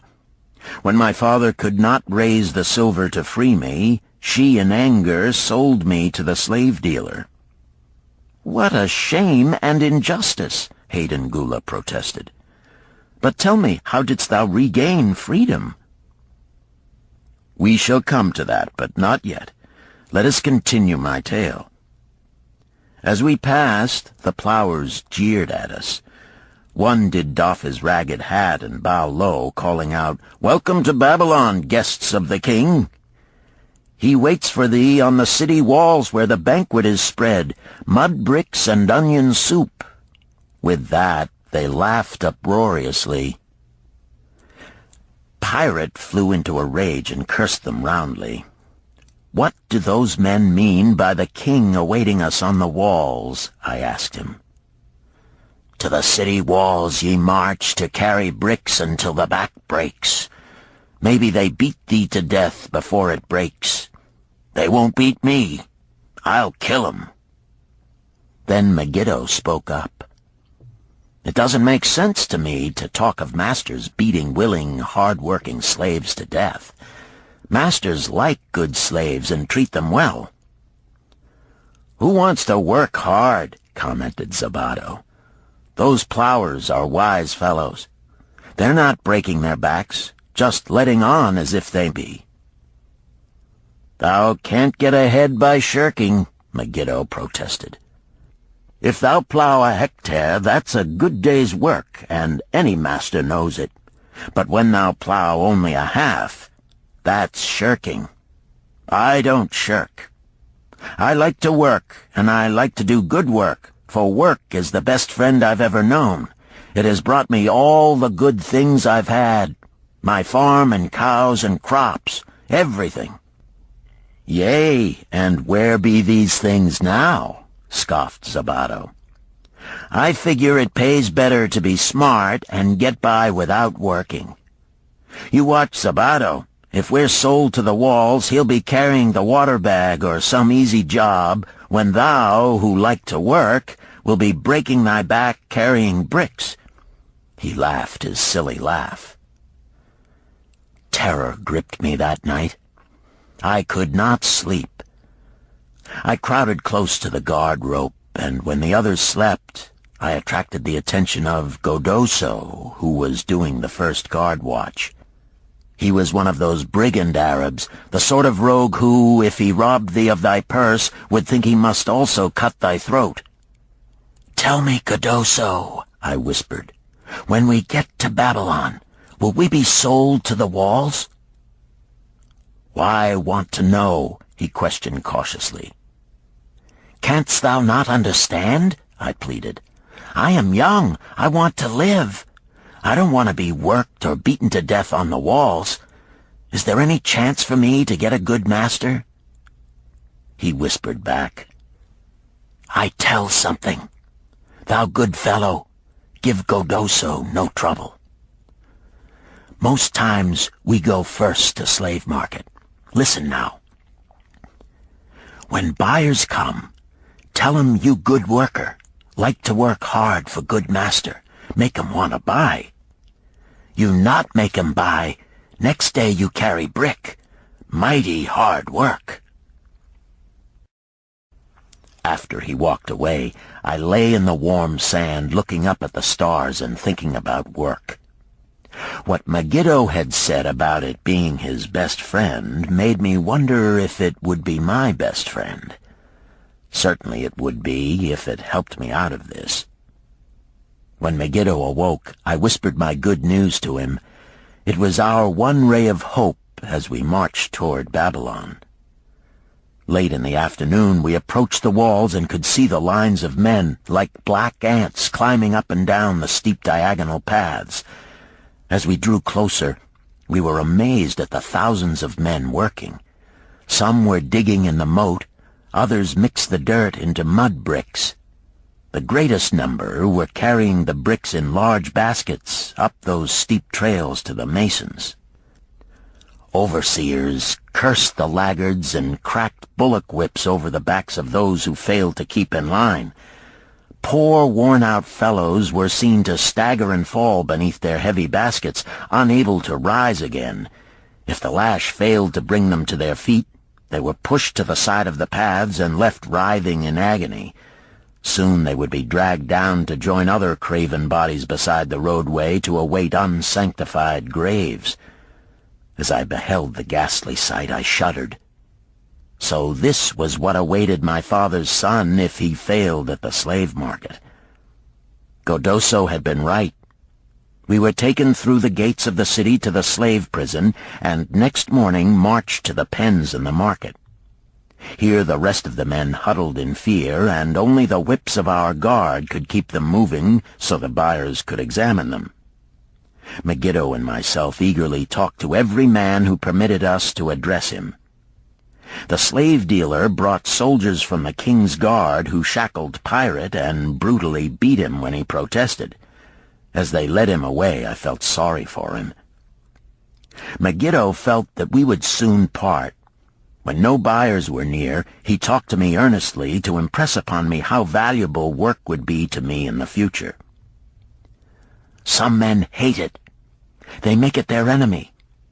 Better to treat it like a friend. Make thyself like it. Don't mind because it is hard. If thou thinkest about what a good house thou build, then who cares if the beams are heavy and it is far from the well to carry the water for the plaster? Promise me, boy, if thou get a master, work for him as hard as thou canst. If he does not appreciate all thou do, never mind. Remember, work well done does good to the man who does it. It makes him a better man. He stopped as a burly farmer came to the enclosure and looked at us critically. Megiddo asked about his farm and crops, soon convincing him that he would be a valuable man. After violent bargaining with the slave dealer, the farmer drew a fat purse from beneath his robe, and soon Megiddo had followed his new master out of sight. A few other men were sold during the morning.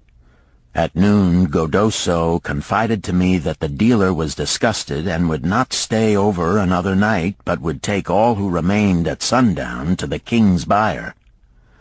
I was becoming desperate when a fat, good-natured man walked up to the wall and inquired if there was a baker among us.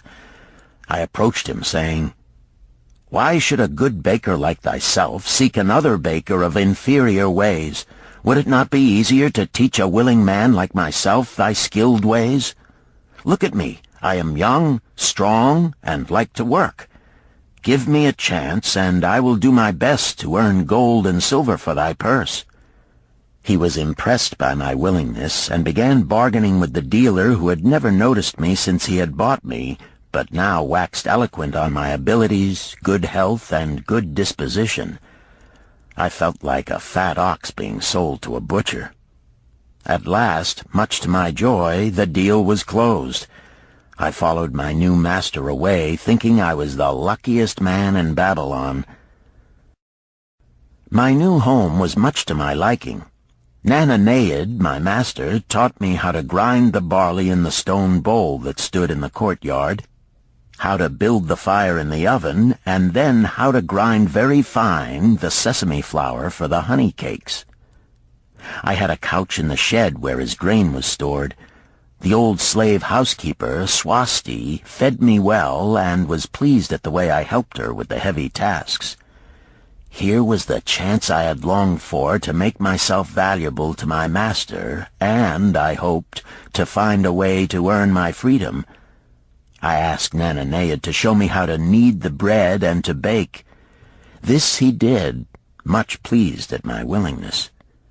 Later, when I could do this well, I asked him to show me how to make the honey cakes, and soon I was doing all the baking. My master was glad to be idle, but Swasti shook her head in disapproval. "No work to do is bad for any man," she declared. I felt it was time for me to think of a way by which I might start to earn coins to buy my freedom. As the baking was finished at noon, I thought Nananeid would approve if I found profitable employment for the afternoons and might share my earnings with me. Then the thought came to me, why not bake more of the honey cakes and peddle them to hungry men upon the streets of the city? I presented my plan to Nananeid this way. "If I can use my afternoons after the baking is finished to earn for thee coins, would it be only fair for thee to share my earnings with me, that I might have money of my own to spend for those things which every man desires and needs?" Fair enough," he admitted. When I told him of my plan to peddle our honey cakes, he was well pleased. "Here is what we will do," he suggested. "Thou sellest them at 2 for a penny, then half of the pennies will be mine to pay for the flour and the honey and the wood to bake them. Of the rest I shall take half, and thou shalt keep half." I was much pleased by this generous offer that I might keep for myself 1/4 of my sales. That night I worked late to make a tray upon which to display them. Nananeid gave me one of his worn robes that I might look well, and Swasti helped me patch it and wash it clean. The next day I baked an extra supply of honey cakes. They looked brown and tempting upon the tray as I went along the street, loudly calling my wares. At first no one seemed interested, and I became discouraged. I kept on, and later in the afternoon, as men became hungry, the cakes began to sell, and soon my tray was empty. Nananeid was well pleased with my success and gladly paid me my share. I was delighted to own pennies. Megiddo had been right when he said a master appreciated good work from his slaves. That night I was so excited over my success I could hardly sleep, and tried to figure how much I could earn in a year and how many years would be required to buy my freedom. As I went forth with my tray of cakes every day, I soon found regular customers. One of these was none other than thy grandfather, Arid Gula. He was a rug merchant and sold to the housewives, going from one end of the city to the other, accompanied by a donkey loaded high with rugs and a black slave to tend it. He would buy 2 cakes for himself and 2 for his slave, always tarrying to talk with me while they ate them. Thy grandfather said something to me one day that I shall always remember. "I like thy cakes, boy, but better still, I like the fine enterprise with which thou offerest them. Such spirit can carry thee far on the road to success." But how canst thou understand, Hayden Gula, what such words of encouragement could mean to a slave boy, lonesome in a great city, struggling with all he had in him to find a way out of his humiliation? As the months went by, I continued to add pennies to my purse. It began to have a comforting weight upon my belt. Work was proving to be my best friend, just as Megiddo had said. I was happy, but Swasti was worried. "Thy master, I fear to have him spend so much time at the gaming houses," she protested. I was overjoyed one day to meet my friend Megiddo upon the street. He was leading 3 donkeys loaded with vegetables to the market. "I am doing mighty well," he said. "My master does appreciate my good work, for now I am a foreman. See, he does trust the marketing to me. And also he is sending for my family. Work is helping me to recover from my great trouble. Someday it will help me to buy my freedom and once more own a farm of my own." Time went on, and Nananeid became more and more anxious for me to return from selling. He would be waiting when I returned, and would eagerly count and divide our money. He would also urge me to seek further markets and increase my sales. Often I went outside the city gates to solicit the overseers of the slaves building the walls. I hated to return to the disagreeable sights, but found the overseers liberal buyers. One day I was surprised to see Zabado waiting in line to fill his basket with bricks. He was gaunt and bent, and his back was covered with welts and sores from the whips of the overseers. I was sorry for him, and handed him a cake which he crushed into his mouth like a hungry animal. Seeing the greedy look in his eyes, I ran before he could grab my tray. "Why dost thou work so hard?" Arid Gula said to me one day. "Almost the same question thou asked of me today, dost thou remember?" I told him what Megiddo had said about work and how it was proving to be my best friend. I showed him with pride my wallet of pennies and explained how I was saving them to buy my freedom. "When thou art free, what wilt thou do?" he inquired. "Then," I answered, "I intend to become a merchant." At that he confided in me, something I had never suspected. "Thou knowest not that I also am a slave. I am in partnership with my master." "Stop," demanded Hayden Gula. "I will not listen to lies defaming my grandfather. He was no slave." His eyes blazed in anger. Sharunada remained calm. "I honor him for rising above his misfortune and becoming a leading citizen of Damascus. Art thou, his grandson, cast of the same mold? Art thou man enough to face true facts, or dost thou prefer to live under false illusions?" Hayden Gula straightened in his saddle. In a voice suppressed with deep emotion, he replied, "My grandfather was beloved by all. Countless were his good deeds. When the famine came, did not his gold buy grain in Egypt, and did not his caravan bring it to Damascus and distribute it to the people so none would starve? Now thou sayest he was but a despised slave in Babylon. Had he remained a slave in Babylon, that he might well have been despised. But when, through his own efforts, he became a great man in Damascus, the gods indeed condoned his misfortunes and honored him with their respect," Sharunada replied. "After telling me that he was a slave," Sharunada continued, "he explained how anxious he had been to earn his freedom. Now that he had enough money to buy this, he was much disturbed as to what he should do. He was no longer making good sales and feared to leave the support of his master." I protested his indecision. "Cling no longer to thy master. Get once again the feeling of being a free man. Act like a free man and succeed like one. Decide what thou desirest to accomplish, and then work will aid thee to achieve it." He went on his way, saying he was glad I had shamed him for his cowardice. One day I went outside the gates again, and was surprised to find a great crowd gathering there. When I asked a man for an explanation, he replied, "Hast thou not heard? An escaped slave who murdered one of the king's guards has been brought to justice and will this day be flogged to death for his crime. Even the king himself is to be here."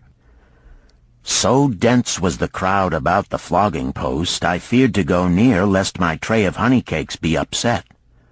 Therefore I climbed up the unfinished wall to see over the heads of the people. I was fortunate in having a view of Nebuchadnezzar himself as he rode by in his golden chariot. Never had I beheld such grandeur, such robes and hangings of gold cloth and velvet. I could not see the flogging, though I could hear the shrieks of the poor slave. I wondered how one so noble as our handsome king could endure to see such suffering, yet when I saw he was laughing and joking with his nobles, I knew he was cruel and understood why such inhuman tasks were demanded of the slaves building the walls.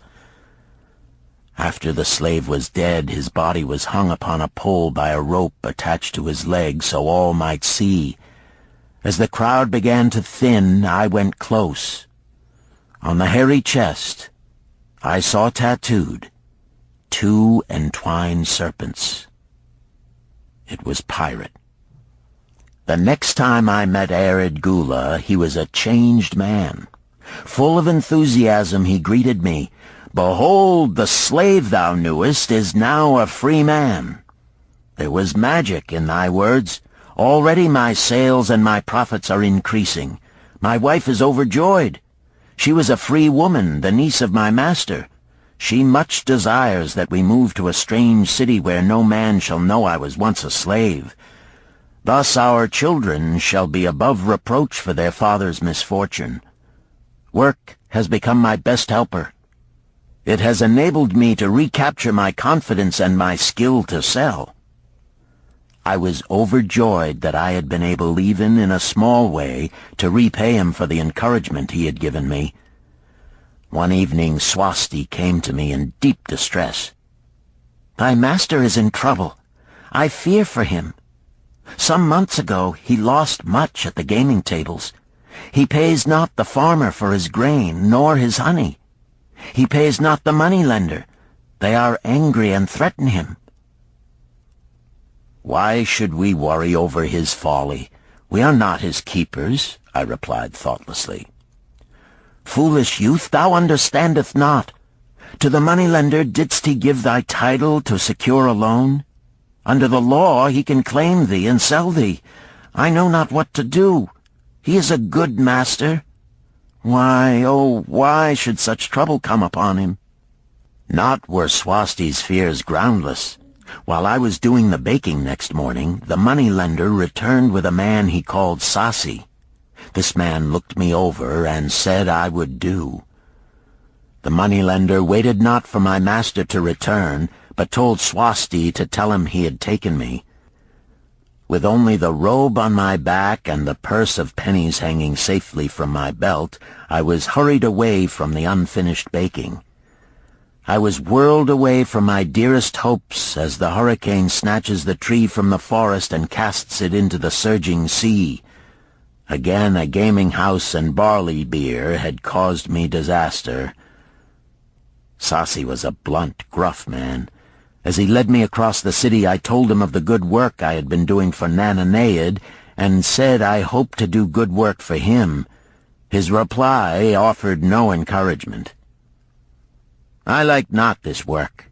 My master likes it not. The king has told him to send me to build a section of the Grand Canal. Master tells Sasi to buy more slaves, work hard, and finish quick.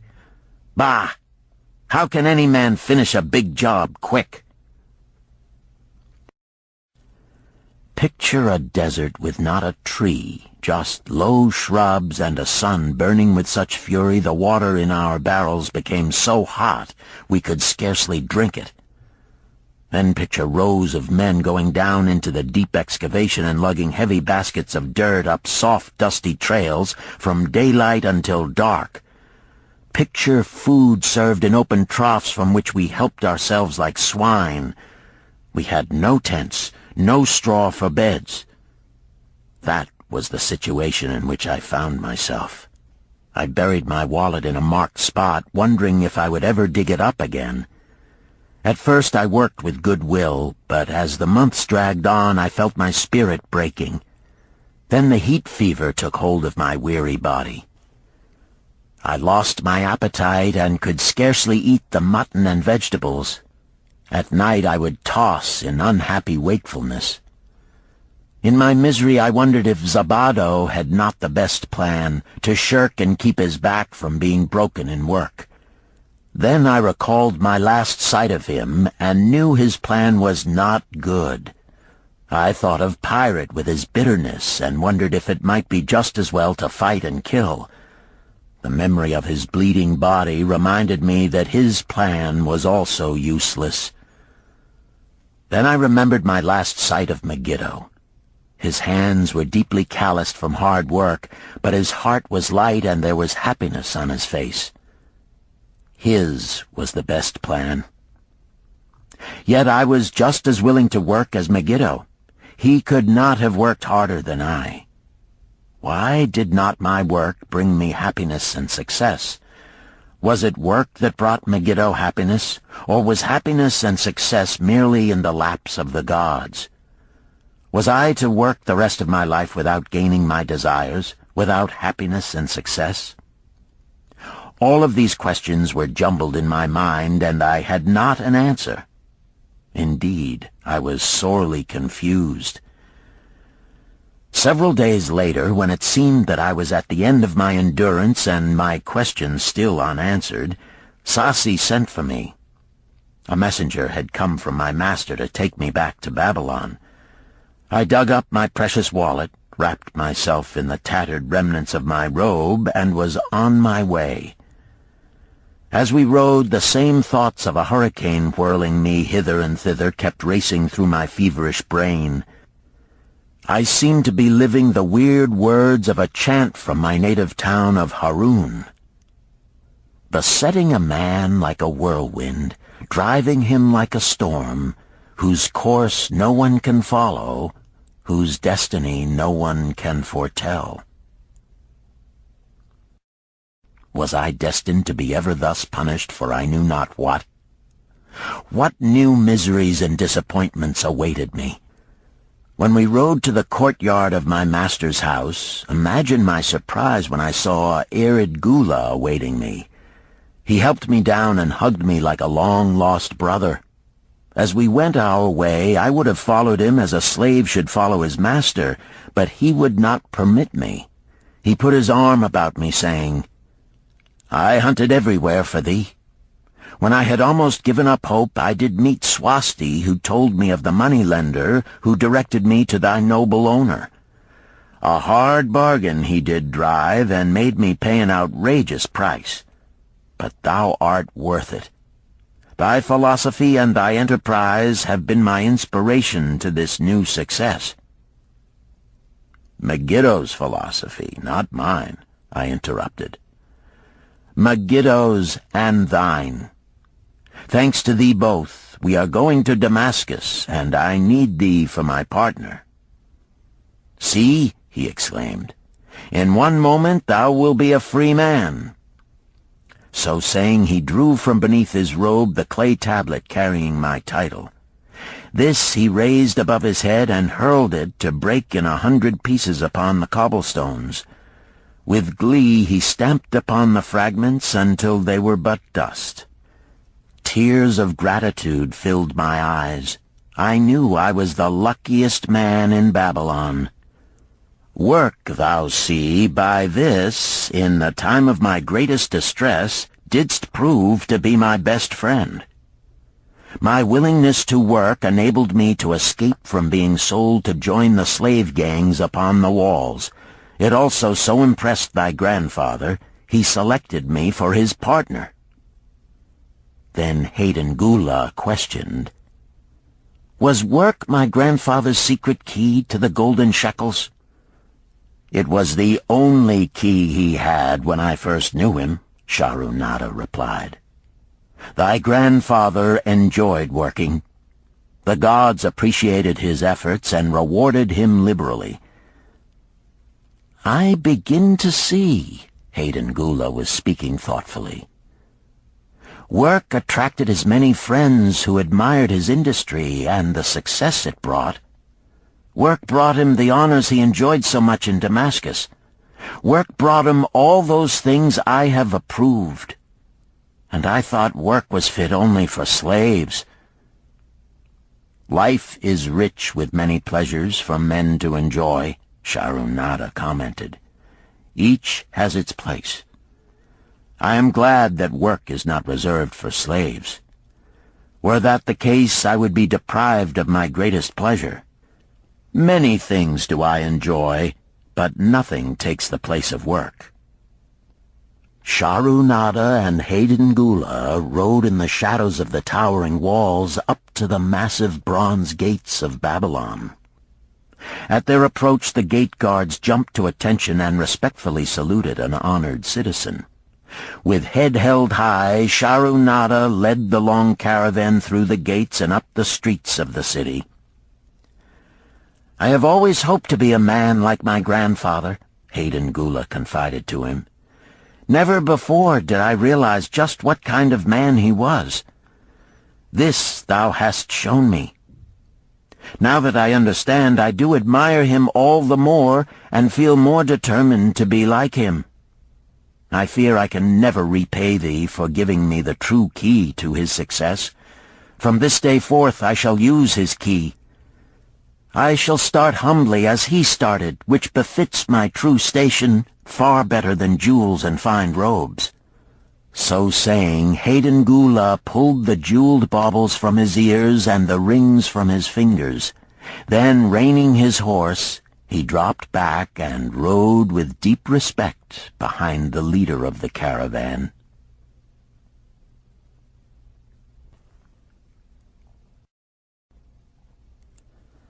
Chapter 11. An Historical Sketch of Babylon. In the pages of history there lives no city more glamorous than Babylon. Its very name conjures visions of wealth and splendor. Its treasures of gold and jewels were fabulous. One naturally pictures such a wealthy city as located in a suitable setting of tropical luxury, surrounded by rich natural resources of forests and mines. Such was not the case. It was located beside the Euphrates River in a flat, arid valley. It had no forests, no mines, not even stone for building. It was not even located upon a natural trade route. The rainfall was insufficient to raise crops. Babylon is an outstanding example of man's ability to achieve great objectives using whatever means are at his disposal. All of the resources supporting this large city were man-developed. All of its riches were man-made. Babylon possessed just two natural resources: a fertile soil and water in the river. With one of the greatest engineering accomplishments of this or any other day, Babylonian engineers diverted the waters from the river by means of dams and immense irrigation canals. Far out across that arid valley went these canals to pour the life-giving waters over the fertile soil. This ranks among the first engineering feats known to history. Such abundant crops as were the reward of this irrigation system the world had never seen before. Fortunately, during its long existence, Babylon was ruled by successive lines of kings to whom conquest and plunder were but incidental. While it engaged in many wars, most of these were local or defensive against ambitious conquerors from other countries who coveted the fabulous treasures of Babylon. The outstanding rulers of Babylon live in history because of their wisdom, enterprise, and justice.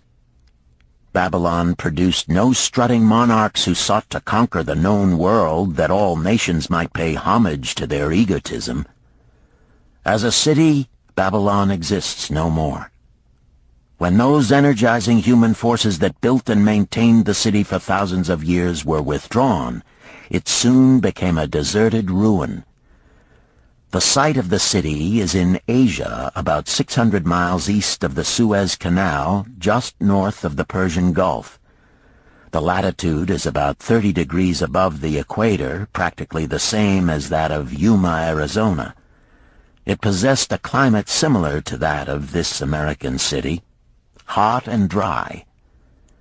Today, this valley of the Euphrates, once a populous irrigated farming district, is again a windswept arid waste. Scant grass and desert shrubs strive for existence against the wind-blown sands. Gone are the fertile fields, the mammoth cities, and the long caravans of rich merchandise. Nomadic bands of Arabs, securing a scant living by tending small herds, are the only inhabitants. Such it has been since about the beginning of the Christian era. Dotting this valley are earthen hills. For centuries they were considered by travelers to be nothing else. The attention of archaeologists were finally attracted to them because of broken pieces of pottery and brick washed down by the occasional rainstorms. Expeditions, financed by European and American museums, were sent here to excavate and see what could be found. Picks and shovels soon proved these hills to be ancient cities. City graves, they might well be called. Babylon was one of these. Over it for something like 20 centuries, the winds had scattered the desert dust. Built originally of brick, all exposed walls had disintegrated and gone back to earth once more. Such is Babylon, the wealthy city, today. A heap of dirt, so long abandoned that no living person even knew its name until it was discovered by carefully removing the refuse of centuries from the streets and the fallen wreckage of its noble temples and palaces. Many scientists considered the civilization of Babylon and other cities in this valley to be the oldest of which there is a definite record. Positive dates have been proved reaching back 8,000 years. An interesting fact in this connection is the means used to determine these dates. Uncovered in the ruins of Babylon were descriptions of an eclipse of the sun. Modern astronomers readily computed the time when such an eclipse, visible in Babylon, occurred, and thus established a known relationship between their calendar and our own. In this way, we have proved that 8,000 years ago, the Sumerites, who inhabited Babylonia, were living in walled cities. one can only conjecture for how many centuries previous such cities had existed. Their inhabitants were not mere barbarians living within protecting walls. They were an educated and enlightened people. So far as written history goes, they were the first engineers, the first astronomers, the first mathematicians, the first financiers, and the first people to have a written language. Mention has already been made of the irrigation systems which transformed the arid valley into an agricultural paradise. The remains of these canals can still be traced, although they are mostly filled with accumulated sand. Some of them were of such size that, when empty of water, a dozen horses could be ridden abreast along their bottoms. In size they compare favorably with the largest canals in Colorado and Utah. In addition to irrigating the valley lands, Babylonian engineers completed another project of similar magnitude. By means of an elaborate drainage system, they reclaimed an immense area of swampland at the mouths of the Euphrates and Tigris rivers and put this also under cultivation. Herodotus, the Greek traveler and historian, visited Babylon while it was in its prime and has given us the only known description by an outsider. His writings give a graphic description of the city and some of the unusual customs of its people. He mentions the remarkable fertility of the soil and the bountiful harvest of wheat and barley which they produced. The glory of Babylon has faded, but its wisdom has been preserved for us. For this we are indebted to their form of records. In that distant day, the use of paper had not been invented. Instead, they laboriously engraved their writing upon tablets of moist clay. When completed, these were baked and became hard tile. In size, they were about 6 by 8 inches and an inch in thickness. These clay tablets, as they are commonly called, were used much as we use modern forms of writing. Upon them were engraved legends, poetry, history, transcriptions of royal decrees, the laws of the land, titles to property, promissory notes, and even letters which were dispatched by messengers to distant cities. From these clay tablets we are permitted an insight into the intimate personal affairs of the people. For example, one tablet, evidently from the records of a country storekeeper, relates that upon the given date a certain named customer brought in a cow and exchanged it for 7 sacks of wheat, 3 being delivered at the time, and the other 4 to await the customer's pleasure. Safely buried in the wrecked cities, archaeologists have recovered entire libraries of these tablets, hundreds of thousands of them. One of the outstanding wonders of Babylon was the immense walls surrounding the city. The ancients ranked them with the Great Pyramid of Egypt as belonging to the 7 wonders of the world. Queen Semiramis is credited with having erected the first walls during the early history of the city. Modern excavators have been unable to find any trace of the original walls, nor is their exact height known. From mention made by early writers, it is estimated they were about 50 to 60 feet high, faced on the outer side with burnt brick, and further protected by a deep moat of water. The later and more famous walls were started about 600 years before the time of Christ by King Nabopolassar. Upon such a gigantic scale did he plan the rebuilding, he did not live to see the work finished. This was left to his son Nebuchadnezzar, whose name is familiar in biblical history. The height and length of these later walls staggers belief. They are reported upon reliable authority to have been about 160 feet high, the equivalent of the height of a modern 15-story office building. The total length is estimated as between 9 and 11 miles. So wide was the top that a 6-horse chariot could be driven around them. Of this tremendous structure, little now remains except portions of the foundations and the moat. In addition to the ravages of the elements, the Arabs completed the destruction by quarrying the brick for building purposes elsewhere. Against the walls of Babylon marched in turn the victorious armies of almost every conqueror of that age of wars of conquest. A host of kings laid siege to Babylon, but always in vain. Invading armies of that day were not to be considered lightly. Historians speak of such units as 10,000 horsemen, 25,000 chariots, 1,200 regiments of foot soldiers with 1,000 men to the regiment. Often 2 or 3 years of preparation would be required to assemble war materials and depots of food along the proposed line of march. The city of Babylon was organized much like a modern city. There were streets and shops. Peddlers offered their wares through residential districts. Priests officiated in magnificent temples. Within the city was an inner enclosure for the royal palaces. The walls about this were said to have been higher than those about the city. The Babylonians were skilled in the arts. These included sculpture, painting, weaving, gold working, and the manufacture of metal weapons and agricultural implements. Their jewelers created most artistic jewelry. Many samples have been recovered from the graves of its wealthy citizens and are now on exhibition in the leading museums of the world. At a very early period, when the rest of the world was still hacking at trees with stone-headed axes, or hunting and fighting with flint-pointed spears and arrows, the Babylonians were using axes, spears, and arrows with metal heads. The Babylonians were clever financiers and traders. So far as we know, they were the original inventors of money as a means of exchange, of promissory notes, and written titles to property. Babylon was never entered by hostile armies until about 540 years before the birth of Christ. Even then, the walls were not captured. The story of the fall of Babylon is most unusual.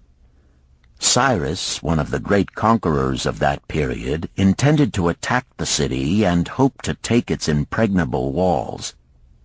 Advisors of Nabonidus, the king of Babylon, persuaded him to go forth to meet Cyrus and give him battle without waiting for the city to be besieged.